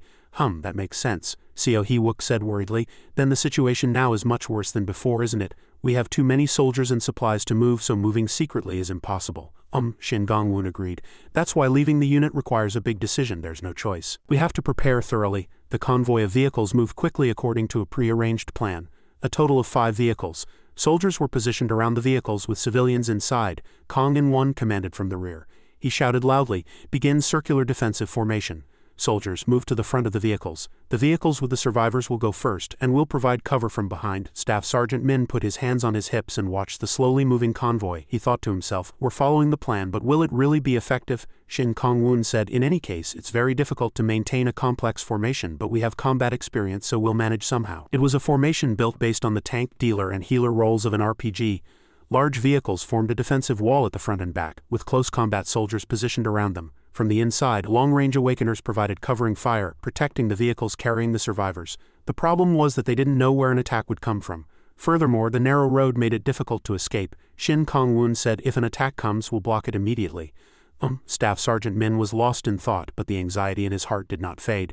The best thing to do is use the vehicles to get off this dangerous mountain road quickly. Shin Kong-woon thought to himself, "I understand his worry. The roads where the unit was stationed are mostly unpaved. There are even sections with cliffs, so moving in the usual way is too dangerous. The best thing is to get out of here quickly. But moving like that could lead to annihilation. Formation is ready." A person ran over and reported. Shin Kong-woon smiled and gave him a quiet nod. "Shall we depart then?" "Sounds good." The convoy slowly entered the narrow forest path, and no one dared to move quickly. They didn't know what would happen if they made a loud noise. While moving, they divided into squads to patrol the surroundings, regularly reporting the situation to the vehicle unit. They also placed one guard in the cargo bed of the vehicle with the survivors. Staff Sergeant Min and Shin Kong-woon primarily took on command roles. The path they were on was one where unpredictable situations were bound to occur. The group advanced under a star-filled sky, and darkness enveloped everything. The forest was frighteningly quiet, but perhaps that was because it wasn't their territory.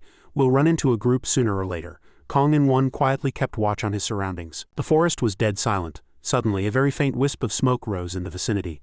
The comrade next to Kong In-won was startled and quickly asked him, "Sergeant, did you see that?" Kong In-won nodded. "Yeah, they're here," and formed the main unit immediately. Understood. The two soldiers hurried off while Kong In-won remained, raised his gun, and briefly prepared to face the enemy. No one dared to delay. In the distance, the sky began to brighten, and a monster appeared, and then numerous steel lizard monsters also attacked. In the darkness, their two eyes glinted. Two eyes that shone blood red, with veins bulging on their steel-covered bodies. They charged forward, savagely sweeping the area. In an instant, they surrounded the moving convoy. The commander quickly gave an order. "Survivors, stay inside. Soldiers, to your positions immediately." Shin Kong-woon shouted loudly. "Stay calm, it's just like fighting at the base. Focus on their weak points to conserve stamina. Don't use your guns, the noise will attract more of them." Understood. As Shin Kong-woon gave the order, everyone quickly used their abilities. Kong In-won growled, "Come on if you've got the guts, you bastards." Staff Sergeant Min also prepared for battle. It had been quite a while since he had fought like this. Lee Sang-ah took out her scissors and let out a sigh of relief. Shin Kong-woon quickly drew the dagger from his waist. He watched the front with wary eyes. The moment has finally come. The mages in the center quickly cast their spells. Magic circles of various colors appeared one after another. The steel lizards seemed to pay them no mind, charging in one by one, trying to break through the soldiers' defensive line. A few flinched slightly and backed away. Kong In-won took a deep breath, then shouted loudly to reassure them.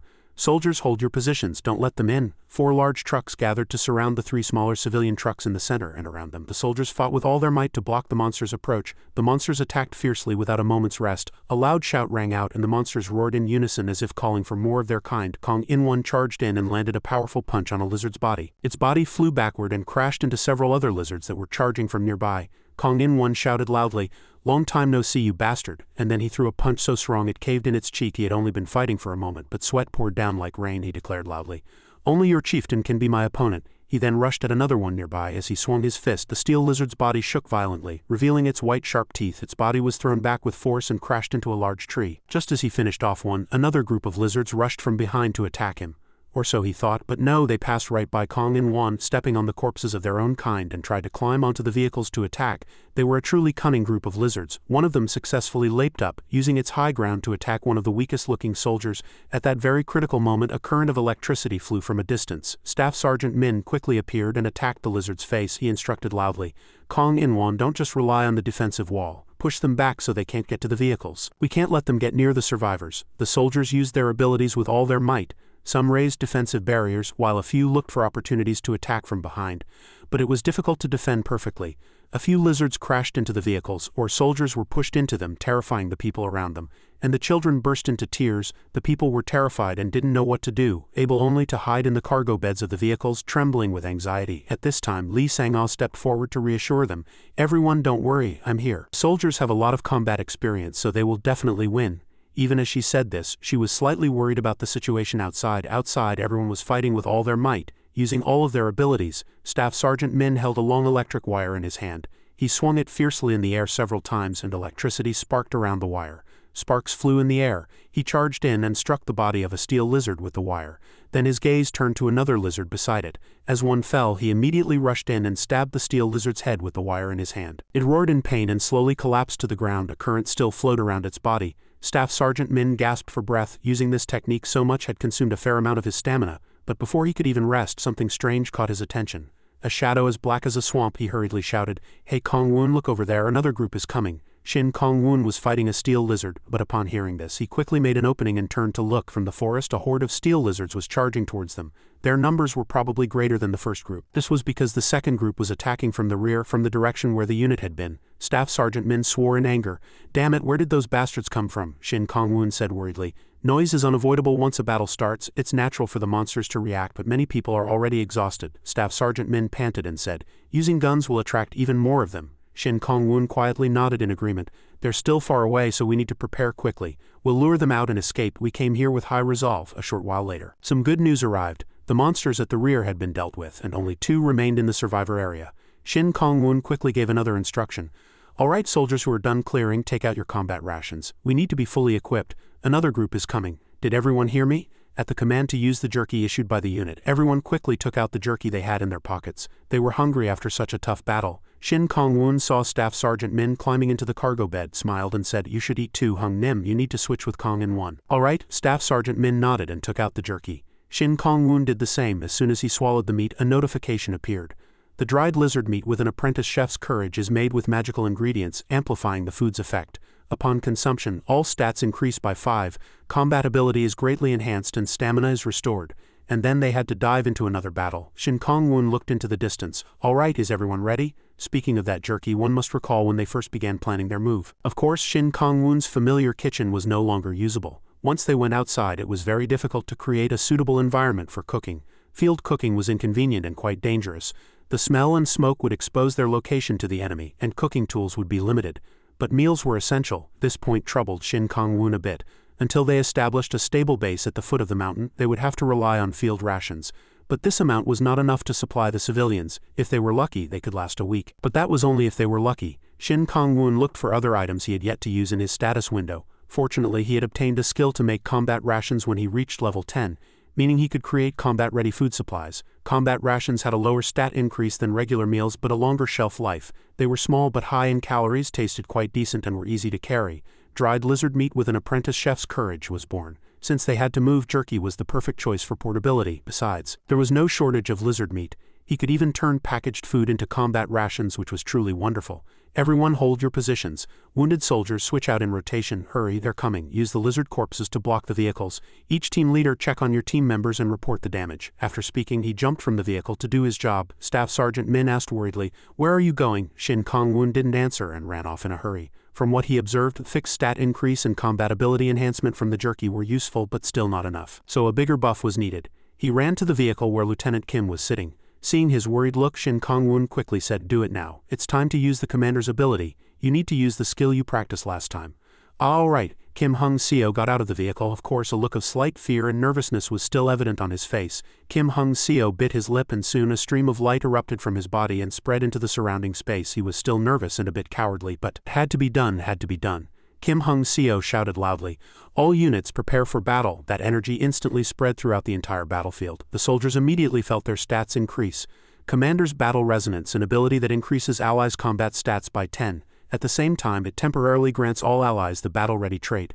Battle Ready trait: when fighting with a certain number of allies, combat efficiency increases, and you become immune to confusion caused by battle. The result was an astonishing increase in stats. Everyone became stronger. Lieutenant Kim's ability enhancement increased his comrades' stats by a certain percentage. This could also be combined with the stat increase from the jerky and the effect of the courage imbued in the food. As soon as they were perfectly buffed, a vibration once again echoed from the forest. The lizard horde began its charge. "Prepare for engagement on all sides. Hold on just a little longer. Let's defeat them and get out of here." Another tough battle unfolded. Although everyone was much stronger than the lizard horde, the immense numbers and the prolonged battle were bound to exhaust them. The tick seeds were either dead or the survivors were all exhausted. One of them swung its tail hard, striking the stomach of a soldier standing nearby. Seeing this, Shin Kong-woon quickly launched himself forward and charged at the tick-seed. The dagger in his hand plunged downward, precisely piercing the tick-seed's weak spot. Fresh blood sprayed out, splattering his uniform. The massive body collapsed to the ground, appearing completely dead, but Shin Kong-woon had no time to rest. He immediately turned and charged, attacking another tick-seed not far away. His small frame moved nimbly through the tick-seed horde, precisely targeting only their weak spots. A tick-seed growled and rushed to attack him, but he was one step faster. Without hesitation, he swung his knife and cut off one of the beast's arms. As its arm was knocked back, Shin Kong-woon reversed his blade and stabbed hard into the center of its chest several times. While fighting, he couldn't help but realize how truly amazing the effect of the power-up was. Shin Kong-woon thought it was highly likely they would overcome this crisis safely. He had just finished dealing with one tick-seed. Shin Kong-woon heard the praising voices of soldiers from behind him. "That woman is incredible." He looked over, puzzled. Lee Sang-ah had somehow gotten out of the vehicle and with scissors in both hands was single-handedly fighting 5 charging tick-seeds. Shin Kong-woon gave a wry smile in admiration. "Haha, she must have been frustrated being cooped up in the vehicle. Good, let's finish this quickly. Each team leader report immediately." By the time the red sun set the next day, the battle was finally over. All that remained was to clean up. The tick-seeds that weren't seriously injured were moved to one side to be used as food. Of course, there were also people who were severely injured and needed treatment. A few people who had a moment of respite discussed the current situation. The vehicles they had to move in also needed their condition to be checked again. Shin Kong-woon, Staff Sergeant Min and Seo Hee-wook went to one side to discuss this matter. Shin Kong-woon said, "Since Kong-in-won is dealing with the tick-seeds, Seo Hee-wook, please take a few men and scout the surrounding area. There are bound to be some hiding." Seo Hee-wook received the order and immediately left with 2 men. Shin Kong-woon looked at Staff Sergeant Min again and gave an instruction. "Please check on the survivors and secure a safe route. We need to leave this place before the sun sets." "Understood, let's hurry." Shin Kong-woon shouted loudly to boost everyone's morale, then grabbed his kitchen knife.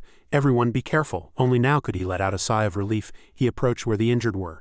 They were just now being carried on stretchers and receiving treatment. Fortunately, no one had sustained a fatal injury. It was a true relief. The soldier in charge of reporting smiled at him and said, "Sergeant Shin's food was very effective, to be honest. We thought we wouldn't be able to get the food's buffing effect once we left the base, but we had no idea this jerky would be so effective." Shin Kong-woon smiled and said, "That's true, but there's still a lot of room for improvement. My ability is still low grade, so it's just jerky for now, but I need to upgrade quickly. Jerky is only the most basic form of combat rations." The soldier asked in surprise, "Does that mean it can get even better than this?" Shin Kong-woon smiled and said, "Yes, of course." "Does that sound a little scary?" Shin Kong-woon asked with a smile. "And, aren't there over 100 soldiers? The effect of my food will increase depending on the number of people who eat it. Anyway, we need to move quickly, so please make room in the vehicles for the injured soldiers." The uninjured people quickly moved to carry out their duties. The general tasks were all sorted out. Shin Kong-woon went to the people tasked with repairing the vehicles and asked. As soon as they saw him, the 2 men sighed and said, "Sergeant Shin, this vehicle can't be saved." Shin Kong-woon tilted his head and examined it.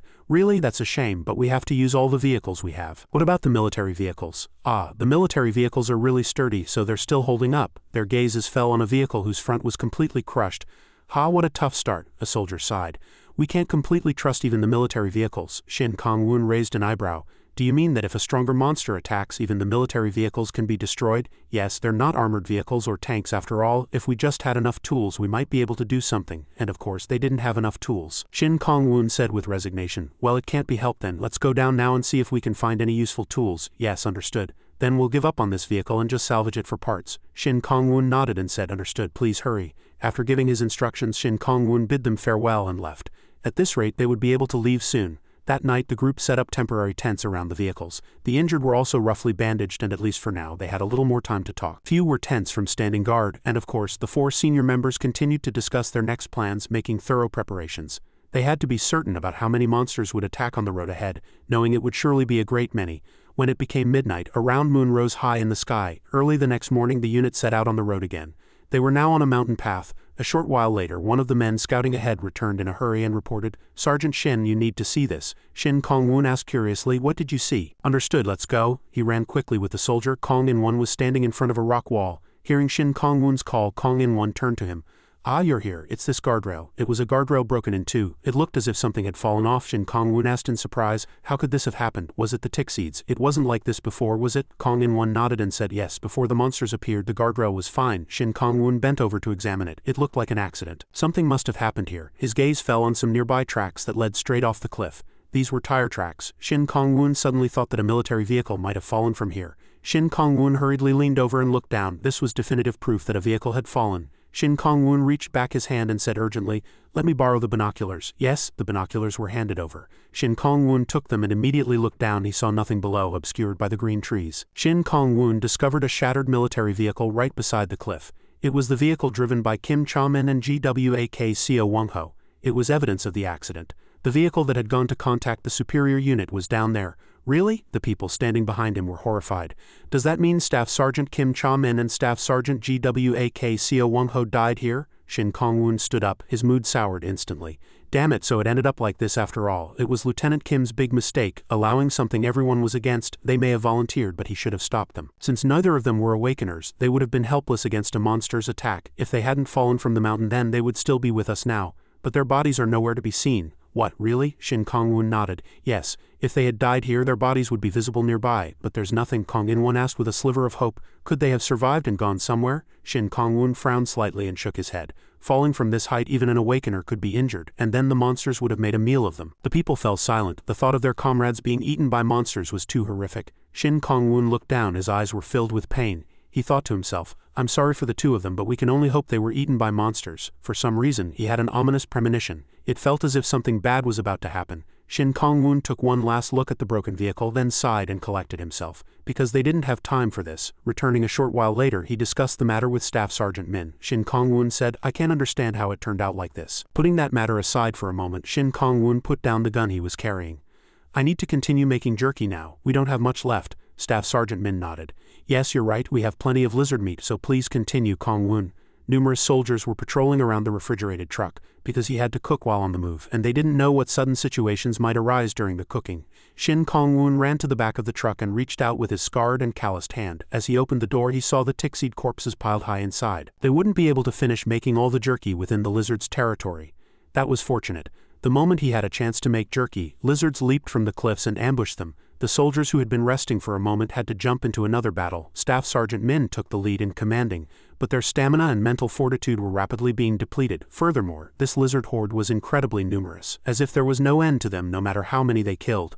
Lee Sang-ah also came down and fought alongside the other vice commanders like Seo Hee-wook. Kong In-won did the same, but everyone was growing more and more exhausted. Kong In-won got behind the steel lizard he was facing, put it in a shoulder lock and slammed it backward. Inside the vehicle, Shin Kong-woon was still trying to make tick-seed jerky as fast as possible. Suddenly the sound of a strong impact and collision came from outside the vehicle.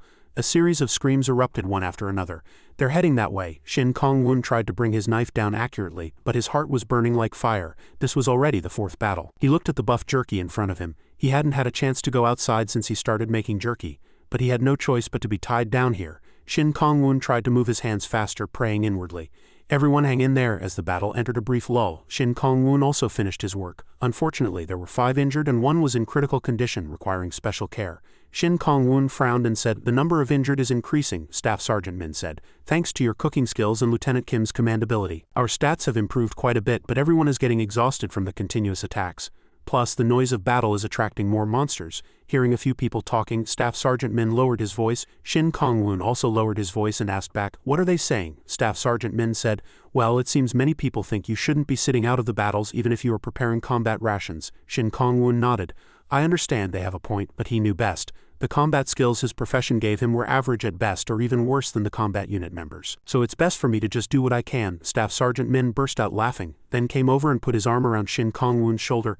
Exactly, these guys don't even know how valuable your work is. Don't worry, I'll make sure they shut their mouths. Staff Sergeant Min grinned, the corners of his mouth turning up. Shin Kong-woon also reluctantly smiled along. He wondered if it would be as easy as he said. A short while later, a soldier who was scouting ahead ran up to Staff Sergeant Min in a hurry and reported, Staff Sergeant Min, there's something strange on the road. Staff Sergeant Min frowned and looked ahead. What's going on? Kong-woon, let's go check it out. Understood, he nodded and followed. Seeing the soldier's face, it seemed to be something very important. Staff Sergeant Min was a little worried. For some reason, the anxiety in his heart grew larger and larger. On the road ahead, 2 dark figures slowly appeared. They didn't look human at all. Their bodies were maimed and their gait was unsteady. They were like living corpses, and they were carrying guns. Staff Sergeant Min stared ahead, frozen. Shin Kong-woon also felt his heart beating faster and faster. His complexion grew pale. He saw the military uniforms on their bodies and the guns they carried. Staff Sergeant Min swallowed and said in a fearful voice, no way, they're wearing military uniforms. The people watching from behind also murmured, they're wearing uniforms but they look really scary. Kong In-won quickly raised his binoculars to observe and reported, Staff Sergeant Min, they have our unit's dog tags. The names are Kim Cha-min and Gwak-Co Wong-ho. It was none other than Staff Sergeant Kim Cha-min and Staff Sergeant Gwak Wong-ho. Shin Kong-woon was horrified. He had suspected it, but he couldn't hide his shock. The two drivers who left before, I was hoping this wouldn't happen. Kong-in-won lowered the binoculars and said in a fearful voice, Sergeant, they're aiming their guns at us. What? Shin Kong-woon and Staff Sergeant Min looked at the two at the same time. The other soldiers instinctively scrambled back. The two had completely lost their sanity, but they could still use tools like guns. That made them several times more terrifying. The dark muzzles of the zombies' guns were aimed at their former comrades. Ballistic shields were moved into position. Everyone hurriedly hid behind the shields. Kong-in-won shouted as he ran, everyone get down, prepare to defend. In an instant the scene plunged into unimaginable chaos. Shin Kong-woon looked at the two with a dark expression. They pulled the triggers without hesitation, spraying a barrage of bullets at their former comrades with just one hand. It was unknown why their guns still had ammunition after so much time had passed. Sparks flew in the air one after another, and the metallic sound of bullets hitting the shields rang out. They were hiding behind the defensive line. They had no chance to fight back. They could only clutch their heads and tremble in terror. Groans escaped their throats and the bullets flew, even hitting someone sitting in a military vehicle. One person standing nearby who hadn't managed to take cover was also shot in the shoulder. Shin Kong-woon looked on in shock. Someone had already fallen. He rushed over to Private Park Min-chul and asked, "Are you okay? Just hang on, I'll call a doctor right away." Park Min-chul reached out, grabbed his elbow and said, "I'm okay." Shin Kong-woon pressed. Park Min-chul winced in pain but still managed to say, "It hurts like hell, but this uniform saved my life, thank goodness." Shin Kong-woon was so relieved he could have cried. Just then a few others quickly came over and said, "Sergeant Shin, leave him to us." Shin Kong-woon nodded. "All right, take good care of him, understand?" He couldn't help but be impressed once again. The combat uniforms Lee Sang-ah had made from lizard hide were truly remarkable. Their lives weren't threatened even under the zombies' indiscriminate fire. The two staggered toward them again, raising their guns to continue firing at close range, but to no avail. Seeing this, a few soldiers reported, "Staff Sergeant Min, their attack has stopped." "It looks like they're out of bullets." Staff Sergeant Min, who had been clutching his head, stood up. "About time. They're not smart enough to reload, are they?" He quickly commanded the battle. "Warrior squad, attack, finish them off before they can counter." Understood. The soldiers rushed out. Kong-in-won was at the front. A red aura swirled around his body. A few people with weapons and combat abilities rushed out first. They let out a battle cry, and one person sliced a zombie's neck with a small knife.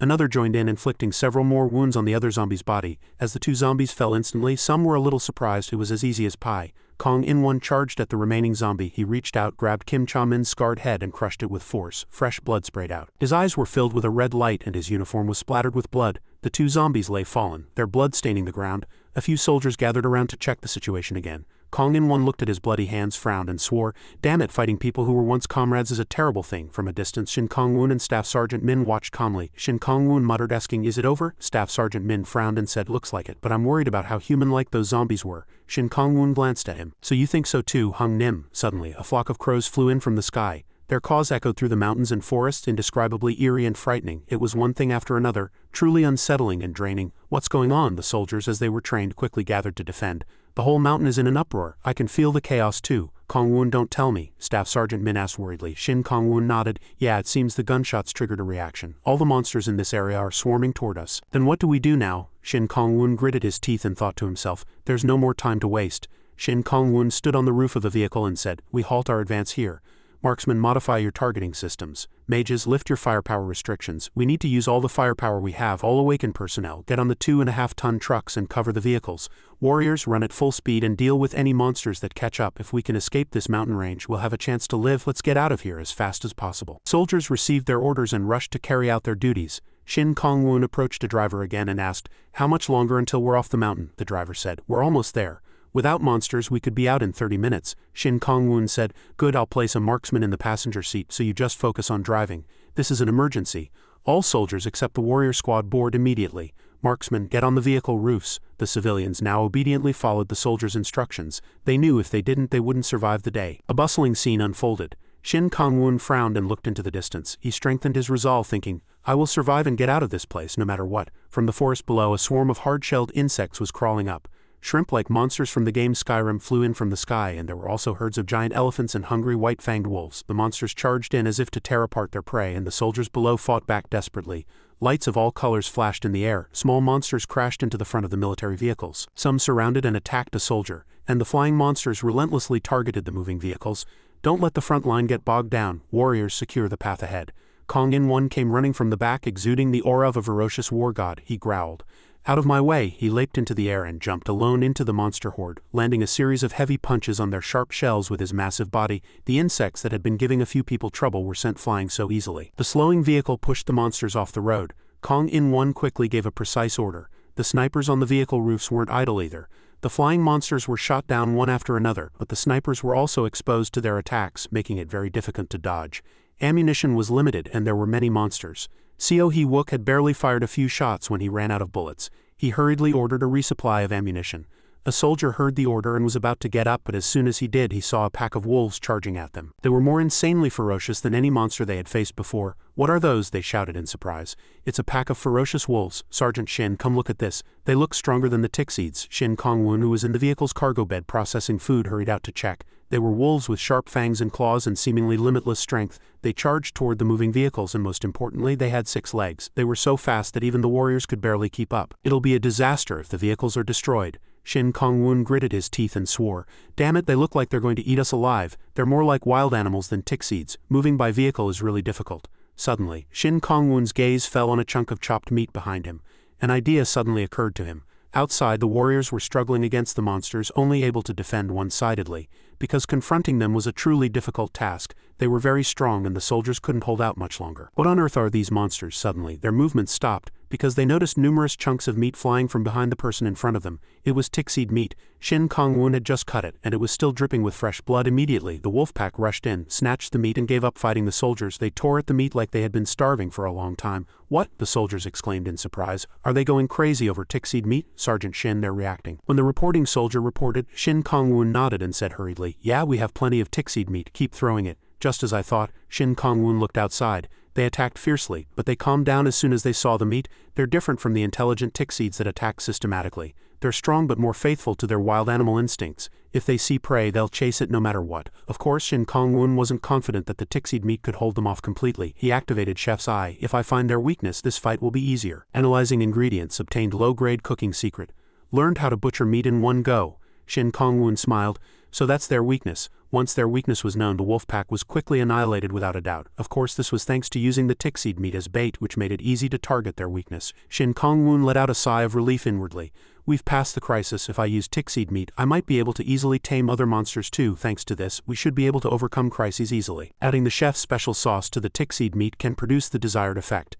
Eating it will cause them to fall into a coma. It also shows that the higher the quality of the food, the stronger the effect. Activating the Chef's Eye skill, Shin Kong-woon continued to observe them. After luring the monsters with meat, their weakness was revealed to be their legs. The warriors rushed in to attack them. "Everyone, aim for the weakness," Sergeant Shin pointed out. That's right, once he identified their weakness, victory was certain. After this attack passed and the sky gradually set behind the mountain range, they finally saw the end of the road.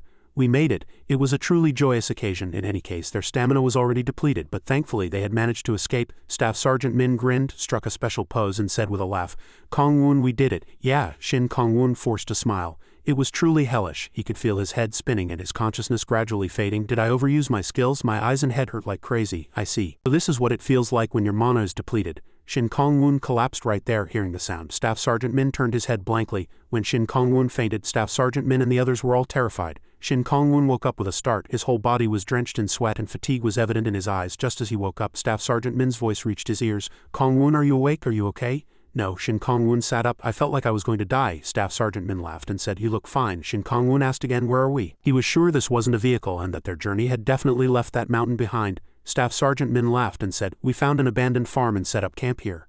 Before Shin Kong-woon could ask more, Staff Sergeant Min pushed a large bowl in front of him and commanded, "Here, eat." "I made it with combat rations." Inside were all sorts of meat, irregularly chopped vegetables, and a few sparse strands of green onion. "Isn't this just a hodgepodge stew made by throwing everything in?" He picked up the bowl of soup and after reluctantly tasting a sip asked Staff Sergeant Min, "Did anything else happen?" Staff Sergeant Min shook his head. "Nothing. Monsters chased us as soon as we left the mountain range, but I took care of them. Don't worry, just focus on recovering." Instead of just sitting and recovering, Shin Kong-woon asked again, "Have all the monster corpses been dealt with?" Staff Sergeant Min bared his teeth in a playful grin. "Of course, the meat and leather are valuable resources, right? Kong In-1 and the others went out to get them, and Ms. Lee Sang-oh will process them afterward." Shin Kong-woon forced a smile. Everyone worked hard. Just then, a soldier came running in from outside in a hurry and reported, "Sergeant, the scouting party has returned." Staff Sergeant Min stood up and said, "Kong-woon, you rest, I'll?" But Shin Kong-woon reached out and grabbed Staff Sergeant Min's elbow. He smiled and said, "No, it's time for me to get up now." Shin Kong-woon quickly discussed the next plan with Staff Sergeant Min. Tae-jun wanted them to go west. According to his prediction, the conditions there would be more favorable. It seemed wider and Incheon was a familiar place, but for some reason heading in that direction felt like a suicide mission, Seo Hee-wook said. As you might have guessed, Hung Nim, in my opinion that place is basically hell. The chaos caused by the monsters has attracted even more monsters, and people who were killed by monsters and turned into zombies are wandering everywhere. A city with only zombies and monsters is the absolute worst. Staff Sergeant Min was lost in thought, while Shin Kong-woon on the other hand spoke quite calmly. It's like a giant monster den. Going in there is no different from going to die. Shin Kong-woon frowned and said, he's right, the many buildings and vehicles will limit our visibility, and just moving along the roads will be a problem. So should we give up on that area? Shin Kong-woon looked at Staff Sergeant Min and replied, we could try again after strengthening our forces. It's reckless to enter the city with injured people. Right now our 2 doctors are on the verge of exhaustion. If we get more injured, they'll surely die from overwork. Then what should we do now, if we absolutely have to move? Shin Kong-woon was lost in thought, staring at the map. Staff Sergeant Min and Seo Hee-wook looked at each other and waited quite patiently. Suddenly, Shin Kong-woon's eyes seemed to flash. He asked excitedly, what about that place? Our unit's barracks, I mean. Staff Sergeant Min said excitedly, the barracks? Oh, that's not bad. Since it was an officer's barracks, there might be useful things there. And unlike the urban areas, the barracks is in a remote location, which would be quite convenient for us. It's not too far from here, so we can move there relatively safely. It's a good idea. Since they were only staying temporarily at the farm, securing a base of operations was very important. The barracks would be more suitable for stationing troops than this place. Once the decision was made, no one objected. Shin Kong-woon immediately convened his commanders. They had to create a plan with swift decisiveness before sunset. Instead of sending all their forces to the barracks, they decided to split into 3 teams of 10. Staff Sergeant Min, Kong In-won and Shin Kong-woon would each lead a team. Since these 3 couldn't use guns, the sniper Seo Hee-wook had to stay behind to guard the farm. Before leaving, Shin Kong-woon repeatedly urged Seo Hee-wook to conserve as much ammunition as possible. Lee Sang-ah, another of the commanders, also decided to join a team. She was one of the few people in the unit who had escaped the city alive. Shin Kong-woon had no objection to utilizing her knowledge and survival experience, and 2 more survivors joined his team. Although Seo Hee-wook had initially objected, Shin Kong-woon was very reassuring. He smiled and said, they've repented for their mistakes anyway, so let's give them a chance. The 2 men smiled brightly at him and said, as long as you give us snacks, we'll do anything. Shin Kong-woon forced a smile and inwardly prayed that nothing bad would happen. Next morning, the expedition team began to move. Since moving with 30 people would be too conspicuous, they decided to take 3 different routes and rendezvous at the barracks. Without delay, everyone shouldered their packs. Kong In-won's and Staff Sergeant Min's teams left first, with Shin Kong-woon's team being the last. He watched the other 2 teams disappear, then smiled at Lee Sang-ah and said, alright, let's get going. The remaining survivors also ran over to see them off. The last squad set out on the road. The sight of them marching along the mountain path was reminiscent of marches from more peaceful times. On the way, Shin Kong-woon asked Lee Sang-ah in a low voice to get more information. I heard that most survivors are active in the cities these days. Why is that? Lee Sang-ah said. To be honest, it's because there are no other options. Really, it's only natural for people to flock to where there's food. Monsters and zombies are scary, but starvation is more terrifying. I'm so grateful for the ample food supply since joining the unit. Before that, every day was a battle to find food. She must have been through so much. He thought to himself and asked again, are there no other difficulties in the city? As if reading his concerns, Lee Sang-ah asked, are you worried that the buildings will obstruct your view? But I don't see it that way. You can use the buildings to hide and move, and even if you're spotted by a monster, you can use the buildings to escape. In open ground, you can be easily caught and killed by monsters. Shin Kong-woon fell silent. What they considered a disadvantage was an advantage to city survivors. The difference in their environments was clear. Shin Kong-woon asked again, do you think there are still people who have survived in the city? Lee Sang-ah said, seemingly unsure, it's possible. I encountered other survivors a few times when I was there, so there are probably still people hiding somewhere. In truth, he had asked Lee Sang-ah because he wanted to confirm his hope that they were not the only survivors. The only reason they had decided to leave their base was to secure resources and expand their forces. Just as the group led by Lee Sang-ah had joined the unit, they had to expand the unit through survivors one way or another. But if they let their guard down, the wrong kind of people could slip in. Damn it, what a headache. The more he thought about it, the more of a headache it became. Suddenly Lee Sang-ah's pace slowed and she quickly reached out a hand to stop him. Shin Kong-woon looked at her with a puzzled expression. What's wrong? Lee Sang-ah frowned, her eyes full of caution as she scanned her surroundings and said, I think I hear gasping. I think there's a zombie nearby. Hearing Lee Sang-ah's words, they carefully hid behind a bush and observed quietly. Sure enough, a few zombies were roaming below. Fortunately, they hadn't noticed Lee Sang-ah's group yet. They would have been in big trouble if it weren't for Lee Sang-ah. Lee Sang-ah whispered, you said before that you don't know much about zombies, right? Shin Kong-woon nodded in admission. Yes, what about you? Lee Sang-ah said. Most zombies are weaker than monsters, but they sometimes retain the habits they had when they were human and can act unpredictably. Do you see that one moving inside the sewer pipe? At Lee Sang-ah's words, he finally noticed. Indeed, a zombie was hiding there. Shin Kongwun frowned and asked, "What is it doing down there?" Li Sangha said, "It's hiding, waiting for a chance to attack. Like a trap. Is there no other way? A way to detect them in advance?" Li Sangha replied. "Zombies usually make a sound like they're having trouble breathing. An awakener can detect it if they focus their hearing." Focus their hearing? Shin Kongwun was a little worried. If listening was the only way, they had to come up with a strategy to deal with it. Li Sangha added, "You've all heard about zombies, right? You have to concentrate to hear their breathing. You have to keep listening as you walk." Shin Kongwun set his backpack on the ground. Then he gave instructions to the remaining people. "All right, everyone, leave your gear and firearms in one place and use your blades. The more people, the more likely problems will arise. So only the team leaders and a few others will follow me.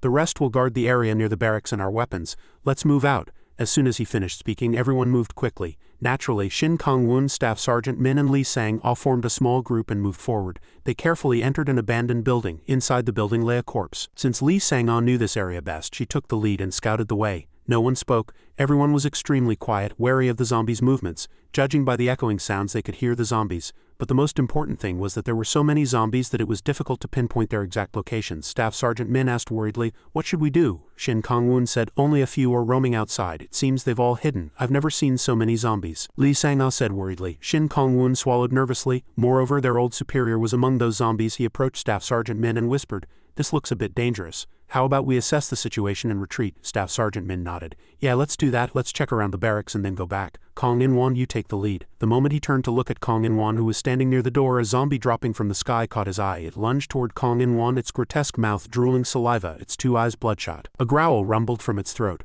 A single bite would carry a very high chance of infection.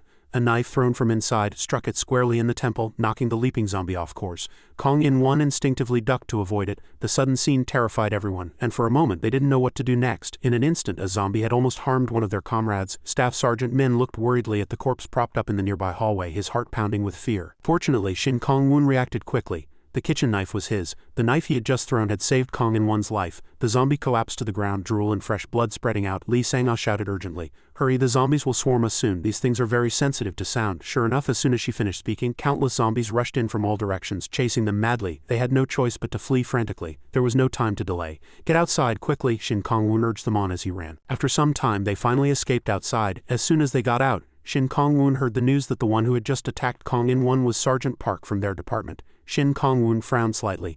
"I've seen him before, but I didn't interact with him much, so I didn't recognize him right away. This is going to be more difficult than I thought." Staff Sergeant Min said, "Even if they're zombies, they still look like people, and he was our superior. Familiar faces could make the soldiers' hearts waver during battle." At Staff Sergeant Min's words, he realized he hadn't made a comforting morale-boosting meal for his comrades in a long time. Kong In-won said, "Ever since we ran into Chamin and Seong-ho on the road, the soldiers' hatred for zombies has grown much stronger. It might be better to check other places first." Shin Kongwun sighed.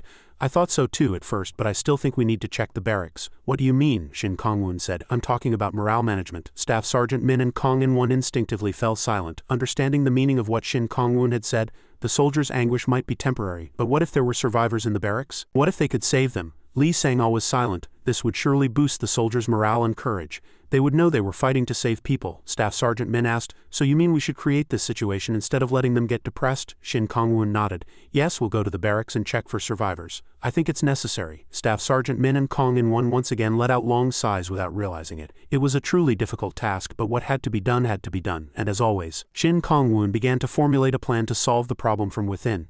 Since he had been to this barracks before, drawing a simple map was not difficult. Those buildings are basically areas with a high density of zombies. They are likely to appear there, so it will be a difficult spot. If they are ambushed and bitten, the situation will worsen in an instant. Staff Sergeant Min frowned and asked, "How about we pour on as much firepower as we can?" Kong In-won said with a look of disgust, "Are you planning to destroy the entire barracks?" But in contrast, Shin Kongwun smiled and said, "That could work too. Are you serious?" Shin Kongwun said, "Yes, but that's just plan B." "Then what's plan A?" Shin Kongwun smiled playfully. "Let's eat first and then think about it." As he stir-fried food on a stone stove, a thought occurred to him. Our combat power is not inferior to the zombies, but in a situation like this, strength alone is not enough. Information appeared on the system. Roasted pig ears, ingredient grade, intermediate freshness, high. Sensitive ears will help in locating enemies and prey. He thought for a moment and realized this would help them locate the zombies to some extent. It was a good thing he had prepared it in advance. Finally, a fresh and delicious meat dish was complete. Roasted pig ears imbued with a low-grade chef's serene emotion. Magical ingredients enhanced the food's effect. The food was served to everyone. One person exclaimed excitedly, "It tastes like pork jowl." They ate, drooling, and happily passed around bowls filled with the delicious food. It would be perfect with rice and lettuce. All stats increased by 5, the magical power of the roasted pig ears was seeping into their bodies. They ate happily and deliciously, not noticing that their abilities were gradually increasing. One person spoke up. "Everyone, open your status windows, there's something strange with my system." But to his comrades his voice was so loud that they thought he was shouting, "Hey, why are you suddenly yelling?" But to his surprise his voice sounded the same to his comrades' ears. "What are you talking about? You're the one who's yelling." Temporarily gained the hypersensitive hearing trait. People started shouting at each other. "Something's wrong with my ears, it's too loud around here. My ears are killing me, be quiet." Shin Kongwun nodded in satisfaction. "Alright, let's go." His team rushed across the empty street into the building and ran down the hallway. Everyone was ready for battle. One person heard a chilling growl. It was the sound of ferocious zombies, enough to scare anyone. Because they could predict it in advance, they fought more proactively, easily grasping the zombies' next moves. Li Sangao finished them off cleanly with just a few slashes. She wielded her blade with great care, able to finish off the enemy while avoiding her comrades. A team member pointed to the left and said loudly, "There's one in that room over there." But to his comrades in their hypersensitive state the sound was too loud. "My God, keep it down," Li Sangao said. "To think we can pinpoint the enemy's location by sound alone. I never thought food could have this effect. The only downside is that my ears hurt." Shin Kongwun realized their brains hadn't adapted to their enhanced hearing. Zombies don't have strong combat abilities, so as long as their location is known, everything would go smoothly. Everyone continued to use their skills to locate and predict the zombies' positions, trying to deal with them swiftly. "At this rate, we can finish this soon." A zombie suddenly popped out from behind. Its bloodshot eyes looked like they would bite and swallow their target. But as expected, Shin Kongwun quickly pinpointed its location with his sensitive ears and finished it off by stabbing it directly in the head with a knife. As the knife hit, blood splattered. Li Sangao was surprised as she didn't understand what had happened. As the blade was pulled from the zombie's head it collapsed and fell backward. Shin Kongwun patted his chest, which had just been startled, and said, "There are some that attack without making a sound. We've been here too long." He ordered everyone to move to the officers' quarters building. Up to the next floor. The entire team heard the command and replied in unison.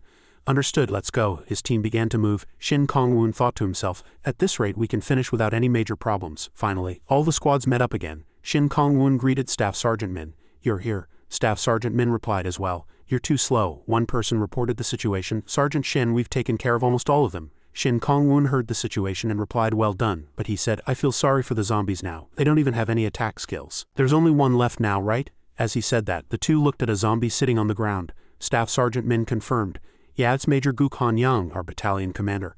Only then did Shin Kongwun realize. The battalion commander, at that moment he saw a zombie sitting on the ground amidst the fallen zombies. His eyes were bloodshot and he growled ferociously, letting out a loud cry. Shin Kongwun looked at the man who had been his superior, transformed from an ordinary human into this. He was shocked to see the highest-ranking person in the unit in such a state. Recalling his past interactions with him, he thought how he was a completely different person from the indecisive Lieutenant Kim. He was one of the few commanders whose leadership was recognized by the unit members. Overcome with emotion, Shin Kongwun proposed to Staff Sergeant Min, "I want to handle the battalion commander myself." Staff Sergeant Min simply replied with a faint smile, "As the commander of the Steel Legion you finish it." A mix of worry and sorrow was on Shin Kongwun's face, but what must come must come. He raised his knife. He stood facing a being that was once his superior and comrade but was now nothing more than a ferocious zombie devoid of emotion and humanity. The soulless zombie growled. Shin Kongwun was ready to end it all. The zombie shouted loudly and charged at him relentlessly. But Shin Kongwun dodged all its attacks with ease as he evaded the threatening attacks. He thought, "It's completely different from the other zombies." In a moment of hesitation, the zombie came right up to him. He quietly began to unleash his technique. It was several light knife strokes, but enough to slice the enemy into hundreds of pieces. The zombie's body was cut with deep gashes, spilling a great deal of blood. "We will never forget you, battalion commander." All the unit members watched this battle, unable to suppress their emotions as they saw their former superior, now a soulless zombie, fight. Shin Kongwun's eyes widened as he seized an opportunity. He swung the blade of decision. The zombie's head separated from its neck and the knife was drenched in blood. Shin Kongwun couldn't bear to look at what he had done and squeezed his eyes shut. This terrible fight was finally over. The unit finally moved all the zombie corpses outside. They gathered them in one place and cremated them. The sight of numerous zombie bodies being engulfed in flames pained the hearts of those who watched. In tribute, Shin Kongwun called out each and every name. Major Gukhan Yang, Captain Choi Jia, First Lieutenant An Gai Wang. They were all excellent soldiers. Everyone bowed their heads as if to send off their comrades. May they return to heaven in the greatest peace. Some could not hold back their tears and sobbed. A complex mix of emotions was etched in Shin Kongwun's eyes. He held the dog tags of his fallen comrades in his hand, and looking at the flames that had almost swallowed them whole, he could only pray for them. "May you all rest in peace." The black smoke rising from the flames soared higher than the top of the building. and as it climbed higher and higher, disappearing into the clouds, it was as if it were sending the souls of his comrades to the heavens. He shouted loudly to his comrades, "The funeral is over, so don't dwell on this anymore. From now on we focus only on the living, understood?" Everyone shouted in one voice, "Yes, Commander." After laying the departed to rest through the funeral, we began the work of officially turning the office's quarters into our base. But the interior was a problem. Who would have the courage to clean and refurbish this place? Staff Sergeant Min ordered loudly.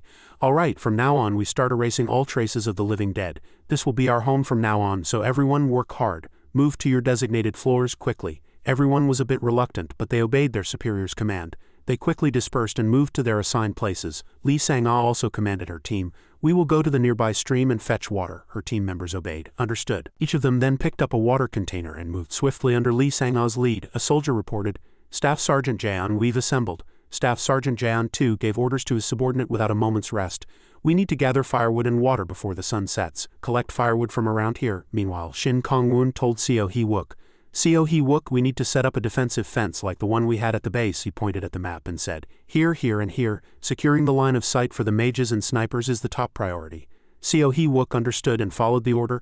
"I'll get right on it." By the time the tasks were done, the day was almost over, and the sun had set behind the high mountain range. The commanders stood before Shin Kong-woon and reported. He told everyone, "I'd like to have the same kind of party we prepared before leaving the base, but the conditions don't allow for it yet." Upon hearing this news, everyone's face fell. Shin Kong-woon continued, "I know everyone is disappointed, I understand completely.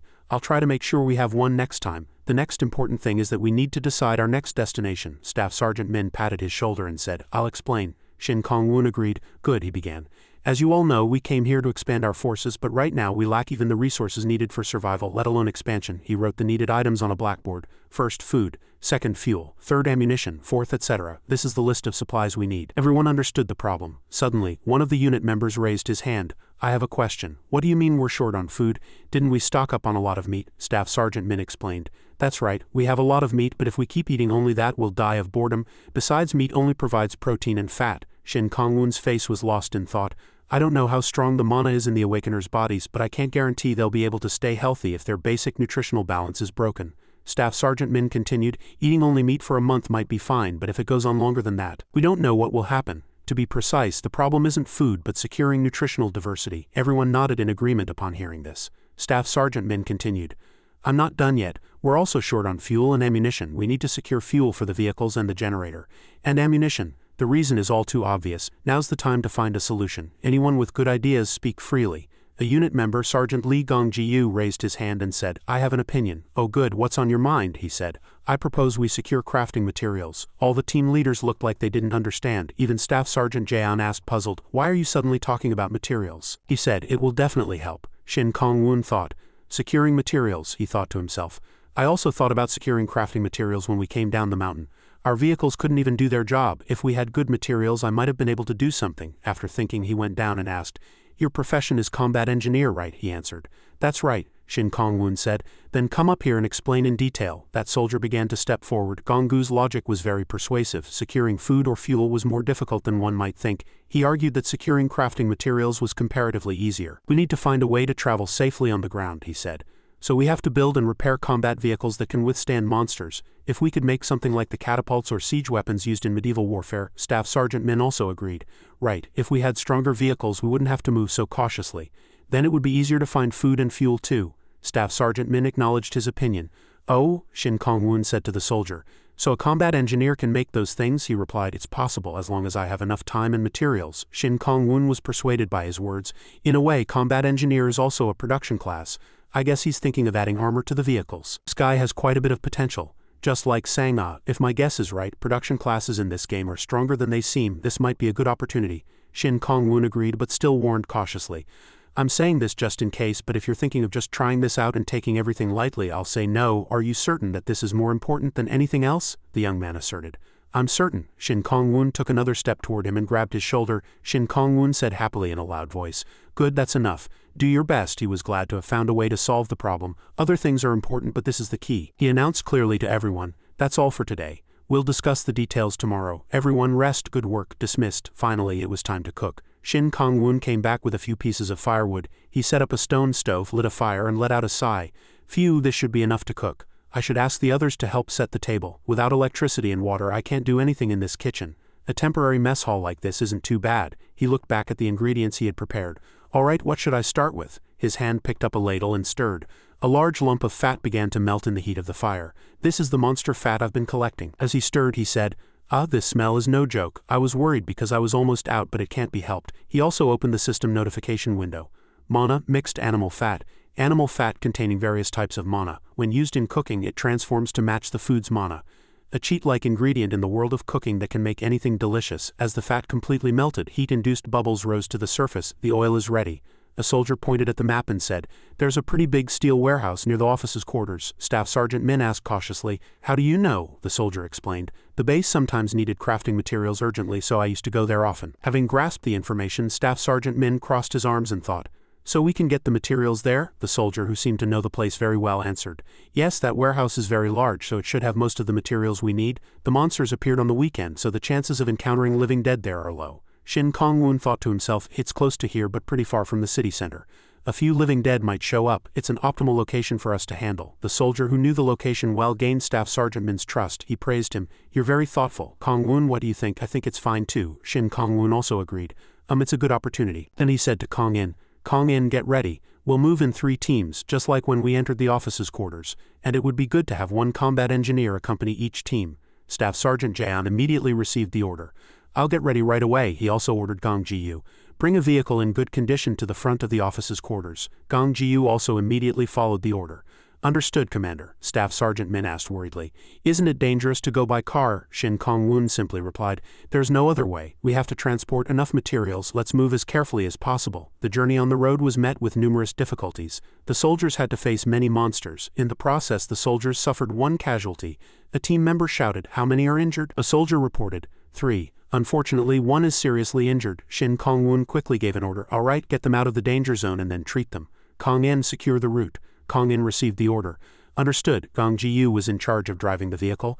"I'm going at top speed right now." He only heard the 2 words, "I know." In response, Gong Ji-yu quickly pressed the accelerator harder. The soldiers running alongside the vehicle also gradually picked up speed toward their destination. The situation seemed to be getting more and more urgent. Shin Kong-woon calculated, "We minimized the combat noise as much as possible, but we still couldn't avoid damage. As expected, moving on the road is still dangerous." He gritted his teeth. "But what is that?" Watching the monster's strange behavior, he thought to himself. Usually monsters fight each other over food, but the living dead don't. They ignore food that someone else has touched. The vehicle and escorting troops were still doing their best to reach the target as quickly as possible. After hours of effort, they finally arrived at the foot of the mountain where the steel warehouse was located. Upon arrival, the soldiers let out exclamations of admiration.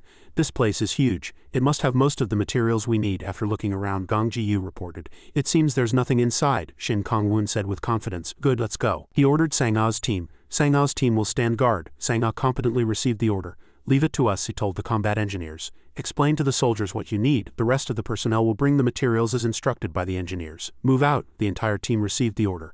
"Understood." Shin Kong-woon began to enter with his team. "Let's go." The soldiers followed him and quickly approached the warehouse. The mysteriously closed warehouse door was finally opened by them. The team members stared blankly inside because the scene inside was clearly strange. Shin Kong-woon witnessed the scene and his eyes filled with worry. "What is this?" The inside of the warehouse was a chaotic mess of iron and steel. It was as if this place had been turned upside down before. The soldiers threw out numerous questions. "What's with this mess? Was there an earthquake? Everything's been dug up." Shin Kong-woon quickly calmed everyone down.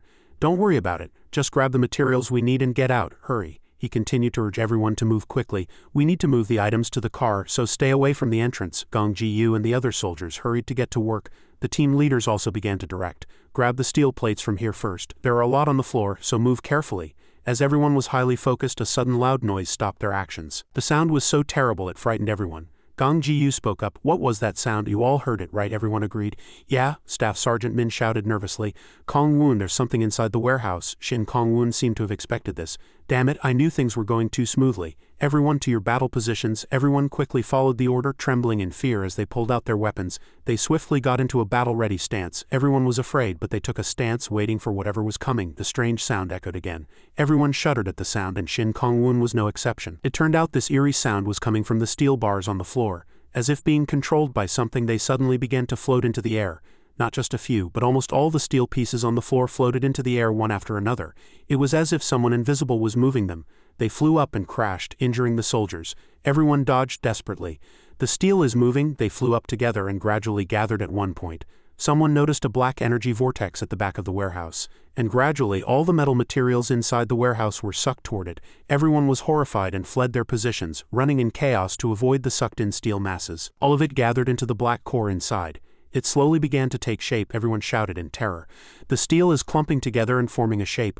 What on earth is happening? Shin Kong-woon was extremely anxious, but it was too late to realize it was a monster. The steel masses wrapped around each other, creating a giant metal monster. It was a predator-like monster with hard skin and numerous sharp fangs that looked like they could grind any prey to bits. It finally awakened. It roared loudly as if to tear apart the small army below. The people inside the warehouse were in extreme chaos. A bear made of steel, damn it, it looks too strong. All the commanders also shuddered at its horror. I've never seen a monster like that, but we've already fought countless monsters. Shin Kong-woon didn't back down an inch and gripped the weapon in his hand tightly. Let's see how well we cooperate. In front of the overwhelmingly powerful monster, Shin Kong-woon still bravely led everyone. Everyone charge! The sound of battle from inside leaked out of the warehouse. The battle inside was so fierce that from the outside every piece of glass in the warehouse shattered. Sensing a serious problem, Lee Sang-ah also ran inside the warehouse to check the situation. She had expected a monster to appear inside, but she was puzzled when she saw the impact it had caused. Just how big is this monster? Arriving at the warehouse door, she witnessed a gruesome scene. The soldiers were being overwhelmed by the monster inside. She couldn't help but exclaim in admiration. Oh my God! With one stomp of its foot, 4 or 5 people were sent flying several meters. Numerous soldiers injured by it were scattered on the floor. It's too strong. Staff Sergeant Min gave an incomprehensible order. Damn it, everyone, pull the steel off that thing's body. Staff Sergeant Jaeon, the strongest, approached and clung to its back. He struggled with all his might, but it seemed to be of no use. That thing's body is made of multiple layers of steel. Our attacks are useless. In the end, he was mercilessly thrown aside. Many were felled by the creature's single blow. It continued to unleash attacks that dealt area of effect damage, and the soldiers couldn't react in time. Shin Kong-woon was also sent flying. Even the enhanced strength he gained from his cooking skills was useless against this monster's terrifying destructive power. It seemed he had greatly underestimated it. It was far stronger than he'd thought. The monster continued its assault, and every soldier who tried to approach was knocked away. Among the fallen soldiers, many were seriously injured. They all continued to fight back, but the monster's destructive force was so overwhelming that they were knocked down as soon as they confronted it. At this rate, they would be annihilated. Just then, Shin Kong-woon took out a mysterious ingredient. I have to use the monster bait, he resolved. It worked so well when we were coming down the mountain after all. Hoping it would be effective against this incredibly strong monster, he threw everything he had at it. A fragrance emanated from the ingredient. The scent quickly reached the monster, but unexpectedly it simply swatted it away. To think it would even swat away an ingredient like this, Shin Kong-woon was surprised that his method had no effect. It knocked away the jerky I made. Seeing the growling monster, it seemed his secret weapon was useless. He wondered what had just happened. How can it refuse food? Does it not suit its taste? Just then, the monster's eyes turned even more frantic. Damn it, it's not working. From the side, Staff Sergeant Min also struggled to block and shouted, Kong-woon, we're no match for it, we have to retreat. As the situation before them grew more dire, Shin Kong-woon had no choice but to grit his teeth and accept it. He commanded everyone in a loud voice, everyone fall back, retreat slowly so we don't get attacked from behind. Those who are uninjured, help your seriously wounded comrades and get out as fast as possible. One person stood up and directed, get the injured in the vehicles first and retreat. Be as careful as you can. Shin Kong-woon, still disgruntled with the monster, thought to himself, how dare you throw away my food? You'll definitely regret this. The monster didn't attack those who didn't approach. The people sized up the situation. Thank goodness it's not chasing us. Shin Kong-woon immediately deduced, is it a territorial type? The drivers quickly turned the vehicles around.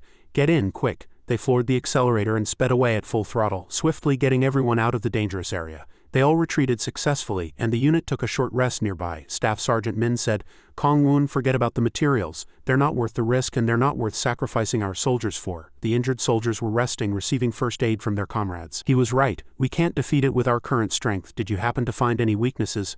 After a moment, Shin Kong-woon replied. He said to everyone, I know what kind of monster it is, but this one is a bit tricky to handle. Lee Sang-ah hurriedly asked, what's its weakness? He said, and began to recall that moment. The system window had displayed low-grade cooking secret M-core recipe. It wraps its fragile core with heavy materials for defense. The recipe is very simple. Remove the shell and cut the inner flesh into bite-sized pieces, he told everyone. We have to remove all the iron plates covering it. The black thing inside seems to be the core. Everyone heard the answer. They couldn't understand it at all. What? How are we supposed to do that? Shin Kong-woon was still furious. Staff Sergeant Min said securing the materials was unnecessary. We can find a steel shop anywhere. but returning like this was infuriating. He recalled the moment his meat was flung away and thought, my jerky had no effect on that monster. At first I thought it didn't eat food because it was made of iron, but the skill description clearly said it was a living creature. Staff Sergeant Jaeon realized. That means it has to eat something. Shin Kong-woon replied, right, but I don't know why it didn't eat the food I made. Gong Ji-yu, who had been listening to the conversation, suddenly appeared and blurted out an answer. I think it eats metal. Everyone looked at him and asked, what do you mean? Explain. Gong Ji-yu began to analyze the scattered metal plates. There are signs of it being gnawed on.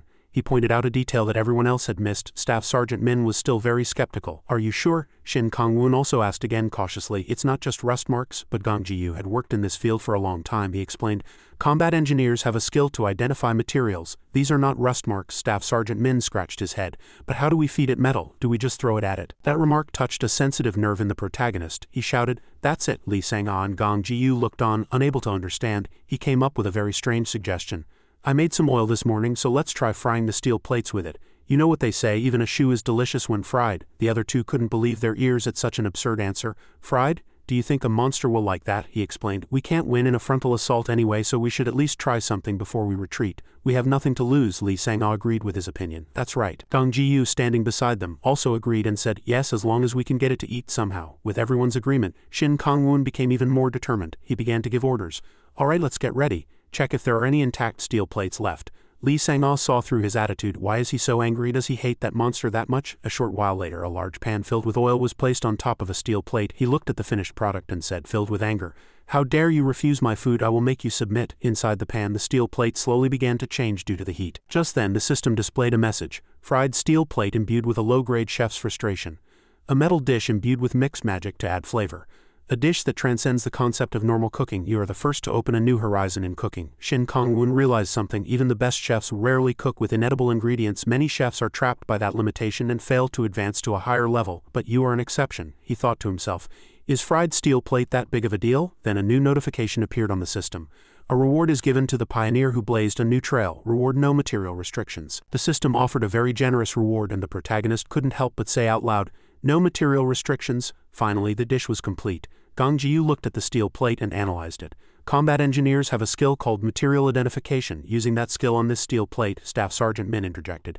Don't tell me it got stronger, Gong Ji-yu replied. Unfortunately, no, the material's efficiency has dropped to the point where it's almost unusable. Shin Kong-woon was surprised by the answer. What, it didn't get stronger like I thought? Staff Sergeant Min also said. But it doesn't matter for now if the monster likes it, right? Gong Ji-yu agreed. Yes, that's right. But the next moment, he asserted again, no, this is an incredible achievement. The material changed just by being soaked in oil. It's almost a miracle. This must be thanks to Sergeant Shin's skill. Staff Sergeant Min acknowledged and praised him. Frying a steel plate, that's really amazing. Shin Kong-woon said proudly, you shouldn't underestimate cooking. Listening to their conversation, Gong Ji-yu thought to himself, they're not listening to me at all. A soldier ran up in a hurry and reported, Sergeant Shin, we're ready to move. Shin Kong-woon also nodded to confirm the order and said, all right, let's begin the operation. Watching the soldiers prepare to enter the steel warehouse for the second time, Shin Kong-woon thought to himself, soldiers don't know that my cooking can affect emotions. It's not good for my abilities to become more widely known. So as the vehicle started to move, I'll just consider the changed steel plate to have a weak effect for now. The convoy along with the escort troops departed. Shin Kong-woon held his secret weapon in his hand, confident that the monster wouldn't be able to resist this time. As the day was drawing to a close, they finally reached their destination, and the creature also came out to greet them. It's the steel plates again. The steel plates once again floated into the air. A soldier said, I was flustered when I saw this mess when we first came here. It seems this monster creates a form by wrapping itself with something when an enemy approaches. Just like last time, the black steel plates gathered at one point. Everyone spotted its core. There it is. Everyone was on high alert. Shin Kong-woon also noticed, this characteristic, that dark core is the darkest. It must have wrapped itself in iron to protect that spot. Shin Kong-woon gripped his secret weapon tightly, hoping to succeed this time. He slowly released his hand. Here, have some crispy fried steel plate. His gaze was unwavering, staring straight at the black hole with determination. Before long, the crispy fried steel plate was also sucked in. This is a special gift for you. The crispy plate flew straight toward the core along with the other steel plates. It got closer and closer. Everyone was anxiously waiting for a miracle to happen. One person spotted movement. It's being sucked in, Shin Kong-woon exclaimed. It fell into the trap more easily than I thought. Enjoy your meal. The steel plate was approaching the core, closer than ever. It moved slowly. The people waiting outside were also very nervous. Lee Sang-ah, hearing no sound from inside, thought, it's quiet now. Staring straight at the warehouse door, she wondered, did it work? Just then, inside the warehouse, the black creature was holding the crispy fried steel plate. Everyone was greatly surprised. It hugged the steel plate, put it in its mouth and ate it deliciously. Everyone cheered. We did it. It's eating the steel plate. Was it originally that small? It looks quite cute. The soldiers couldn't believe their eyes. I can't believe that's the true form of that terrifying monster. It's all thanks to the fried steel plate. Staff Sergeant Min turned to Shin Kong-woon and asked, why is it so docile? His gaze was still fixed on the creature. The black bear seemed afraid as it ate the food. The effect of the dish was frustration. Now it was just a fragile creature trembling under the weight of frustration. Staff Sergeant Min said triumphantly, we've completely won, now let's finish it quickly. It's better to end it without pain. Gang Ji-yu spotted something and shouted, Sergeant Shin, you need to see this. Both Shin Kong-woon and Staff Sergeant Min turned around. The two saw an object on the ground. It's a steel plate. What is this? He activated the system's eye to check. Material identification. M steel plate protected by magic. The material quality is good, but due to poor hygiene management it is not recommended as a cooking ingredient. Shin Kong-woon realized and was terribly surprised. The steel plate is being identified as a cooking ingredient. Does this mean no material restrictions? This is no ordinary steel plate. Staff Sergeant Min asked again. Then what is that? Shin Kong-woon replied, it was being protected by the monster's magic. Staff Sergeant Min was curious. Protected? No wonder our attacks didn't work. Gang Ji-yu also added his opinion.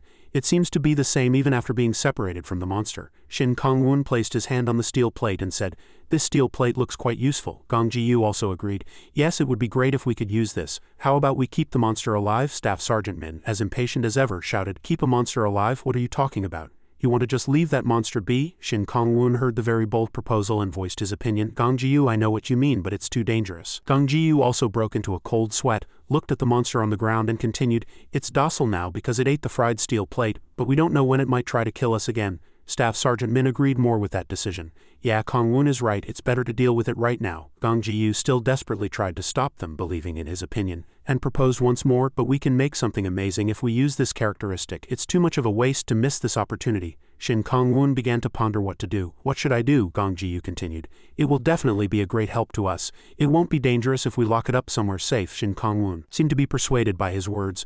This guy is very serious. Staff Sergeant Min was the same. Yeah, I know we'd be losing a good source of materials. He turned to Kong-woon and asked, what do you think? Can you give up on the cooking ingredients? Shin Kong-woon's gaze seemed to waver. Then he answered, of course not. Gang Ji-yu was also happy that his proposal was accepted by his superior. Shin Kong-woon and Staff Sergeant Min signaled that a decision had been made. All right, then let's give it a try. The bear, feeling frustrated, was completely subdued on the ground, its expression very anxious as it curled up. With a pitiful face full of tears, it finally ended up behind iron bars. Everyone locked it in a cage. Shin Kong-woon told it, you're living here from now on. Don't try anything funny. We've removed everything made of iron. Got it? The caged bear seemed to protest, making a commotion. The soldiers were swiftly carrying the steel plates out of the warehouse. This isn't an ordinary steel plate, damn it. Why is it so hard? Staff Sergeant Min told Shin Kong-woon. The combat engineers are really excited, the protagonist admitted. Yeah, that's good. Gang Ji-yu was excited. Thank you for trusting us and prioritizing the collection of crafting materials. Shin Kong-woon delegated the responsibility. We've secured the materials you requested, so our job is done. You know what you have to do from now on, right? Gang Ji-yu happily agreed. Yes, I'll create something amazing. Shin Kong-woon replied, good, do your best. Gang Ji-yu also received his orders. Low-grade cooking ingredient identification notification. Aluminum, fiberglass, functional ceramics. Shin Kong-woon was excited. There are no restrictions. Everything can be a cooking ingredient. The soldiers were carrying all the materials to the vehicles with all their might. If the combat engineer's identification ability only works on materials, my identification ability is perfectly superior without limits. If I combine this with Chef's Eye to identify weaknesses, I'll be able to handle any monster that attacks. A few days later at the base, Gang Ji-yu excitedly showed off his achievement. It's finally complete. What do you think? Staff Sergeant Min and Shin Kong-woon were speechless as they stared. Oh, that's amazing. The rhinoceros-shaped, heavily spiked armored vehicle looked extremely threatening. It was truly impressive. The soldiers who saw it were all excited too. It has a horn too. Doesn't it look like something out of the movie Mad Max? Gang Ji-yu introduced it emphatically. The design might be a bit strange, but I guarantee its effectiveness. The other two stammered. Well, you can't have both function and aesthetics in a situation like this, right? Right. Gang-gu's attitude was still innocent. It can be used for both driving and combat. The spikes around it can easily tear monsters apart. Shin Kong-woon said, it might not be because of the steel bear we met this time, but that monster was an exception. Most biological monsters won't be able to get close to that vehicle. Gang Ji-yu also agreed with that perspective. Yes, please think of it as an obstacle and a tank. I will also try to reduce the noise by soundproofing it. Shin Kong-woon understood the issue and praised him happily. Very well done, finish it up well. Staff Sergeant Min, still with the same attitude, asked how's the bear. Gang Ji-yu smiled and said, it's fine, and he recounted the process of observing the caged bear. I watched it while feeding it, and it seems it can't transform back to its old self with just a few steel plates, plus the steel plates it doesn't eat become magically protected, which is a benefit to us. Shin Kong-woon realized.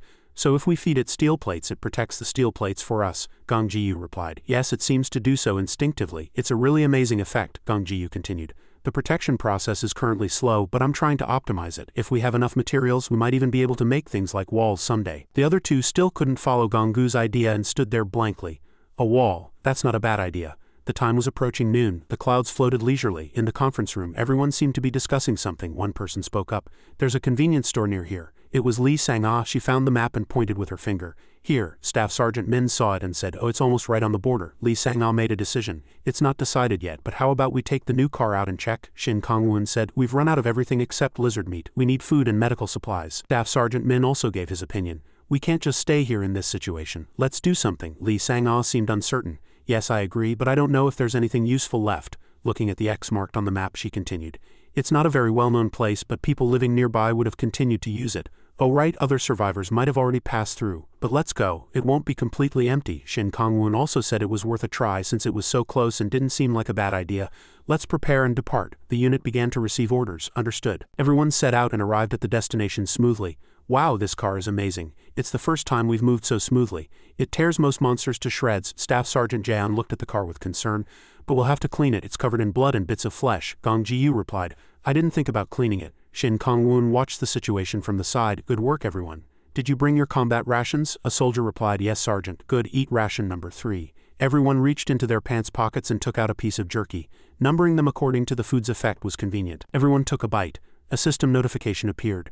Temporarily gained the hypersensitive senses trait. Shin Kong-woon signaled for everyone to begin. Everyone moved to their positions. The unit, composed of several people, slowly entered the building. Shin Kong-woon commanded with hand signals. Staff Sergeant Jaeon understood and nodded. His unit ran to the right. Staff Sergeant Min's unit headed left. Shin Kong-woon led his unit straight ahead. They searched every nook and cranny of the display shelves. They gathered again and began to exchange information. As expected, there's nothing useful, just a few toys. And equipment too. It had been completely cleared out. There's nothing to take. Other survivors wouldn't have just sat still here, so let's search some more. Yes, the soldiers received the order. Understood, Sergeant. A voice reached Shin Kong-woon's ears. Sergeant Shin, there's a zombie corpse here. He was surprised. Really? What's its condition? The other person reported. Well, there's a wound on its head. It looks like it was hit by something like an axe. It seems the survivor who was here took care of it. The person who signaled was from Staff Sergeant Jaeon's team. Suddenly a sound echoed. There was a possibility that Staff Sergeant Jaeon and his unit were now in danger. The soldiers in other places seemed to have noticed too. Suddenly the ground shook. Shin Kong-woon quickly drew his weapon and ordered everyone. Everyone don't move, he frowned. Sensing something ominous, dust rose from the shelves due to the vibration. No, it was like the breath of some unknown creature hiding inside. Shin Kong-woon realized and informed the entire unit. There's something inside the store. Shin Kong-woon stood in a thoughtful posture. That sound came from the corner of the meat section. The sound stopped midway. It's hiding its presence. Is it a type of monster that ambushes its prey? Shin Kong-woon signaled Staff Sergeant Jaeon with a nod. Staff Sergeant Jaeon's eyes widened. He gathered his strength, charged forward, broke down the door and jumped in. He could break a metal door by himself. Shin Kong-woon moved quietly from behind and began to use the system's eye. At that moment the chef's eye scanned the entire office. He thought to himself, no matter what kind of monster it is, as long as I find its weakness I can win. The eye quickly identified the target. It looked like a lump of meat prepared for storage. Is it food ready to be cooked? The system's eye identified it as a primate, a human. Shin Kong-woon was truly surprised. A human. A sound came from the darkness. A foot in a white shoe slowly walked out. It was a brother and sister. The older sister was hugging her younger brother, trying to protect him. The sister pleaded with a soldier, please don't eat my younger brother. The next scene was a flashback. Two people were talking. I think we can eat these. What a waste. Isn't that pet food? I heard people eat it these days. Another person refused. No, that's just something people say. You shouldn't take it literally. Footsteps ran up and a person shouted, stop, it's dangerous to stay here longer. Let's get out of here. The person still hesitated. But it's too much of a waste to leave all this behind. We have to take as much as we can. A man with his hair tied up shouted. We can't carry any more, we have enough food. Since we can't take it all now, how about we hide it nearby? The man in the blue shirt replied. What? The woman who had just run in continued. Let's do that. We can come back and get it later, right? Hurry. The man in the blue shirt was still regretful. What a waste. It would be better if we could take it all at once. The man with tied up hair scolded him. Geez, you're so greedy. And he grabbed someone's sleeve. Sujin, let's go now. The girl agreed. Yes. Behind them, the younger brother was sobbing. But a strange phenomenon occurred. Everyone was thrown into the air and injured. The unit members couldn't withstand it. Blood spurted from several wounds. The man with tied-up hair shouted loudly, Sujin, run, there's something terrible here. Sujin, who was gathering food with her brother, suddenly replied, but the man with tied-up hair, seeming very urgent at this moment, cut her off. No time to talk, run, get out of this store. Tears welled up in Sujin's eyes. Suddenly a splash of blood flew. The man with tied-up hair collapsed in front of the two siblings. Sujin and her younger brother were extremely terrified at this moment. The older sister hurriedly grabbed her brother's hand and ran with all her might amidst the terrible screams. They fled desperately, carrying bags of food, leaving behind the supermarket where people were fighting something invisible. The girl kept crying, and the names of her relatives came to her mind. Mr. G, Mr. Choi Wang. Everyone who heard this story was deeply moved. Shin Kong-woon asked again, "So you ran away from the monsters and have been living like this?" Looking at the surroundings, he thought to himself, "Did they survive by eating pet food?" Sujin hugged her brother tightly and asked fearfully, "Are you really a good soldier or are you a monster in human form?" Shin Kong-woon approached and began to explain, "Haha, don't worry. I'm not going to eat you. It's a misunderstanding. We're also survivors from the base who were fighting monsters." Seeing the look in the girl's eyes, it seemed he hadn't gained her trust yet. Shin Kong-woon saw this and thought to himself, "The child is very wary. Considering what she's been through, it's understandable." Lee Sang-ah also came running after receiving the report. "Did you call for me?" Shin Kong-woon spoke. "Ah, team leader Lee Sang-ah, the children seem to be afraid of us, so please calm them down." Lee Sang-ah agreed. "Understood, helping survivors is part of my job, leave it to me." Lee Sang-ah approached gently. She extended her arms and greeted them warmly. "Hey kids, come and play with me." The two siblings were still huddled together. "It's okay, I won't hurt you." Her kindness seemed to work and the atmosphere softened. The two children also started to smile and open up. "Sang-ah, come here." Sujin also stopped crying and a smile slowly returned to her face. The girl started to stand up. As everyone in the room watched with bated breath, suddenly a stomach rumbled. Shin Kong-woon and everyone were still waiting for the two children's acceptance. The two children realized the sound came from their own stomachs and felt embarrassed. Lee Sang-ah quickly broke the ice. "Aha, you two were hungry." Lee Sang-ah said to Shin Kong-woon, "I think we need to feed the children something first." He nodded and made up his mind. "Alright, let's make something quickly." The two children looked puzzled. He turned and ordered the soldiers, "Set up a cooking station near this store." The soldiers received the order. "Yes," Lee Sang-ah comforted the two children on the side. "That man is a very good cook. He'll prepare food for you soon." "Is he a chef?" she asked curiously. Lee Sang-ah continued, "While we wait, let's check if you're hurt anywhere." The soldiers outside began to discuss. "What are we going to do with those kids? They're pitiful, but having them stay with us is another matter." "Why?" "We're already overwhelmed with the survivors we have. Besides, they're kids, so there's the issue of stamina, and if they get sick, it's an even bigger problem." "That's right. The healer isn't omnipotent." Staff Sergeant Min was just listening quietly on the side. He approached Shin Kong-woon, who was cooking, and said, "The soldiers' opinions are divided. We'll have to accept survivors eventually to increase our numbers, but does it have to be now?" Shin Kong-woon answered while cooking, It's a difficult choice. We can protect those two children without a problem for now, but what about the next survivors we meet?" The more Shin Kong-woon thought about it, the more worried he became. "If the situation doesn't improve, I can't protect everyone." The two children received the food and ate deliciously. The younger brother exclaimed, "Sister, this is so delicious." Sujin calmly reminded her brother, "Yes, eat slowly, it's still hot." Shin Kong-woon asked about the children's psychological state. "How are the kids?" Lee Sang-ah replied, "I think there was a bit of a misunderstanding." Shin Kong-woon was puzzled. "A misunderstanding?" Lee Sang-ah answered. "They thought we might be monsters." Shin Kong-woon asked back, "Monsters? Do we look that scary?" Lee Sang-ah explained, "No, it's not that, but there are monsters that can transform into people or steal others' appearances, right? Because we found them precisely without making any sound, they thought we weren't human." Shin Kong-woon realized, so that's why they thought we might be monsters." Shin Kong-woon crossed his arms. "Is the misunderstanding cleared up?" Lee Sang-ah replied, "Yes. They're not completely at ease, but it's better than before." "Good." He quietly turned and looked at the two children. Seeing the two children eating deliciously, he thought to himself, the child's expression has brightened up a lot. The special sauce that calms the mind must have helped stabilize them. After waiting for the children to finish their meal, Shin Kong-woon asked, "What's your name?" The girl also introduced herself.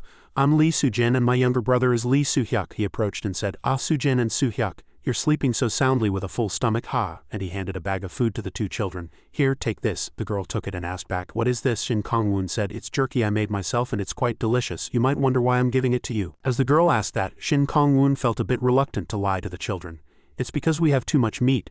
He thought to himself, "I can't tell the kids this is lizard meat." He instructed them, "Eat this when you're really having a hard time. Half a piece will be enough, and hide the small pieces and don't eat them often." This jerky contained traits that would help a survivor. Sujin asked back, "And when should I eat it?" Shin Kong-woon was silent for a moment, then answered, "When you leave this place." Hearing this, Lee Sang-ah was also a little surprised. The girl hesitated and asked back, "Yes, what do you mean?" Shin Kong-woon had no choice but to continue.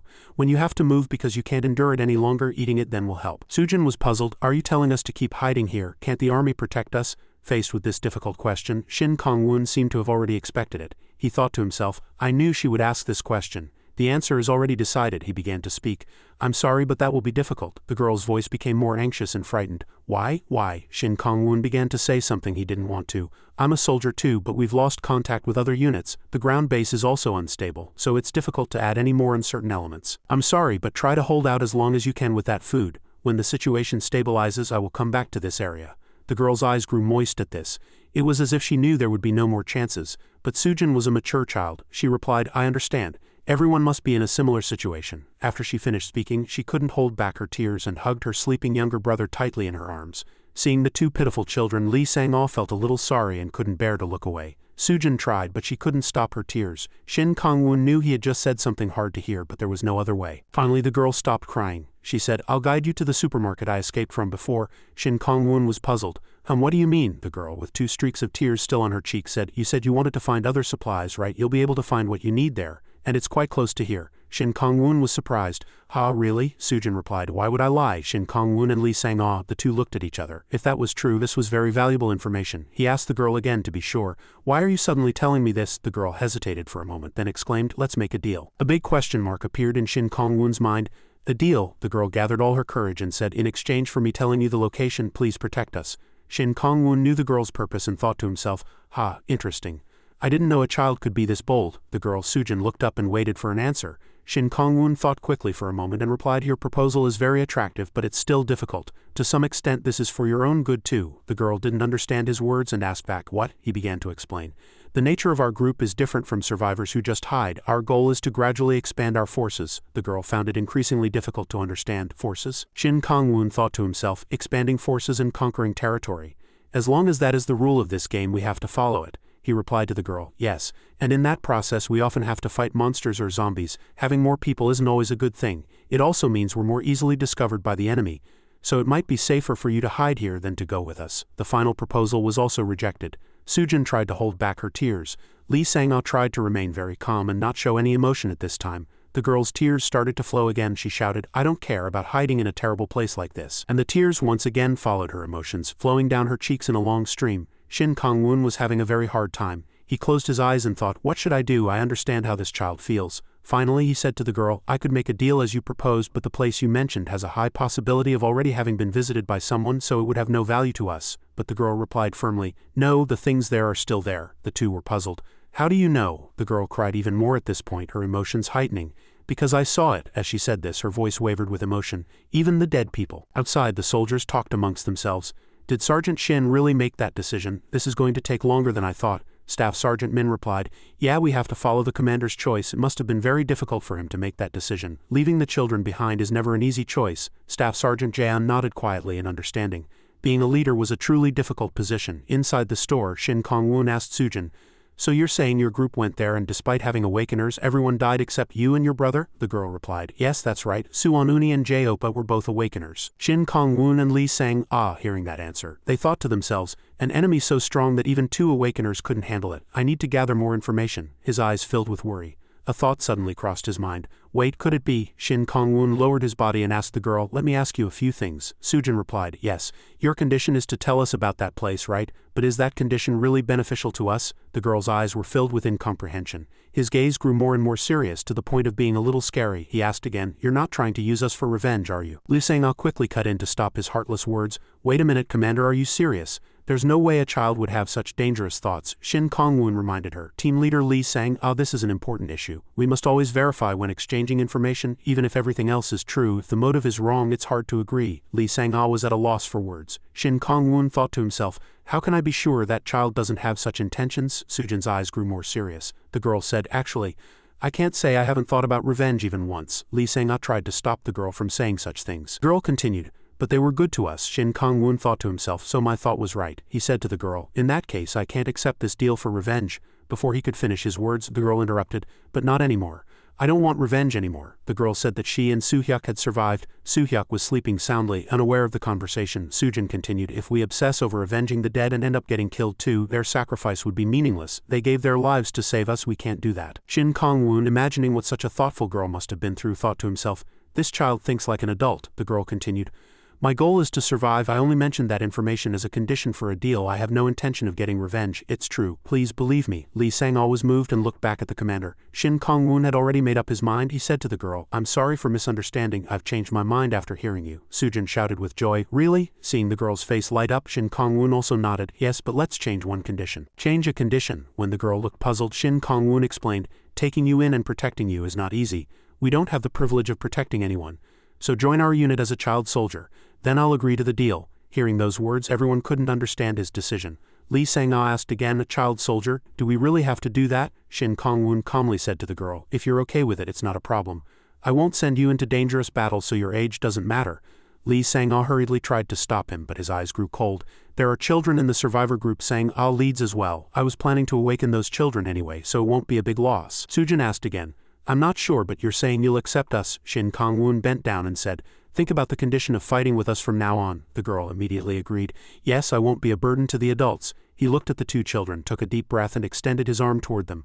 All right, let's decide on this. The girl's face lit up with joy at being accepted. Her younger brother, hearing the sound from the side, woke up, rubbing his sleepy eyes and drooling. Seeing his sister and the soldier in front of him shaking hands, the child, not knowing what was happening, asked, Nuna, what are you doing? The group all returned to the base in the armored vehicle. The two children were with them. Many thoughts crossed Shin Kong-woon's mind. Sujin had said the monster in that supermarket didn't look like a ghost. She said people were suddenly pierced with holes and cut to death. Is that possible? In a world where zombies run rampant, it wouldn't be strange if ghosts existed. Shin Kong-woon tapped Staff Sergeant Min's shoulder. Thanks to you, Hung. The soldiers changed their minds, Staff Sergeant Min said, a little embarrassed. Oh no, and the scene flashed back to when Shin Kong-woon had made the announcement. Everyone had started to murmur, really? We have to go there? I don't think we need to take unnecessary risks, but it's a ghost, right? Then one person stepped forward. It was Staff Sergeant Min. He shouted, Enough, what ghost are you talking about? You're just seeing it that way because that's what you're thinking. It's just a monster that produces a ghost-like effect. Then he gave the example of the metal-eating bear but the soldiers were still uneasy. He continued, We'll find out when we go, prepare to move. Shin Kong-woon was surprised by Staff Sergeant Min's authority. Oh, that power. Back to the present, the girl asked, but don't you guys have something like a tank? Shin Kong-woon answered awkwardly, a tank? We don't have anything like that. The girl asked again. Then how are you going to fight the monster? He replied. Once I figure out its identity, the soldiers will fight it directly. Sujin was surprised to hear that and exclaimed, That's too dangerous. Can't you just destroy the whole supermarket with a tank or cannon? Shin Kong-woon explained, We're just a small unit, so we don't have things like that. The girl thought confronting that monster was a terrible decision. She said again, I told you. 2 awakeners died there. Shin Kong-woon just smiled and nodded. It will surely be dangerous. But we're confident too. The girl, surprised by his firm words, asked back, Really? The soldiers who arrived there were surprised by the condition of the building. It was completely intact without any damage. How can it be in there? Is it really a ghost? If it's a ghost, we should retreat. How can we fight something we can't see? Staff Sergeant Min scolded loudly. Tisk, you cowards. Shin Kong-woon looked at these guys and thought with a fed-up expression, they can't do anything without jerky. He took out the jerky and said, Everyone eat number 1 immediately. All the soldiers were hesitant, but they had to follow the order. Understood. Soo-hyuk, who was next to them, wondered why they were suddenly eating jerky. All the soldiers put the jerky in their mouths and ate it deliciously. A system notification appeared. Dried lizard meat imbued with a low-grade chef's courage. Remembering the jerky's effect, all of their morale soared. Ghost hunting, I'm tired of zombies. This is the best, let's kill them all, let's show them. Don't you know about the ghost-catching Marines? The 2 children, seeing this strange phenomenon, asked, Nuna, the soldiers are acting very strange. Li Sang-ah, finding it difficult to explain, just said they were excited before a dangerous fight. When it was time to act, Li Sang-ah turned back to the 2 children and said, You two, follow me carefully. The children listened well and replied, yes. In a flash they disappeared. The commanders ordered, All right, let's go. The soldiers quickly entered the supermarket and advanced inside. The scene inside was gruesome. The floor was covered in blood. The soldiers in the lead said, It's too quiet. There were many bloodstains on the floor. This way. Li Sang-ah followed behind them with the children. Sujin turned back to Li Sang-ah and said, Nuna, something strange. J-Opa definitely died around here. The cart I was using is still here. Li Sang-ah saw the shopping cart as the girl had described. You're right, her face began to turn pale with fear. Then around here. Shin Kong-woon and the soldiers in the lead heard a rather strange sound. He hurriedly ran forward. What is it? A soldier seemed to be injured. He shouted, Sergeant Shin, there's something here. Shin Kong-woon quickly approached the soldier and asked, Are you okay? The situation was starting to get quite serious. He tried to look around but thought to himself, What the hell is it? I can't see anything. Just then a blue light flashed in front of the group. It shot at everything around, but fortunately no one was hit this time. Everyone who saw the phenomenon shouted, What is this? Shin Kong-woon ordered, Prepare for battle. The soldier who had just been shot grimaced in pain and shouted, Kong-woon? This light continued to be fired. Shin Kong-woon barely managed to support the falling soldier. This light continued to be fired like bullets. Shin Kong-woon hurriedly dragged the injured soldier and dodged the trajectory. The light bullets missed. Fortunately they were able to dodge. The soldiers were all worried. Sergeant Shin, Shin Kong-woon shouted loudly, Medic, treat this man quickly. The medic also ran over quickly. Yes, understood. Then he used his ability to treat the wound. The wound was temporarily stabilized by the healing ability. While the medic was treating the injured soldier, Shin Kong-woon turned and ordered the rest of the men. The rest of you hold your positions. Prepare for an attack. Do you hear me? Everyone get down. The soldiers quickly received the order and got down. Damn monster. Shin Kong-woon hurriedly ordered, Shield squad, form a wall, hurry. The rest to your positions. The soldiers received the order and quickly surrounded the people inside. Understood. Sujin saw this and said to Lee Sang-ah, Nuna, it's the same as last time. Lee Sang-ah calmed the children. Don't worry kids, the soldiers will protect us, let's go over there. The girl was still not reassured but she replied, okay. She watched the actions of the people around her and thought to herself, those people, what are they trying to do? Staff Sergeant Min said to Shin Kong-woon, it really is an invisible monster. Shin Kong-woon replied, yes, I can't activate Chef's Eye if I can't see it. Staff Sergeant Min asked, but why is it so quiet? The attack has stopped. Shin Kong-woon deduced that it was observing their movements. Staff Sergeant Min was momentarily relieved to hear that answer. A lull, that's good news, let's use this moment of hesitation. Shin Kong-woon didn't rush, she said, I need to check if it's really a ghost or not. The shield squad soldiers got into position. If I can't see anything, Chef's Eye is useless. Shin Kong-woon stood behind the shield with his comrades and began to observe. In this case, I should use the other skill I just learned. He activated the system. Material identification activated. Now let's search like this. He scanned from this display shelf to that one. He scanned all the ingredients. Aluminum, polymer, polyethylene terephthalate. He began to realize that most of these were snack bag components. He quickly turned his eyes and observed. Aluminum, blue drop, polymut. He seemed to have noticed something strange. Wait, something's weird. He looked again. Looking at the display shelf in front of him, the system identified a high-quality blue drop. I've found the problem. He thought to himself, this is it.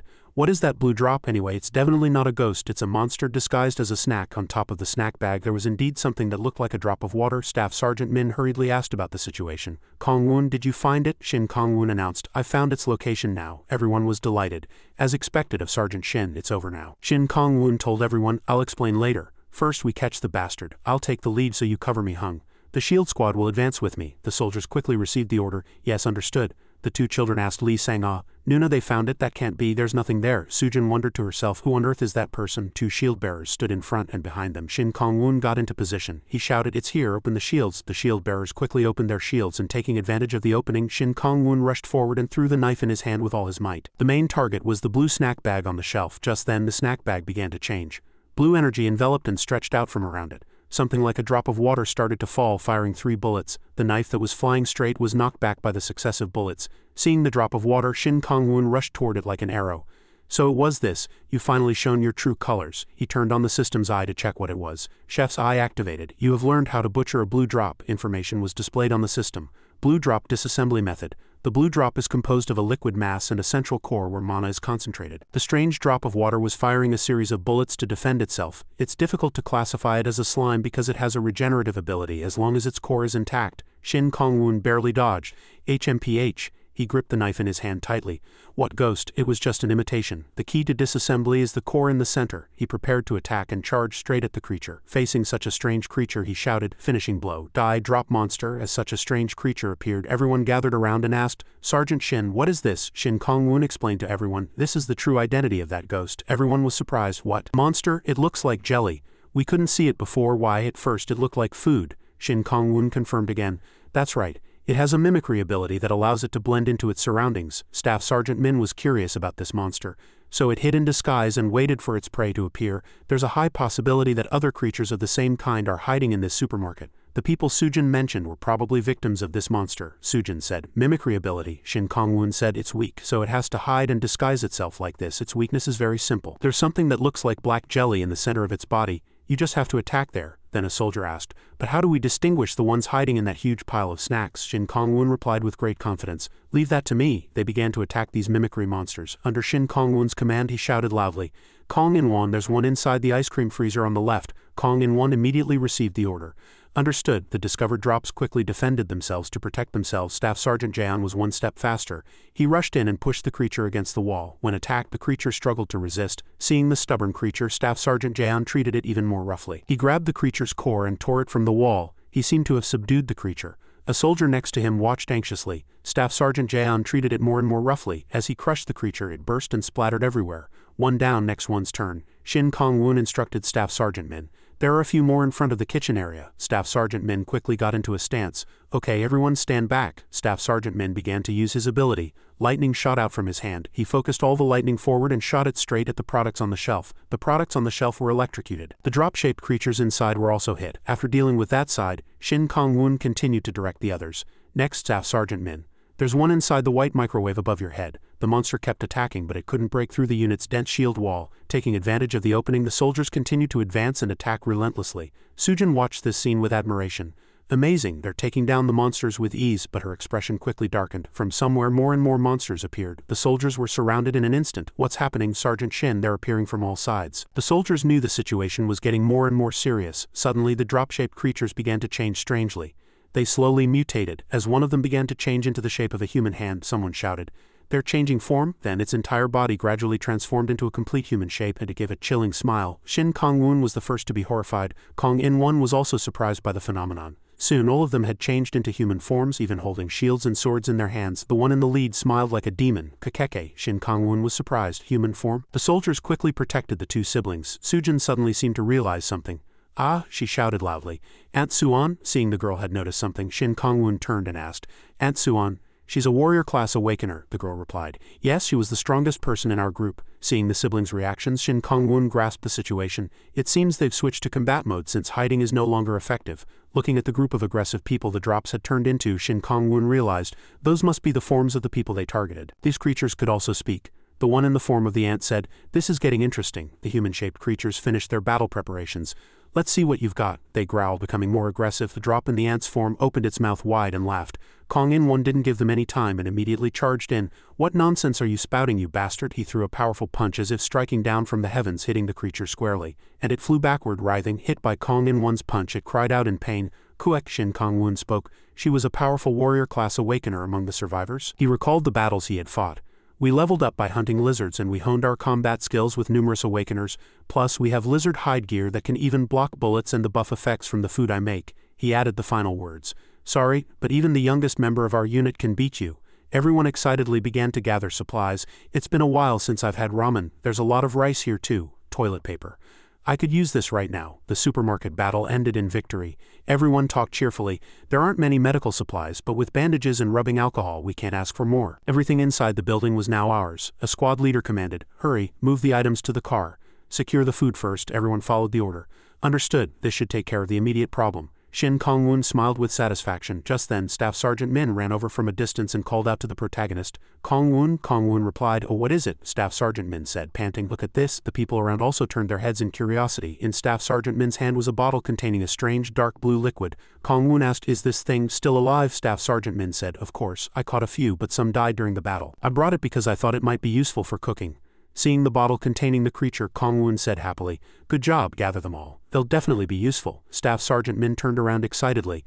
I'll go look for more then. His comrades didn't look very happy. Kong-woon replied, Thanks Hung Nim, I guess no one will be reluctant to eat monsters now. Kong-woon found the survivor siblings outside the building. He approached them and said, It wasn't a bad deal. Thanks to you we got a lot of supplies. The older sister said, As promised you'll let us join the unit, right? Kong-woon replied, Yes, but it won't be that easy. The younger brother, still clinging to his sister, asked with curious eyes, Nuna, am I enlisting too? Kong-woon looked down at the child, smiled and said, You have to become a soldier now and learn how to use a weapon. The child asked back curiously, A weapon? The protagonist looked down at the children and thought, In a world like this I can't just protect children anymore. They need the strength to protect themselves. I don't know what might happen. The older sister looked at Kong-woon and said resolutely, It's okay, I want to be of help too. Soo-hyuk, you can do it, right? The child also answered with firm resolve. Yes, Nuna, the sister reassured her brother. Don't worry. The protagonist thought, They should at least be able to protect themselves. Fortunately, there are no temporary guards at the office's quarters. Thanks to the repaired vehicle, our mobility has improved. With food and daily necessities, we'll be fine for a while. Feeling somewhat relieved, Kong-woon continued, Can you start tomorrow? The two children asked in surprise. Tomorrow? Lee Sang-al was also surprised and seemed about to object. Commander, but the protagonist had already made up his mind. It's time to increase the number of awakeners. Everyone was still busy moving supplies. An excited voice was heard. This is almost like the PX. I can't believe we moved in just 9 hours. A soldier complained. Can't we get some rest? Kong-woon couldn't push them too hard. All right, but we need to be especially vigilant at times like this. Seo Hee-wook reported, The situation has improved for now, but there are still things to resolve. Kong-woon spoke, That's right, we need to use this defensive line to strengthen our forces. It's time to do what we've been putting off. I'm going to increase the number of awakeners, Staff Sergeant Min asked in surprise. Awakeners? But haven't all our unit members already awakened? Lee Sang-ah shook her head. I think it's the survivors' turn now. Kong In-won asked in surprise. What, you're going to awaken the survivors? Seo Hee-wook also spoke up. Sergeant Shin, that seems too dangerous. Kong-woon was lost in thought, silent. Just as I thought, everyone is worried. Staff Sergeant Min explained on Kong-woon's behalf. No, Kong-woon is right. The survivors also need the strength to protect themselves. We figured out the secret to awakening, so we just need to proceed safely. Kong In-won interjected.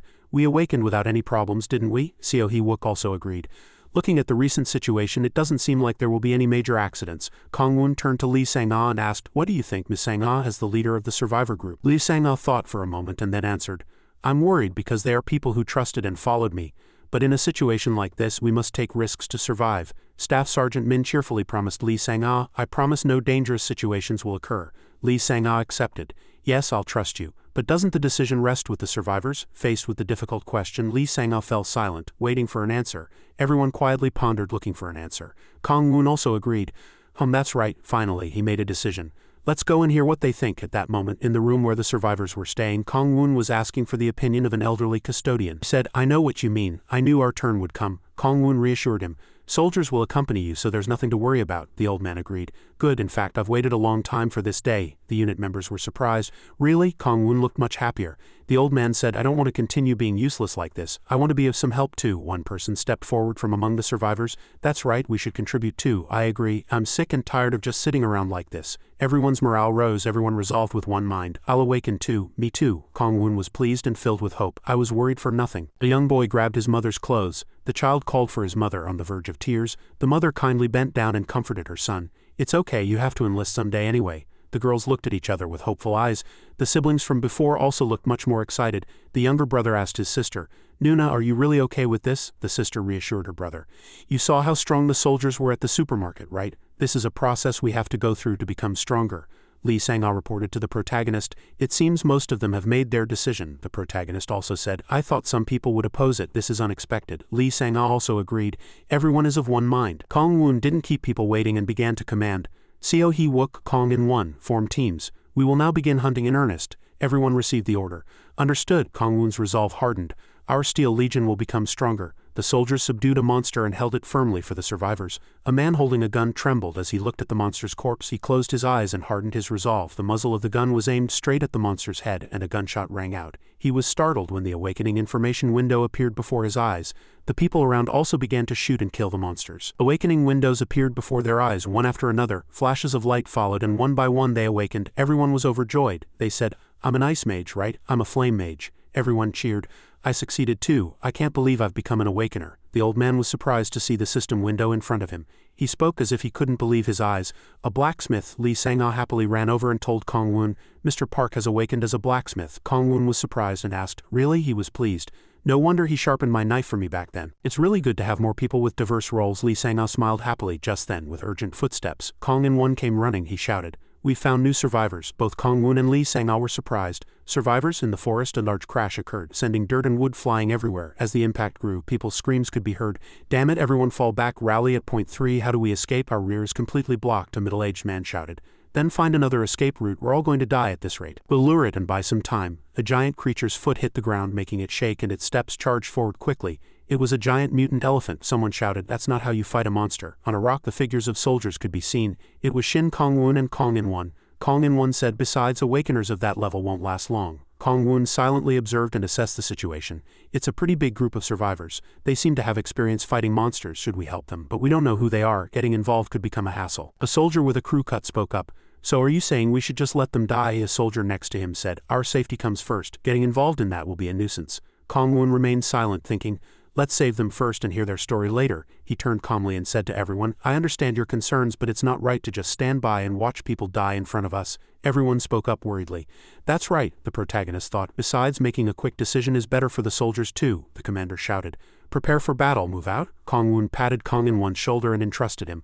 "Kong In Won, take care of it." The survivor group below was struggling to hold on against the mutant elephant. A short while later, the elephant was neatly subdued by the soldiers. Kong Woon asked about the survivors' situation. "Is everyone all right?" The survivors looked more wary than surprised. "Where did soldiers like you come from?" Only then did one person point at them, horrified. "That giant monster!" In an instant, a person behind him shouted, "Shish, everyone, be quiet." Kong Woon and the soldiers couldn't understand their reaction. From among the people, one person stepped forward. "I'll do the talking." It was the middle-aged man from before. He cautiously approached Kong Woon. Shin Kong Woon guessed he was the group's leader. He began to speak. "Hello, we are—" The middle-aged man interrupted and refused him. "What do deserters have to do with us? We have nothing to give you, so get lost." Kong Woon's unit members all stood there blankly with bewildered expressions. Their minds were in chaos. "Deserters? What is he talking about? Deserters? Is that how you speak to people who just saved your lives?" The man spoke. "Ah," he bowed his head and said, "Yes, I apologize for that. The world has been too harsh lately, so please understand." Kong Woon had nothing more to say. "No, even so." The man began to scrutinize Kong Woon from the knife in his hand to the chest pocket of his uniform. The protagonist felt displeased and couldn't understand. Why is he looking us over like that? Why is he wary of soldiers? Finally, the man spoke again. We are truly grateful for you saving our lives, but we really have nothing to give you, the protagonist thought, finding it even more incomprehensible. We didn't even ask for anything. Why is he acting like this? He hurriedly explained. We are not deserters. Our unit is just... The middle-aged man interrupted him once again. Please, just this once, just pass us by. Kong Woon was at a loss for words. They wouldn't listen at all just then. Footsteps were heard from a distance. It was Kim Hung Seo. He clarified, everything this man is saying is true. Hello, I am First Lieutenant Kim Hung Seo of the 0423 Air Defense Battalion under the 12th Corps Ground Operations Command. Only then did the middle-aged man let down his guard and brighten up. An officer, no wonder all the soldiers were so disciplined, Kim Hung Seo said. I was originally a company commander, but I am currently acting as the battalion commander. The people around also let down their guard. So you're really the regular army? The heavens have helped us. They're not deserters but real soldiers? Staff Sergeant Min, who was watching from the outside, was also dumbfounded. What on earth is this situation? Shin Kong-woon closed his eyes and assessed the situation, seeing their completely changed attitude over there. The lieutenant was still smiling as he spoke. That's refreshing. You don't have to worry anymore. Kong-woon also let go of his worries and thought, Lieutenant Kim's image is really good. As soon as he finished his thought, First Lieutenant Kim Hung Seo winked at him, and Kong-woon was startled and took a few steps back. Lieutenant Kim continued to talk with the leader of the survivor group. By the way, why did you think we were deserters? I thought you would ask us for protection. Man spoke. There's a reason. We once visited a military unit we knew. At that moment a scene from the man's memory appeared.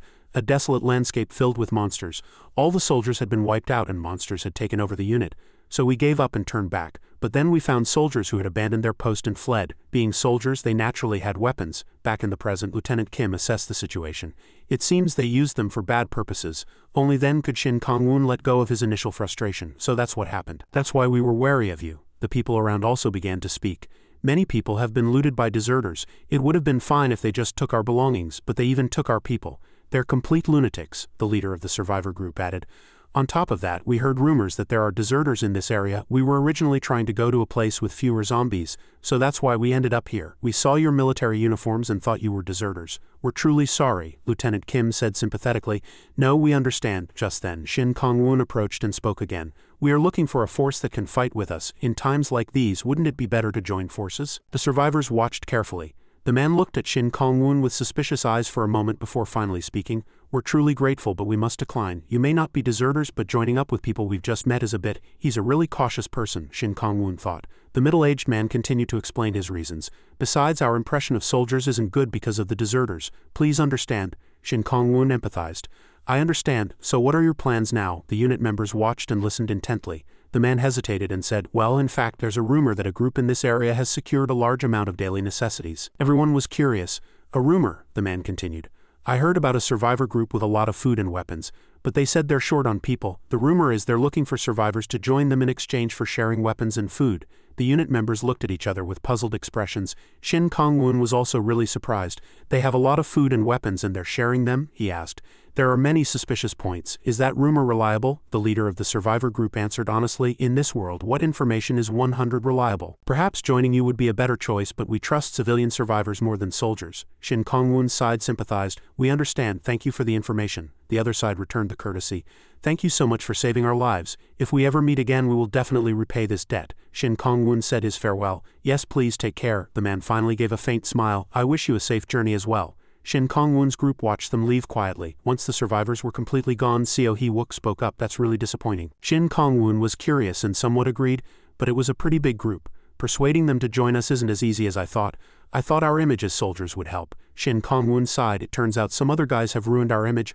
I'll have to consider that point too. Lee Sang-al looked at him. Yes, let's do that. Armed deserters. Just then, one of them spoke up at their post. It's going to be hard to operate in this area now. The rumor seems to have spread. Rumor, a guy with a crew cut who looked like the leader said. What is it now? A rumor is going around that there are deserters here. A guy with bangs replied. Should we really be called deserters? The crew cut guy shouted. Is there anything wrong with that? The guy with bangs complained. It was fine setting up here, but we overlooked the possibility of rumors spreading about us. It's hard enough to get around because of the monsters. How did a rumor spread so fast? Another guy frowned. This is the worst. Our last slave died, so I was planning to catch one of the next survivors we meet. The rational guy spoke again. That's why I told you not to kill them, the crew cut guy complained. How was I supposed to know things would turn out like this? Sighed. Hey, you said people won't come here because of the rumor, right? Then how about we quit this? What are you talking about? The guy with bangs explained. We can't live like this forever. How about we go to a remote mountain and farm the land and we won't have a food problem? The crew cut guy retorted, are you crazy? Is something wrong with your head? What are you going to do if monsters appear while you're farming in the mountains? The guy with bangs also flinched. Well, we can take care of most monsters with guns, can't we? Another guy retorted again. Let's say you kill one with a gun. What are you going to do if others come swarming because of the gunshot? While that guy didn't know what to say, the crew cut guy continued. Did you forget about the monsters that invaded our unit? We were just lucky to survive. If the monsters had poured in like they did then, we would have been finished. The guy with bangs couldn't help but ask, so you want to keep living like this, capturing people and using them as slaves? The crew cut guy asked the guy with bangs, what's the problem? It's very comfortable, isn't it? If you don't like it, just shut up, you bastard. The guy with bangs bit his lip, hesitating whether to leave or stay. The crew cut guy saw it in his eyes. He thought, that guy seems to be seriously considering it. I don't care if he leaves and dies, but if he touches the guns and ammunition, I won't let him go. As this guy turned around, he thought, should I just kill him now? Suddenly, a guy with spiky hair ran up in a hurry and reported, Boss, there's a group passing by recently. Another guy was surprised. What? The crew cut guy smiled wickedly. Perfect. They must not have heard the rumor yet. Hurry up and grab your magazines. We need to catch some new slaves. The guy with bangs looked excited at this time. Yes, they urged each other on. Come on, hurry up. They were silently observing a group. In fact, Shin Kong-woon's group was approaching and the leader said in a small voice, wait, are those guys soldiers? They don't seem to be from a unit in this area. Are they deserters? If they're soldiers, shouldn't we just let them go? But then they discovered something. How, those guys don't have guns? The crew cut guy laughed wickedly. You're right, they lose them all while running away. They slowly stood up and gave instructions to each other. You guys cover from behind. The guy with bangs was curious. Are you going to go yourself? He smiled triumphantly. I was the youngest before I deserted, so I have to go. Everyone agreed. All right. Just then a guy suddenly appeared and ordered Shin Kong-woon's group, hey you, hand over everything you have. Shin Kong-woon's group took a defensive stance and backed away. What, there's someone in front? Shin Kong-woon spotted a soldier. It was the crew cut guy with a gun. He triumphantly aimed his gun at Shin Kong-woon's group and commanded, don't move if you don't want to die. Shin Kong-woon's group all raised their hands in front of the gun muzzle. Kong-in-won said quietly to Shin Kong-woon, those guys must be the deserters. Shin Kong-woon replied, we met them sooner than I expected. I have my men positioned in the back too. Shin Kong-woon said quietly to Staff Sergeant Min, it won't be easy to win against soldiers with guns. Staff Sergeant Min spoke up. As long as we don't get hit in the face, we should be fine. It would be a bit difficult if he's awakened as a marksman, but it doesn't seem like he has awakened yet. The crew cut guy got closer and closer and commanded, hurry up and hand over everything you have. You have supplies hidden somewhere else, right? Shin Kong-woon's group still remained silent. Staff Sergeant Min quietly stated the plan. If they haven't awakened yet, we should be able to subdue them right away, right? Shin Kong-woon observed with sharp eyes. Did you all hear that? The unit members behind them started to move with excitement, and triumphant smiles spread across their faces. The crew cut guy asked at this time, looking incomprehensible. Why are you suddenly laughing? Suddenly, in the blink of an eye, Shin Kong-woon's group dashed fiercely towards the guy. The guy was flustered and swung his gun wildly. But before he could even come to his senses, his gun was broken with bare hands. Kong-in-won said triumphantly, are you a little scared now? The guy stood there blankly, unable to come to his senses. And the crew cut guy's subordinates in the back shouted, how are they so fast? I can't even aim. Shoot! The guy with bangs shouted. You idiot, this isn't the time to worry about that. As he was aiming with his scope, a triumphant smile appeared and surprised him. Shin Kong-woon's people rushed in and disabled these guys' weapons. These cowards just pleaded, please spare me. At this time, all the deserters were captured. Shin Kong-woon's side began to interrogate them. So a monster appeared in your unit and you barely escaped? The guy stammered. Yes, Shin Kong-woon said in a loud voice. And you didn't even care about the other unit members, thinking they were dead? The guy said honestly. Yes, that's right. A person from Shin Kong-woon's side threatened in anger. You guys are really trash. You don't care about other people's lives. Shin Kong-woon frowned and sighed. Anyway, we've gathered some ammunition and there's quite a bit of food and oil inside. Staff Sergeant Min pointed at those guys and questioned them. How much did you steal? The guy with bangs said tearfully. It's a misunderstanding. Actually, our unit was an ammunition battalion. That's why we have a lot of ammunition, the crew cut guy interjected with concern. Hey you! The words he spat out were remembered by Shin Kong-woon's group. Both Staff Sergeant Min and Kong-in-won were surprised. An ammunition battalion, the unit members murmured. So that's why they had a lot of ammunition? If we handle this well, we can solve the ammunition problem in one go. Staff Sergeant Min happily turned to Shin Kong-woon. Mr. Seo Hee-wook will be very happy. Shin Kong-woon acknowledged. Yes, that's right. Firing consumes ammunition and is noisy, but a sniper's firepower can compensate for those disadvantages. Shin Kong-woon sneered and said, what are you hesitating for? But the crew cut guy opposed in anger. Who said I'd give you information about the unit? I'm not leaving here. Do whatever you want, kill me or not. Shin Kong-woon sighed. That guy must be their leader. Suddenly, the crew cut guy looked up with terrified eyes. Wait, what's that? There's a monster over there. A monster, look quickly. Shin Kong-woon's group turned in surprise. A monster behind them, the figure of a giant mutant bird, appeared. It cried out loudly towards the soldiers. At this time, the monster was circling above the soldiers' heads. Everyone was terrified. It's going to attract a horde. Staff Sergeant Min shouted loudly to Shin Kong-woon, "It's dangerous, let's go quickly." Shin Kong-woon was worried, but then Staff Sergeant Min flinched. "All right, what should we do?" The crew cut guy was no longer stubborn at this time and became weak, crying, "Please take us with you too, just this once, please, save us." All these guys cried and begged. "We were wrong. If you save us, we won't forget this favor. If we stay here, we'll all die. We're in the same situation, aren't you going to help us?" The crew cut guy continued to beg. "We'll give you whatever you want, please." Shin Kong-woon thought for a moment. After doing such things, now they're begging for their lives. According to the rules, deserters should be executed on the spot. I want to let them die, but I need information about the ammunition battalion. And Shin Kong-woon firmly gave an order. "Everyone, listen up. Any deserter who wants to join will be incorporated into our unit. So decide, come with us or die." And everyone carried each other and ran across this dangerous place. Shin Kong-woon's system activated, jerky imbued with a low-grade chef's dedication, light-footed as if wearing shoes. Slater's nimble feet trait has been weakened. ZBIT Slay-Verg boasts incredible speed and movement. Walking speed and height reach superhuman levels. However, as it is a weakened version, side effects may occur. Everyone was excited. "My feet are so light, I feel like I'm running faster than a car. The monsters will be so surprised they'll run away." Shin Kong-woon looked at everyone and admired them happily. "I didn't know it would be this effective," one person said in admiration. "Staff Sergeant Shin, your food is really the best." Another person agreed. "This would be great for relieving stress." Suddenly, Shin Kong-woon's eyes became sharp. He felt a strange sense of liberation and somehow felt himself getting excited too. "Since it's come to this, let's run back to where we were and grab those deserters." Everyone received the order.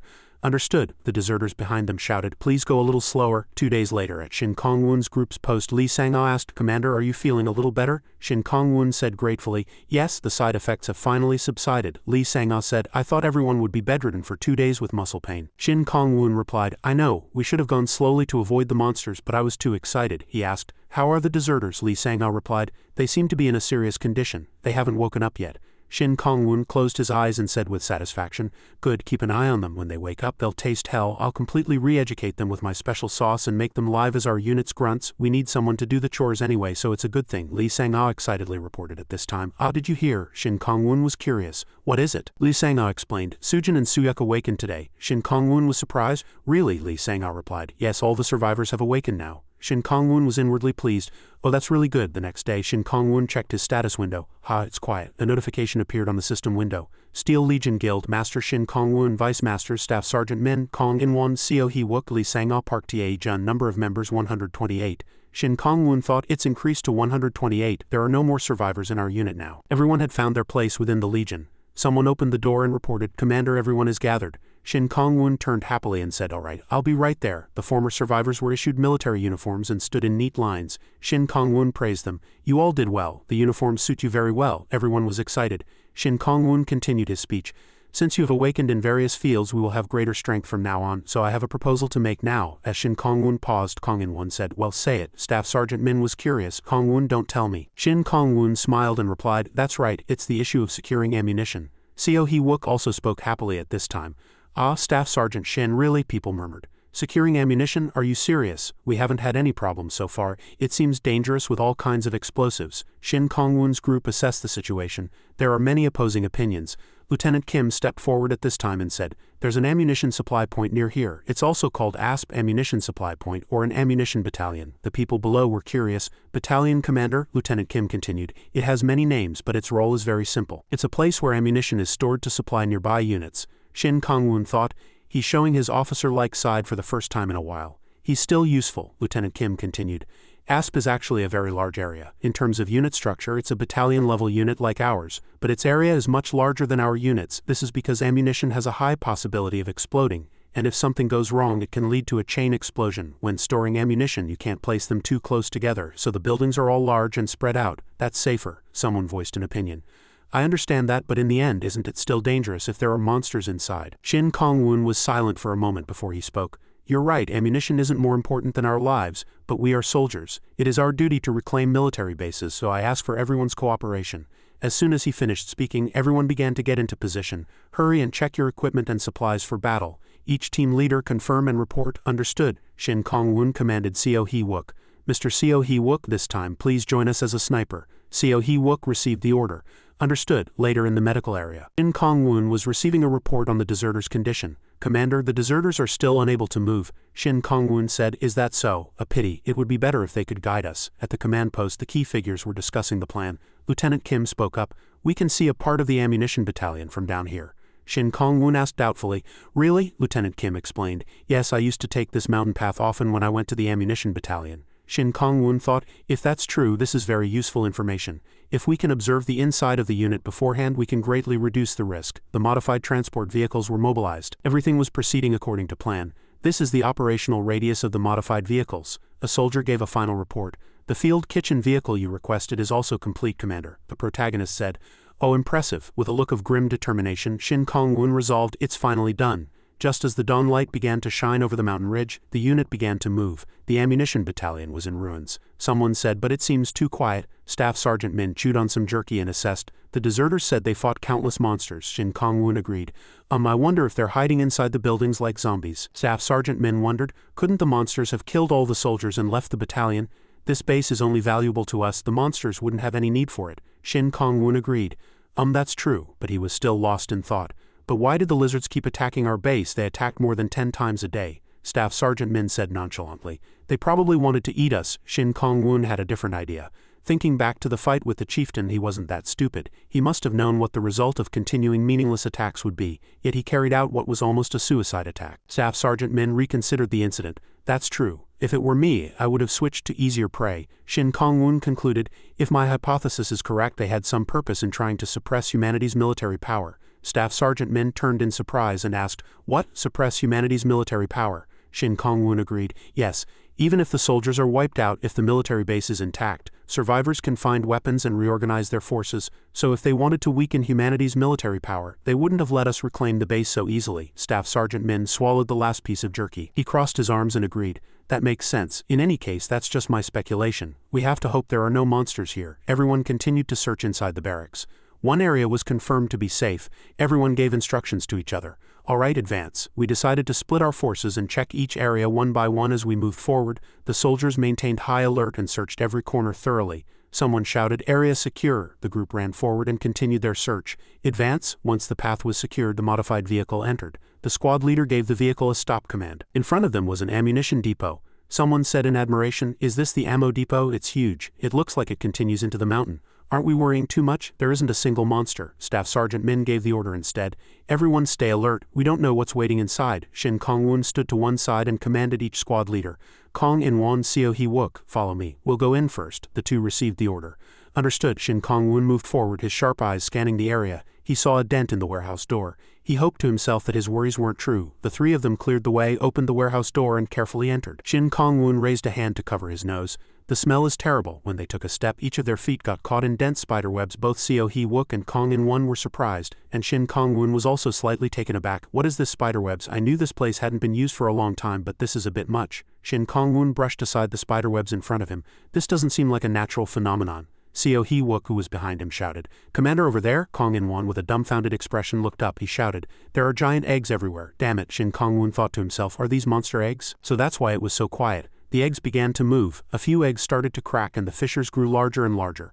A sharp leg burst out from inside, shattering the shell. The same phenomenon occurred in all the eggs. Baby spiders broke out of their eggs and surrounded the protagonist party. Everyone was dumbfounded. Are they hatching because we came in? Shin Kong-woon turned and commanded. You two get out first. I need to find their weakness. Tell Lieutenant Kim to prepare for battle. The two turned and received the order. Understood. Shin Kong-woon activated the system. Chef's eye activated. The baby spiders had already started to move. Their information appeared before Shin Kong-woon's eyes. Low-grade cooking secret. You have learned an incomplete method for cooking a white Atatron spider. Shin Kong-woon was surprised. Incomplete? The spiders' faces grew ferocious. The system continued to report. The liquid form of this specimen is highly regarded for its unique tenderness and is loved by many gourmets. However, unlike the adults, the flesh is still in a liquid state and very soft, so care must be taken during cooking. At this moment, Shin Kong-woon turned towards the door and continued to think. An incomplete form. Then we have a chance. The baby spiders poured out and gave chase. Their faces were extremely ferocious, but Shin Kong-woon was one step faster. He thought, I won't even need to aim for their weak spots. As the spiders chased Shin Kong-woon and rushed outside, everyone took a defensive stance. They're pouring out. Shin Kong-woon assessed. Our unit is strong enough to handle these defective products without worrying about weaknesses. He shouted loudly, no need to worry about weaknesses. Just crush them all, begin the attack. Everyone rushed in at once, using all of their abilities to fiercely attack the spiders. Staff Sergeant Min charged in with concentration. His eyes were filled with resolve. He leapt into the air and kicked at a spider below. The others below also used their innate abilities in unison. Shin Kong-woon with a single knife cut down the spiders while continuing to analyze the situation. Until now we've only eaten jerky and combat rations, but the effect of enhanced food made with ingredients from the supermarket is on a different level. He cut down the spiders with interest. In the depths of the ammo depot there was the shadow of an unusually large spider. It walked out nimbly, its cries echoing ferociously one after another. It was an intelligent species. It began to command, "Arise, we must leave this place at once. These new intruders are much stronger than the last ones. If we fight them while we have not yet fully recovered, our losses will be too great. Our top priority is the survival of our species, so hurry." The ferocious beast emitted a red aura. Its eyes flashed menacingly. It was as if some force was controlling the spiders. Infiltrate and occupy the human military facilities. They must not be taken by anyone. The Spider Queen seemed to be receiving orders from a system screen on the other side. The baby spiders began to move. They quickly crawled over the ammunition boxes. On this side everyone was inspecting the ammo depot. There's a ton of 5mm ammunition. There are shell casings over there too. Move them outside, quickly, everyone shouted in excitement. Shin Kong-woon was talking with Lee Sang-ah. I didn't expect people to be this excited. They seem more passionate than when I'm cooking. Lee Sang-ah turned to Shin Kong-woon and said, Commander, didn't you know? Shin Kong-woon looked puzzled. Know what? Lee Sang-ah confessed. Actually, the snipers were under a lot of stress because of the pressure to save ammunition. Now they don't have to worry anymore. Over here, Seo Hee-wook was commanding his subordinates. Clean out the remaining warehouses too. Shin Kong-woon also felt happy and relieved. I would feel the same way if I were short on ingredients. It's been a while since I've seen Mr. Seo Hee-wook smile. At this moment, Mr. Park was being very cautious. He shouted to the two girls behind him, Kids, there are a lot of spiderwebs over there. The two girls shouted loudly. Grandpa, there's something over there. Mr. Park was startled and quickly ran over, swinging his knife at the shaking spiderweb in front of him. The two girls clung to each other in fear. The knife struck once and then again. Mr. Park was dumbfounded. In front of him was a freshly made spider cocoon. He shouted, could it be the soldiers? Soldiers came in and checked the situation. Inside each cocoon were the corpses of the soldiers belonging to this barracks. They seemed to be soldiers from the ammunition battalion. They would have been alive just a few weeks ago. Someone asked, what, you mean they were still alive when they were dragged here? Shin Kong-woon wondered. I've heard that spiders don't eat their prey right away but paralyze and store them. Shin Kong-woon asked, why? Mr. Park said. To maintain freshness, I suppose. They planned to supply their young with fresh food. Well, they wouldn't have survived even so. Shin Kong-woon assessed the situation. Too many soldiers died here. He looked at each soldier's corpse and winced. A hint of sympathy appeared in his eyes. Yes, our unit was also attacked by tick seeds. A difficult past came to mind. He closed his eyes as if to mourn the fate of the unfortunate people. Kong-in-won asked for his opinion. Sergeant Shin, how should we handle this? Shin Kong-woon said, for now, collect the dog tags and withdraw. Gather the bodies in one place and we'll give them a proper funeral after we've reclaimed the base. Everyone received the order and moved. Yes, understood. Move the bodies outside first. Each person carried the bodies and ammunition outside. The ammunition is this way. Kong-in-won received an order. Kong-in-won, check all the routes back. On the other side, Shin Kong-woon instructed everyone. There are still unhatched spider eggs here, he thought. It seems the ammo depot was used as the spider's hatchery. He was talking with Staff Sergeant Min. They must have judged this place to be the safest, Staff Sergeant Min said. In other words, a monster will pop out every time we open an ammo depot. Shin Kong-woon looked at everyone. Everyone was seriously waiting for orders. At this moment a thought came to Shin Kong-woon's mind.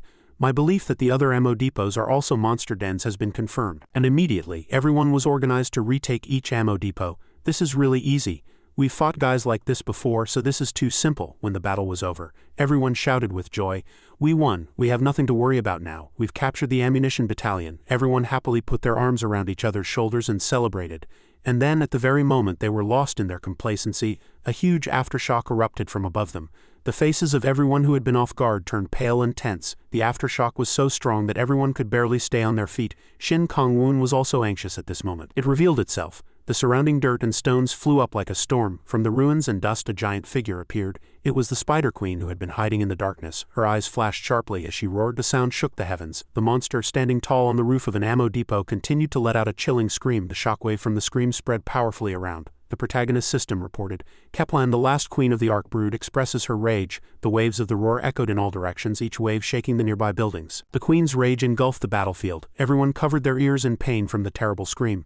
The combat ability of the white spider ark species greatly increases. Everyone began to panic. The entire ammo depot is shaking. It's the chieftain. Allies' combat ability is greatly reduced. The protagonist also struggled to resist. Shin Kong-woon said, how dreadful. He recalled the area of effect buff that weakened enemies and strengthened allies. The lizard chieftain used this too. Then small collisions erupted from each ammo depot. From this warehouse to that one they were breached from the inside. Baby spiders poured out. They let out sharp screams. Everyone was on high alert. They're coming from all sides. It was as if all the spiders in each ammo depot had awakened. Everyone was worried. There are too many. Are we being surrounded like this? Staff Sergeant Min, now pale, sought Shin Kong-woon's opinion. Kong-woon, what should we do? Facing them head-on is no different from suicide. Shin Kong-woon looked worriedly at Staff Sergeant Min. He knew it. He's right, we can't beat this number, but we can't give up either. We had the upper hand before that fear spread. That means if we take down the queen, the rest will fall into disarray. Shin Kong-woon was lost in thought for a moment before finally making a slight move. He turned to everyone and commanded, "Everyone get in the cars." Everyone was surprised.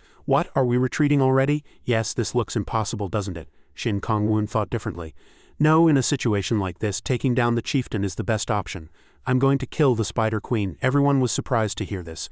The Queen? Shin Kong-woon nodded in confirmation. Immediately the unit moved and the modified vehicles moved. The commander shouted loudly, "Driver, full speed ahead." Fortunately, the spiders were slower than our cars. They were fated to be cut down by the reinforced blades. These combat vehicles are amazing. At this moment, an ammo depot was in front of everyone. Staff Sergeant Min shouted, "There, I see the ammo depot where the queen is." Co. Hee-wook asked, "Is the whole mountain an ammo depot?" Lieutenant Kim said, "That's where our unit used to get its ammunition supplies. It's the biggest ammo depot in the ammunition battalion." Shin Kong-woon asked doubtfully, "Really?" At that moment, a soldier casually looked back. The Spider Queen was moving on the mountain. It was hiding behind it. That soldier shouted. "The queen is running away," he continued. "I thought she would charge straight at us," Shin Kong-woon assessed. "She's smarter than we thought. She's trying to lure us to a place that's advantageous to her, probably inside the ammo depot." At this moment, all the vehicles gathered at the largest ammo depot. The commander ordered, "Operations team, open that large iron door." A squad leader received the order. "Yes, understood," the commander continued.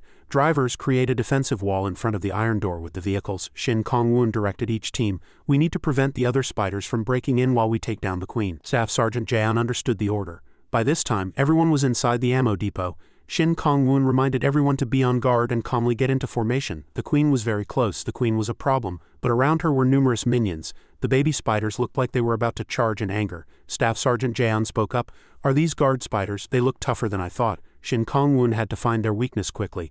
"Understood," Shin Kong-woon said, and quickly used Chef's Eye. Chef's Eye has been activated. Low-grade cooking secret. Your understanding of the white Adatron spider recipe has increased. The forelegs of the Adatron are valued as an excellent forging material, but their shell makes them difficult to use as a cooking ingredient. The shell on the body parts, excluding the forelegs, can be easily removed by applying heat. Shin Kong-woon asked loudly, "Did you find the weakness? Unlike the baby spiders we met before, these are fully grown." "Everyone be careful," Co. Hee-wook asked worriedly. "Will we be okay?" Shin Kong-woon reassured him, "If you want to survive, you have to make it okay." Kong In-won and Lee Sang-ah were both tense. Staff Sergeant Jaeon said in a slightly sarcastic tone, "Well, that's the army for you, isn't it?" Shin Kong-woon ordered everyone to focus. At that moment, the Spider Queen began to roar to mobilize her minions. The guard spider's legs sent several soldiers flying. They were knocked far away. The soldiers fought desperately against the spider swarm. "Damn it, get off, these damn spiders, they're protecting the queen like crazy." Shin Kong-woon was also fighting fiercely. He plunged his knife into a guard spider's body. "Ah, can these things think? I didn't think they'd refuse to eat the stat debuffing food I threw." Shin Kong-woon made a glancing blow, slicing off one of the guard spider's legs. He thought he needed to end this fight quickly, but at this rate the battle would only drag on. He had to find a way. Finally, some of the guard spiders fell. A group of soldiers caught their breath for a moment. "We've only taken down 4. Co. Hee-wook reported to the protagonist. "Sergeant, are you alright?" Shin Kong-woon replied, "How's the situation over there?" Co. Hee-wook said, "We can't break through. Kong In-won is struggling in the center, so the situation isn't good. Staff Sergeant Min's side isn't making much progress either. Fortunately, the queen hasn't moved yet, but it seems to be injured. I can see wounds on its body. It must have fought someone before us." The protagonist was surprised. "It's that strong even when injured?" Co. Hee-wook said urgently. "We?" Shin Kong-woon was silent, lost in thought. Just then, Lee Sang-ah came running in a hurry and reported, "Commander, we have a problem." "They're starting to get through the door," Shin Kong-woon asked urgently.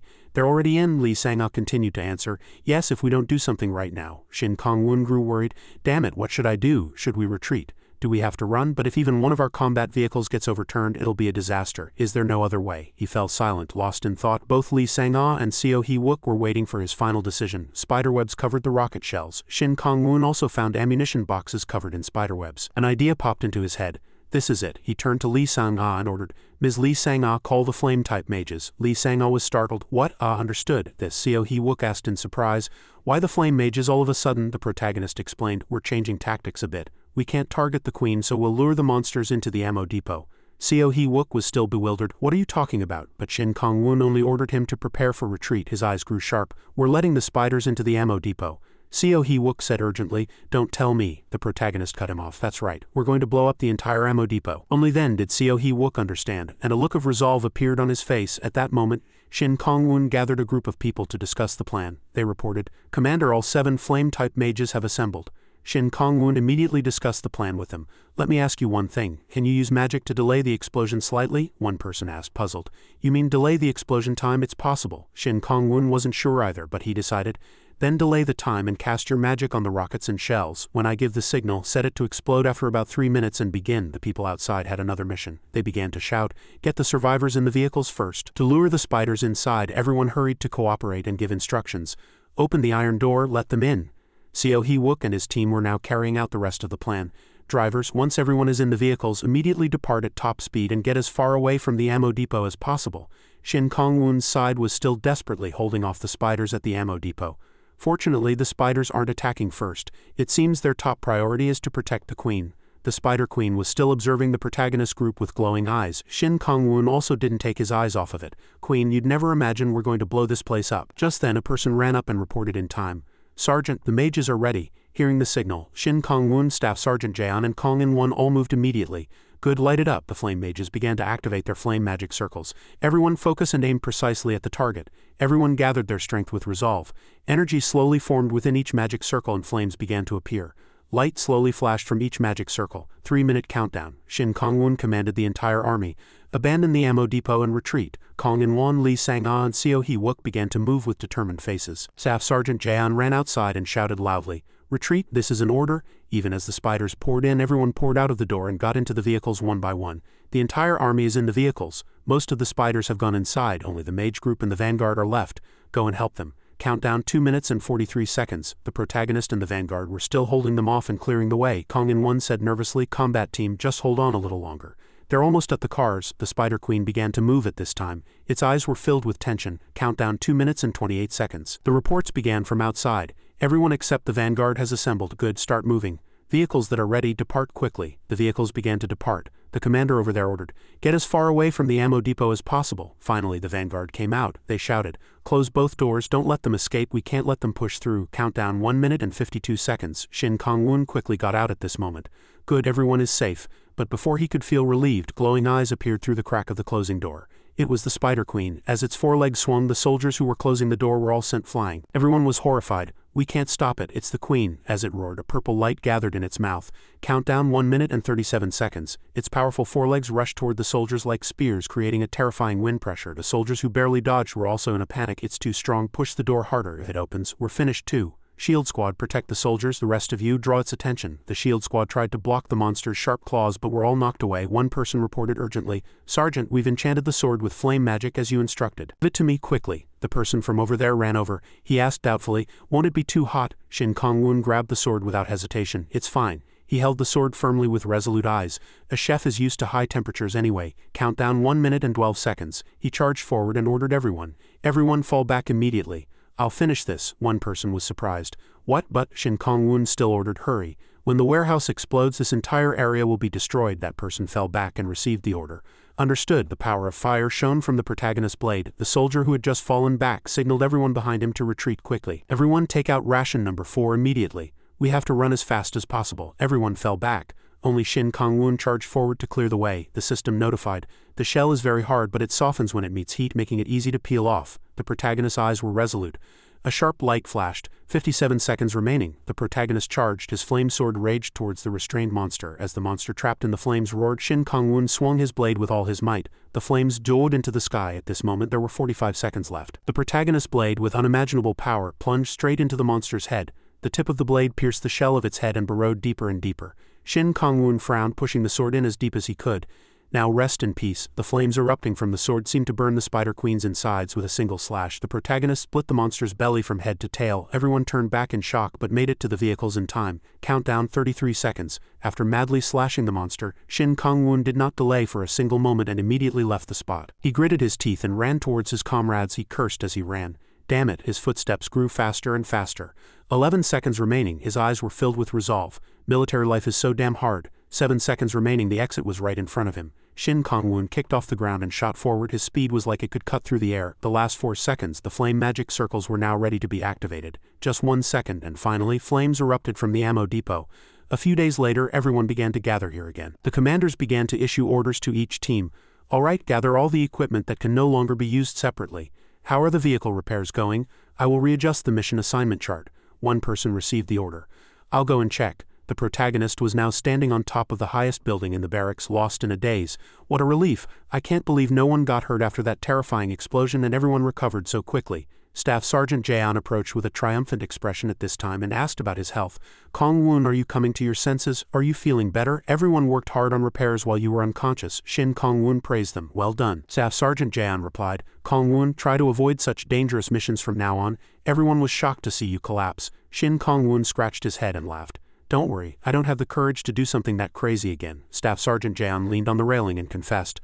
Oh, and there's information that we'll be using this ammunition battalion as our new base. Shin Kong-woon asked. Here, Staff Sergeant Jaeon continued. Yes, the office quarters was just a temporary residence and it's too easily exposed. As our numbers have increased, we need a larger space. Many buildings were damaged in the explosion, but we don't need to use those. Besides, inside the ammunition battalion, there's a stream near the entrance and a field. We'll be able to secure a source of drinking water and start farming, the protagonist asked curiously.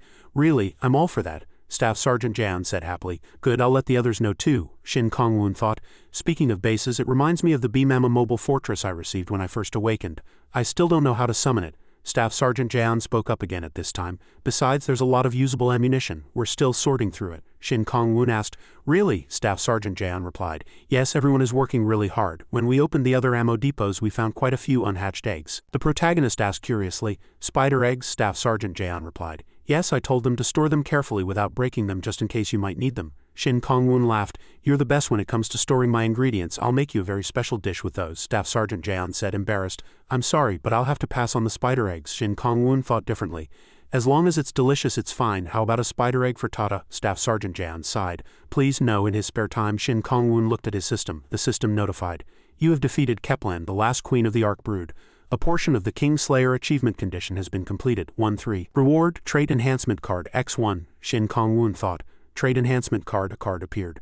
Trait Enhancement Card. Enhances one of your current traits. The enhancement effect cannot be viewed in advance. You have only one chance, so choose carefully. Traits. Knife Proficiency Low Grade, Cooking Proficiency Low Grade, Material Identification Low Grade, Fire Affinity Low Grade. Shin Kong-woon evaluated. In battle, Knife Proficiency or Cooking Proficiency would be more useful. He raised his fingers to rub his temples and then muttered to himself, Ah, there are many others with excellent combat skills besides me. I should enhance my Material Identification ability. The system notified. Enhanced Trait. Material Identification Low Grade. Do you wish to proceed? Shin Kong-woon extended his finger and confirmed. Selection confirmed. Pure energy was generated.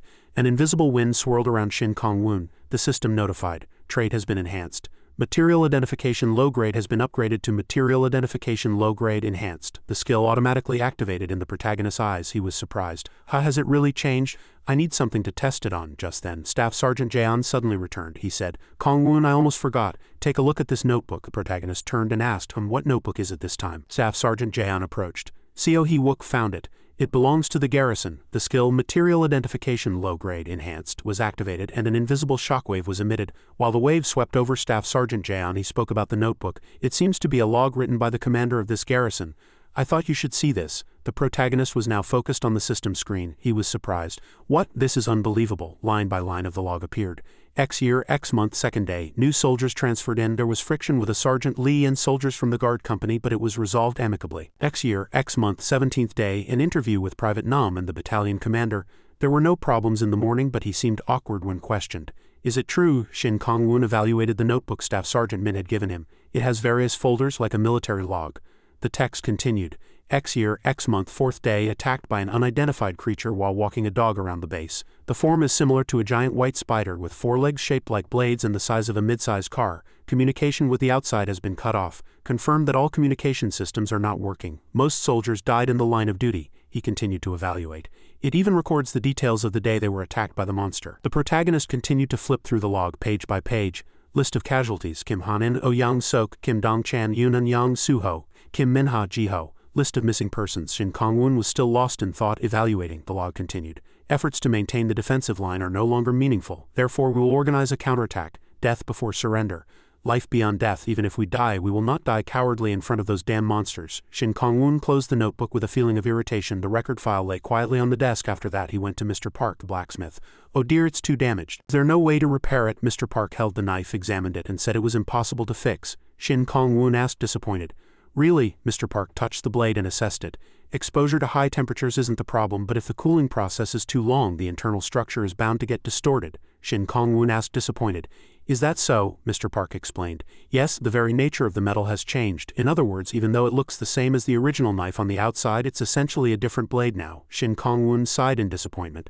That's a shame. I was used to it and it was very handy. Mr. Park placed the knife on the desk and said, I'll make you a new one. Shin Kong-woon's face lit up again. Really? Mr. Park said. Since you've awakened too, it shouldn't be too difficult. He looked at him with a suggestive gaze and said, in return, I need you to help me with a few things. Shin Kong-woon asked in surprise. What can I help you with? Mr. Park said. It's about He-jin and Yun-jin. Controlling the temperature is essential for forging weapons. I need their help. Shin Kong-woon agreed. No problem. I'll speak to Staff Sergeant Min. Mr. Park smiled and nodded. And I need a bigger workspace, a workshop if possible. I think I'll have to modify one of the ammo depots here. Will you allow it? Shin Kong-woon smiled and thought, Lee Sang-ah, the equipment team leader, has been a great help to us. And now Mr. Park is joining us, he said. Of course, please proceed as you wish. Mr. Park gave a satisfied smile. Thank you. Shin Kong-woon asked, Are there any other requests? Mr. Park said slowly. There's just one last thing. Shin Kong-woon listened with a curious expression. Mr. Park waved his hand and said, I'll tell you later. Meanwhile, outside, everyone was renovating the ammo depot. They shouted, Dig this hole a little bigger. We can make this part into a furnace, right? Oh, wait a minute. Everything was going according to Shin Kong-woon's calculations. They had converted an empty ammo depot at Mr. Park's request. Mr. Park was also busy teaching He-jin how to control fire. Shin Kong-woon had other concerns. I should look into other models to replace the sashimi knife. The length of daggers varied quite a bit. He picked up a kitchen knife, but it was too long. Then he found one he liked. A tuna filleting knife is about this long. It would be good for cooking too. Mr. Park's final hidden request was this. Mr. Park pointed behind Shin Kong-woon. May I use that? It was the Spider Queen's foreleg. Shin Kong-woon was puzzled. Isn't that the Spider Queen's bladed leg? Why is it here? Mr. Park explained. The explosion blew the spiders away, but the blade wasn't damaged. I was able to melt down the legs of the lesser spiders to make weapons, but for this I thought I'd need the commander's permission. What do you think? May I use it? Shin Kong-woon smiled sheepishly. He thought he could make a great knife with that material. He immediately replied, Of course, use it as you wish. Mr. Park laughed heartily. Really? I thought you'd agree. I'll complete your knife with this. A sharp blade was completed. Venom Fang blade. A high-quality masterpiece created by a low-grade blacksmith pouring all his skill into it. A sashimi knife made from the famously high-quality foreleg of a white Akon spider. Imbued with the grudge of the chieftain Spider Queen, it increases the critical hit chance in battle. The protagonist assessed it. The feel in my hand is completely different. He turned to the other side and noticed. Mr. Park said, I made one more. In Shin Kong-woon's left hand at this moment was the chef's all-purpose black sword, the most versatile chef's kitchen knife. Shin Kong-woon gently swung the two knives in his hands, a kitchen knife in his left hand, a sashimi knife in his right. He stopped his movements and smiled with satisfaction. He hadn't known Mr. Park's skills were this good. Mr. Park asked Shin Kong-woon for his opinion on the knives. Do you like them? Shin Kong-woon replied, Oh yes, thank you so much, they're excellent. Mr. Park reminded him. The Spider Queen only had 2 forelegs that could be used as weapons, so I was able to make 2 knives. Shin Kong-woon was surprised. 1 knife per leg, Mr. Park continued. It seems to be the influence of the system, but it looks like you can only make 1 item from 1 material. If you find anything useful, bring it to me. I'll make more for you. Shin Kong-woon said reluctantly. No, 2 knives are enough. Then he changed the subject. I'm going to go check on the other team members outside. Everyone had finished all their preparations, and one person reported. Commander, all vehicles are in good condition. Shin Kong-woon confirmed. Good, the subordinate asked. There were no particular difficulties. The newly joined deserters were quite helpful. Shin Kong-woon was surprised. What, really, those lazy bums? Over here. Sergeant Park was scolding the deserters. I told you to handle it carefully. You did that on purpose, didn't you? Am I going to have to say it twice? The guy flinched and said, I'm sorry. Sergeant Park shouted. You're slow as a snail and we're the ones who get yelled at. Get your act together and move. The guy received the order. Understood. Outside, everyone was laughing at the immature guys. Sergeant Jang said, Still, since we have a few subordinates, the work has become much easier. Sergeant Park suddenly sniffled. You're right, it was really tough. Watching from the outside, Shin Kong-woon assessed. Those deserter bastards, they've met a proper superior. They need to go through some hardship to come to their senses. Kong In-won, who was next to him, asked, By the way, are we going to awaken them too? Shin Kong-woon said nonchalantly. I don't know, they might desert again if they get power, Kong In-won said. Ah, over here. Sergeant Park continued to scold the deserters, tiring them out. The protagonist assessed from the outside. I'll have to keep an eye on them from now on. Then he said to Kong In-won, Let's go see the new mess hall. The scene changed, and in a desolate and ruined street a group of people was discussing. We're all lucky to be alive. We were really fortunate. The people gathered here aren't the type to die easily. A sinister-looking group was discussing inside a dark, old and collapsing house. One of them spoke up, "Alright, let's start the information exchange." The group began to discuss. "There's a group active near the town office, right?" "Ah, you mean the one with 2 awakeners?" "Yeah, I heard they're on their way to join the big organization in the north," the bearded man asked. "You mean that large survivor organization I've only heard rumors about?" the hooded person replied. How many times is this now? It seems like more and more people are starting to leave." The young man who spoke first said, "Our food is almost gone too. We'll have to make a decision soon." Everyone fell silent upon hearing this. A girl slammed her hand on the desk and spoke up, "It's my turn. According to information our team recently confirmed, there seems to be a military unit of a considerable size still remaining." Everyone was surprised. "What? Is that true? A military unit is still alive, and right here in this area?" The man with messy hair crossed his arms and said suspiciously, "Hey, there's something I've always been curious about, Ms. SUA. How do you get such high-quality information?" the girl asked. "What do you mean?" the guy continued. You know, most military units have been overrun by monsters. It's almost impossible to even get close. If we can't get near, then we obviously can't gather any related information. Who knows, maybe the deserters we heard were active around here were just pretending to be soldiers." The other guys around also murmured, That's right. This is a bit suspicious. Where on earth do you get your information?" SUA said calmly. "I understand your concerns, but I cannot reveal my source of information. Have I ever given you false information?" The guys, pricked by their conscience, were silent for a moment and then said, "Well, no, we survived last time thanks to you." "That's right, if it weren't for Ms. Sua's information, we all would have starved to death long ago," SUA continued. "Not interfering in other people's affairs or abilities, that's been our rule since we started this information exchange. So I can't reveal my source. Everything I've brought is true, and I have no reason to spread false information." The guys thought for a moment and admitted, "That's right, if Ms. SUA had intended to do that, she would have done it a long time ago." "Lee Yong-soo, this time it's just your suspicion." The guy named Lee Yong-soo hurriedly apologized. "I'm sorry," SUA said calmly as always, "I accept your apology." Then she spoke up, "Then let me make a suggestion. How about we try to contact that military unit?" Everyone was surprised. "What? Isn't that too reckless? That seems like a very hasty decision. Even if it's a military unit, how do we know we can trust them?" the bearded guy continued. "And there's absolutely no guarantee that their situation is any better than ours," the guy with thick lips agreed. "Right. And even if they are better off, it's uncertain if they'll accept us." SUA spoke up.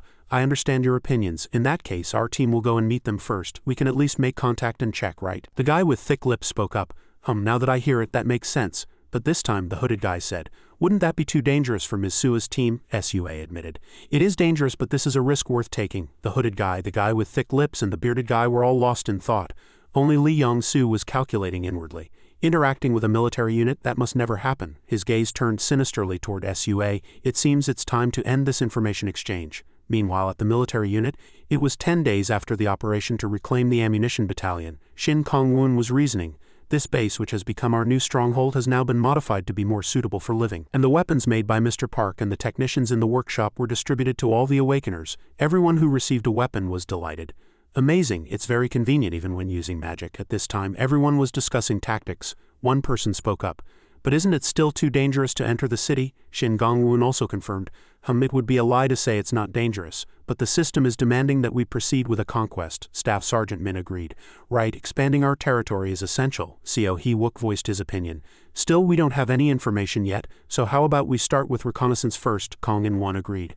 "I agree with Mr. Seo Hee-wook's opinion." Shin Kong-woon and Lee Sang were also pleased that everyone was enthusiastically sharing their opinions. "Alright then, let's prepare for reconnaissance," and the exploration began. At this time, a person's voice was heard in a desolate street. "Has everyone finished their combat rations? Report immediately if you hear any sound," one person confirmed.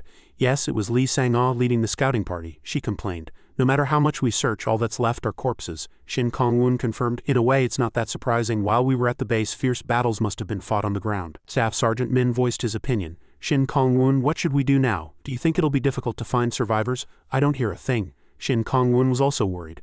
I thought there would be at least some survivors here too." Then he thought, "To carry out the conquest we need to increase our forces, and recruiting survivors in that process is important. If that gets delayed, it could be disadvantageous for our future activities. Then let's go back." As soon as the words were spoken, everyone sensed movement. Shin Kong-woon reacted sensitively. "Is that the sound of metal clashing?" everyone shouted. "Over there, it's not a monster. People are fighting each other." A group of people was desperately fleeing from another group. "Damn it, can't we shake them off? Don't give up, just a little more effort." Everyone flinched. "Wait ahead," Lee Yong-soo shouted, and the bearded guy said, "What?" Soldiers suddenly appeared. "What should we do? Should we go around?" The pursuing group had just caught up. One guy sneered. "Did they run away?" "Yeah, they should have done that sooner." Suddenly, he also noticed the situation ahead. He wondered, who are those guys?" The protagonist group was blocking the road and they were surprised. "Soldiers, and there are quite a few of them." "Damn it, are they the deserters who fled to this area?" The guys stopped, perplexed, and the group that had been exchanging information couldn't catch their breath. In front of them, Shin Kong-woon's group blocked the way. Shin Kong-woon was bewildered. What on earth is going on? The guys behind were whispering, but Shin Kong-woon could hear everything they were saying. Damn it, we almost had them. What bad luck. Can we win against those deserters? Are you crazy? How can we beat armed soldiers? But we can't let go of the guys we almost caught. The guy with slanted eyes in the back said. They probably don't want to fight us either. Let's see. And he quickly stepped forward. He said in a loud voice, Comrades, thank you for your hard work. These guys stole our things and ran away. They're criminals who have harmed us, so we want to deal with them ourselves. Could you please step aside? Shin Kong-woon was suspicious. Theft? He turned to Staff Sergeant Min and said. What do you think? Staff Sergeant Min replied. Looking at those guys' faces, it seems like the other people were the ones being bullied. I'm not sure. It might be best to just let them go, the bearded guy said. That's a lie. We're just an ordinary group and those guys suddenly attacked us. Pursuing guys shouted. Shut up. Who's going to believe the words of thieves? Hurry up and tell us where the supplies are. Shin Kong-woon had a vague guess. Their stories don't match. He began to use his ability. Then let's see. Enhanced identification activate. The system began to scan. The guy with slanted eyes was still arrogantly pointing his finger at Shin Kong-woon's group. If you pretend you didn't see anything and let us pass, we'll give you everything these guys stole. The guy with slanted eyes information appeared on the system. Job, Novice Murderer level 7. Stats, Strength 14, Agility 16, Sue, Magic 5, Luck 3. Traits, Dagger Proficiency low grade, Stealthy Movement low grade, Acting low grade. Skills, Bone Stab, Erase Traces. The guy with slanted eyes continued to speak. How about it? Let's resolve this peacefully. Shin Kong-woon had a hard to describe feeling at this moment. He thought, I'm glad I enhanced the identification trait. His gaze grew sharp. Now nothing can escape my eyes. He turned back to his unit and said, Everyone raise your weapons. Everyone followed the order. Understood. The guy with slanted eyes became anxious. Wait, why are you doing this? We didn't come here to cause trouble. Do you want a reward? Then let's talk. If a shootout happens here, all sorts of monsters will flock over. Shin Kong-woon spoke up. Retreat peacefully while you still have the chance. If you resist, you will be harmed. The guy with slanted eyes cursed. Damn it, these guys aren't willing to listen to reason. He looked at the group that had been exchanging information and thought, it's too dangerous to fight this many soldiers. If this continues, we'll be captured too. SUA was on guard at this time, lost in thought. The guy with slanted eyes shouted to his subordinates, We're pulling out. The other guys were flustered. Boss, really? The guy continued. Yes, unless the big boss is here, we have no choice but to retreat. Shin Kong-woon was surprised. What, they're running away? They're not completely stupid, at least. Then he commanded, Capture them all. The sound of understood echoed, and all the unit members rushed out. The pursuing guys were flustered. Boss, they're chasing us really fast, the guy with slanted eyes cursed. Damn it, we can't beat armed soldiers. Run as fast as you can. The pursuing group became the hunted and fled. As they disappeared from sight, Shin Kong-woon sneered. What a wasted effort. This time the situation had stabilized and everyone sorted things out. Was there a monster in the building they ran into? The soldiers who had been chasing them said, Yes, that's why we came back. Shin Kong-woon replied, Good job, it could have been dangerous for us too. Guard this area while I interrogate them, understand? Cha-hae hurried over and reported the situation to Shin Kong-woon.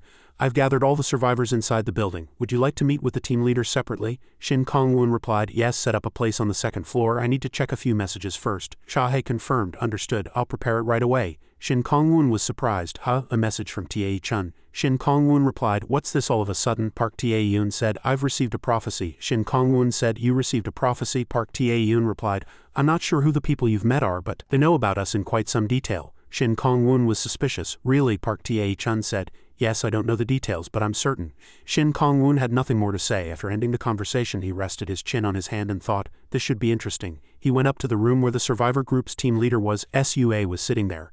As he approached her, he thought, I heard she was blind. It seems to be true. Since Tae-yoon warned me, let's approach this very slowly. Shin Kong-woon stopped in front of her and asked, What happened? SUA replied, It wasn't that complicated. They suddenly attacked us while we were working. Everything they said about theft was a lie. We've never even seen them before. Shin Kong-woon crossed his arms and said, I was suspicious too. SUA asked, What do you mean? Shin Kong-woon was very suspicious at this moment. How did she know they were lying? Does she have some power I couldn't figure out? SUA opened her mouth.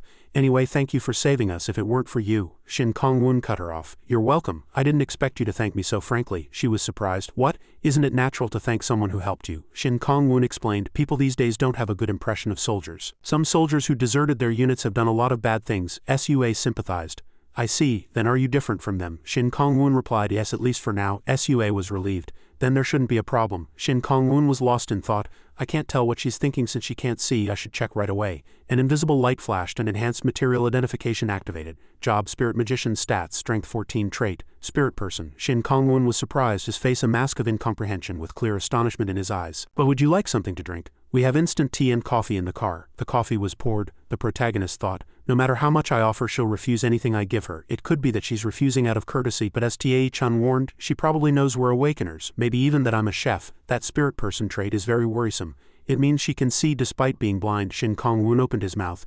It seems you're reluctant to have my food. Sua was awkward. What? Ah, that's. Shin Kong-woon agreed. Well, this world is a dangerous place. It's good to be cautious about potential poisons. But I don't think that's the reason. Did you refuse because I'm an awakened chef? Sua frowned. What's going on? Does he know that I know the unit's identity? Shin Kong-woon said. Your silence is an admission. Sua said nothing. Shin Kong-woon walked to the window and said, I don't know what you know or have seen about our unit, but I have a guess. Sua was surprised. What? A guess? What do you mean? Shin Kong-woon turned around. It's because of your eyes, isn't it? Sua was so surprised she dropped her cane. Her eyes widened and the cane fell to the floor. Shin Kong-woon said calmly, Oh dear, did I startle you? I didn't mean to. I was just curious because it seemed you knew everything but were pretending not to. He smiled and looked back at her. Sua picked up her cane and composed herself. Shin Kong-woon continued to think, all right, it's time to reveal everything. I'll soon find out if they're an enemy or not. Shin Kong-woon quietly waited for an answer. Finally, Sua opened her mouth. It seems you know everything. Shin Kong-woon also confirmed, well, to some extent. I don't know the details actually. Sua said, I didn't approach you with bad intentions. Dong-woon said with a smile, then you don't deny that you approached us. And please explain why you approached us. She slowly rose from her chair. All right. And she activated her ability. Since you seem to know everything anyway, let me introduce this first. Shin Kong-woon was surprised. A bright blue energy sphere formed from Sua's ability, gathering like a stream of water and clumping into a small water mass. Sua introduced it. It's a water spirit. I named it Joplet. Dongchun's system recognized it. Material identification, freshness, highest low-grade water spirit, low-grade cooking secret. You have gained inspiration on how to handle a low-grade spirit. Shin Kong-woon stared blankly at the water spirit in front of him. Sua said, that's strange. It seems Bang on the spirit is afraid of you. Shin Kong-woon was surprised. What? But what did I do? Sua touched the water spirit and said, I think the look in your eyes just now was the problem. It was a look as if you were seeing prey. That's why she's trembling. Shin Kong-woon was lost in thought. Did it realize it was being observed by my material identification ability? For a spirit, it seems extremely sensitive to mana or things like that. He opened his mouth. So you were observing us with that spirit? Sua admitted. Yes, it was like a down payment. I can see through Bang on the spirit. She sent the water spirit forward and said, like this. The water spirit flew out the window and went outside. It flew high into the sky and surveyed the entire area. Sua said, surprisingly, there are almost no monsters or zombies here. I can see snipers positioned in various places and I can also grasp the vehicle routes. Shin Kong-woon observed in surprise. This is basically a drone, isn't it? According to her, the water spirit's vision was limited by distance but could see farther in places with water. She happened to come in and observe our unit through a stream flowing inside. But when our unit fell into disarray because of my food, she judged it would be difficult to join. Instead, she decided to approach us for the purpose of making a deal. Shin Kong-woon continued to talk with Sua at this time. I see. And then, unfortunately, you were all attacked by the raiders, right? Sua admitted. We were suddenly attacked by the raiders, but I'm not sure if that was unlucky. Shin Kong-woon was surprised. What do you mean? Sua said, we think we were betrayed. We had a group that shared information and we shared what we learned through Bang on the spirit. The only people who could have leaked our group's location and destination are those groups. Shin Kong-woon was lost in thought. There are more survivors than I thought. Sua continued. Moreover, some of our group members were even captured by them. They capture people and use them as slaves. Shin Kong-woon was horrified. What? Slaves? Sua replied calmly. Yes, they're truly terrible people. Shin Kong-woon continued to be lost in thought. He opened his mouth and asked, you mentioned a large armed group of raiders. How large are we talking? We have to expand our territory so we can't ignore this. Don't you want to get your group members back? You must want to get revenge on the traitors too. Sua was surprised for a moment, then answered, what? Yes I do, but it's probably impossible. They're a pretty big force so we can't do it with our strength. The protagonist offered a condition. In that case we can help you. But there's one condition. Sua quietly wondered. Shin Kong-woon said immediately, join us. If we can save your captured comrades. The next day the unit was ready and the vehicles were prepared. Dong-chun briefly introduced the situation here to Sua. These are the survivors we found on this expedition. Sua was surprised. Oh, so should I consider them new recruits? Shin Kong-woon replied, not yet. First, please guide us to a good place to rest. Sua spoke again. The distance I can see with the spirit's vision also depends on the condition of my eyes. I've used the spirit's vision too much recently, so the distance I can see has really decreased. Shin Kong-woon thought, I need to find a way to improve Sua's eye condition. At this time, Shin Kong-woon told the commanders the story. Cha-hae was surprised. What, you have to make food that's good for the eyes? Shin Kong-woon replied, yes, we need to feed Sua a lot of food that's good for her eyes so we can find those damn raiders. Cha-hae immediately asked, have any of the monsters we've hunted so far specialized in vision? No matter how powerful the cooking ability is, the ingredients will have a big impact, right? Shin Kong-woon replied, that's right, if the ingredients aren't good for the eyes, it's meaningless to feed her delicious things. At this time, Kong-in-one reported, the scouts brought some strange ingredients. Shin Kong-woon said excitedly, great, bring them all here. Kong-in-one agreed, yes, Staff Sergeant. The protagonist was expectant.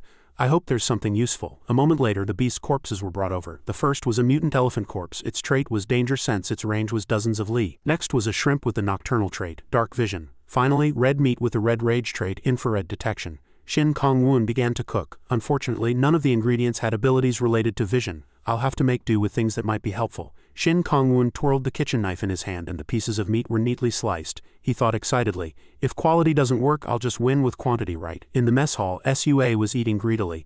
This is so delicious you could sell it in a high-end restaurant. The eggs are incredibly savory, and how can the broth be this delicious? Shin Kong-woon looked very pleased as he thought. She was very reluctant at first, but now she's eating very deliciously. The system's light flashed again. The course meal has been completed. A common trait has been found in the ingredients used in the dish. You have completed a themed meal. You received the title Course Chef. Shin Kong-woon was surprised. Oh, what's this? Suddenly, Sua trembled and put down her chopsticks. Why is this happening all of a sudden? My eyes are so itchy. Shin Kong-woon reassured her worriedly. Don't worry. The food's effect is kicking in. The system notified. A taster's vision is greatly restored. Large bonus is provided to all abilities related to vision. Sua cried out in pain. My eyes. Shin Kong-woon was also surprised. I didn't expect it to react this quickly. He continued to watch her. Sua caught her breath and tears streamed down. She blinked her eyes and saw the faint shape of Shin Kong-woon. He asked worriedly, does it hurt a lot? Sua, still surprised by her restored vision, answered, no, everything in front of me is clear. Shin Kong-woon smiled brightly with joy. Really? Sua replied, yes, I can see very well. Did you do this? Sua was very surprised that she had regained her sight. Shin Kong-woon was also very happy and surprised by his ability. My God, to be able to restore a blind person's sight. The two of them stood there blankly in excitement and shock at this moment. Over at the raiders' encampment, in a villa in Gangwon-do, someone reported, the brothers from Battle Team 3 have returned, the boss said annoyedly. But why are they making such a fuss all the way to the officer's quarters? When the person reporting hesitated, the boss opened his mouth. Team 3, you mean the guys who joined recently? You mean that guy named Lee Young-soo who betrayed his group and joined us, right? The person who came in admitted, that's right, they went to capture that group with the blind woman who uses a strange ability. The boss was curious. So did they catch them? The person reporting said urgently, never mind catching them. They couldn't even steal a single supply. It seems they were with some deserters. The bosses were horrified. What, deserters?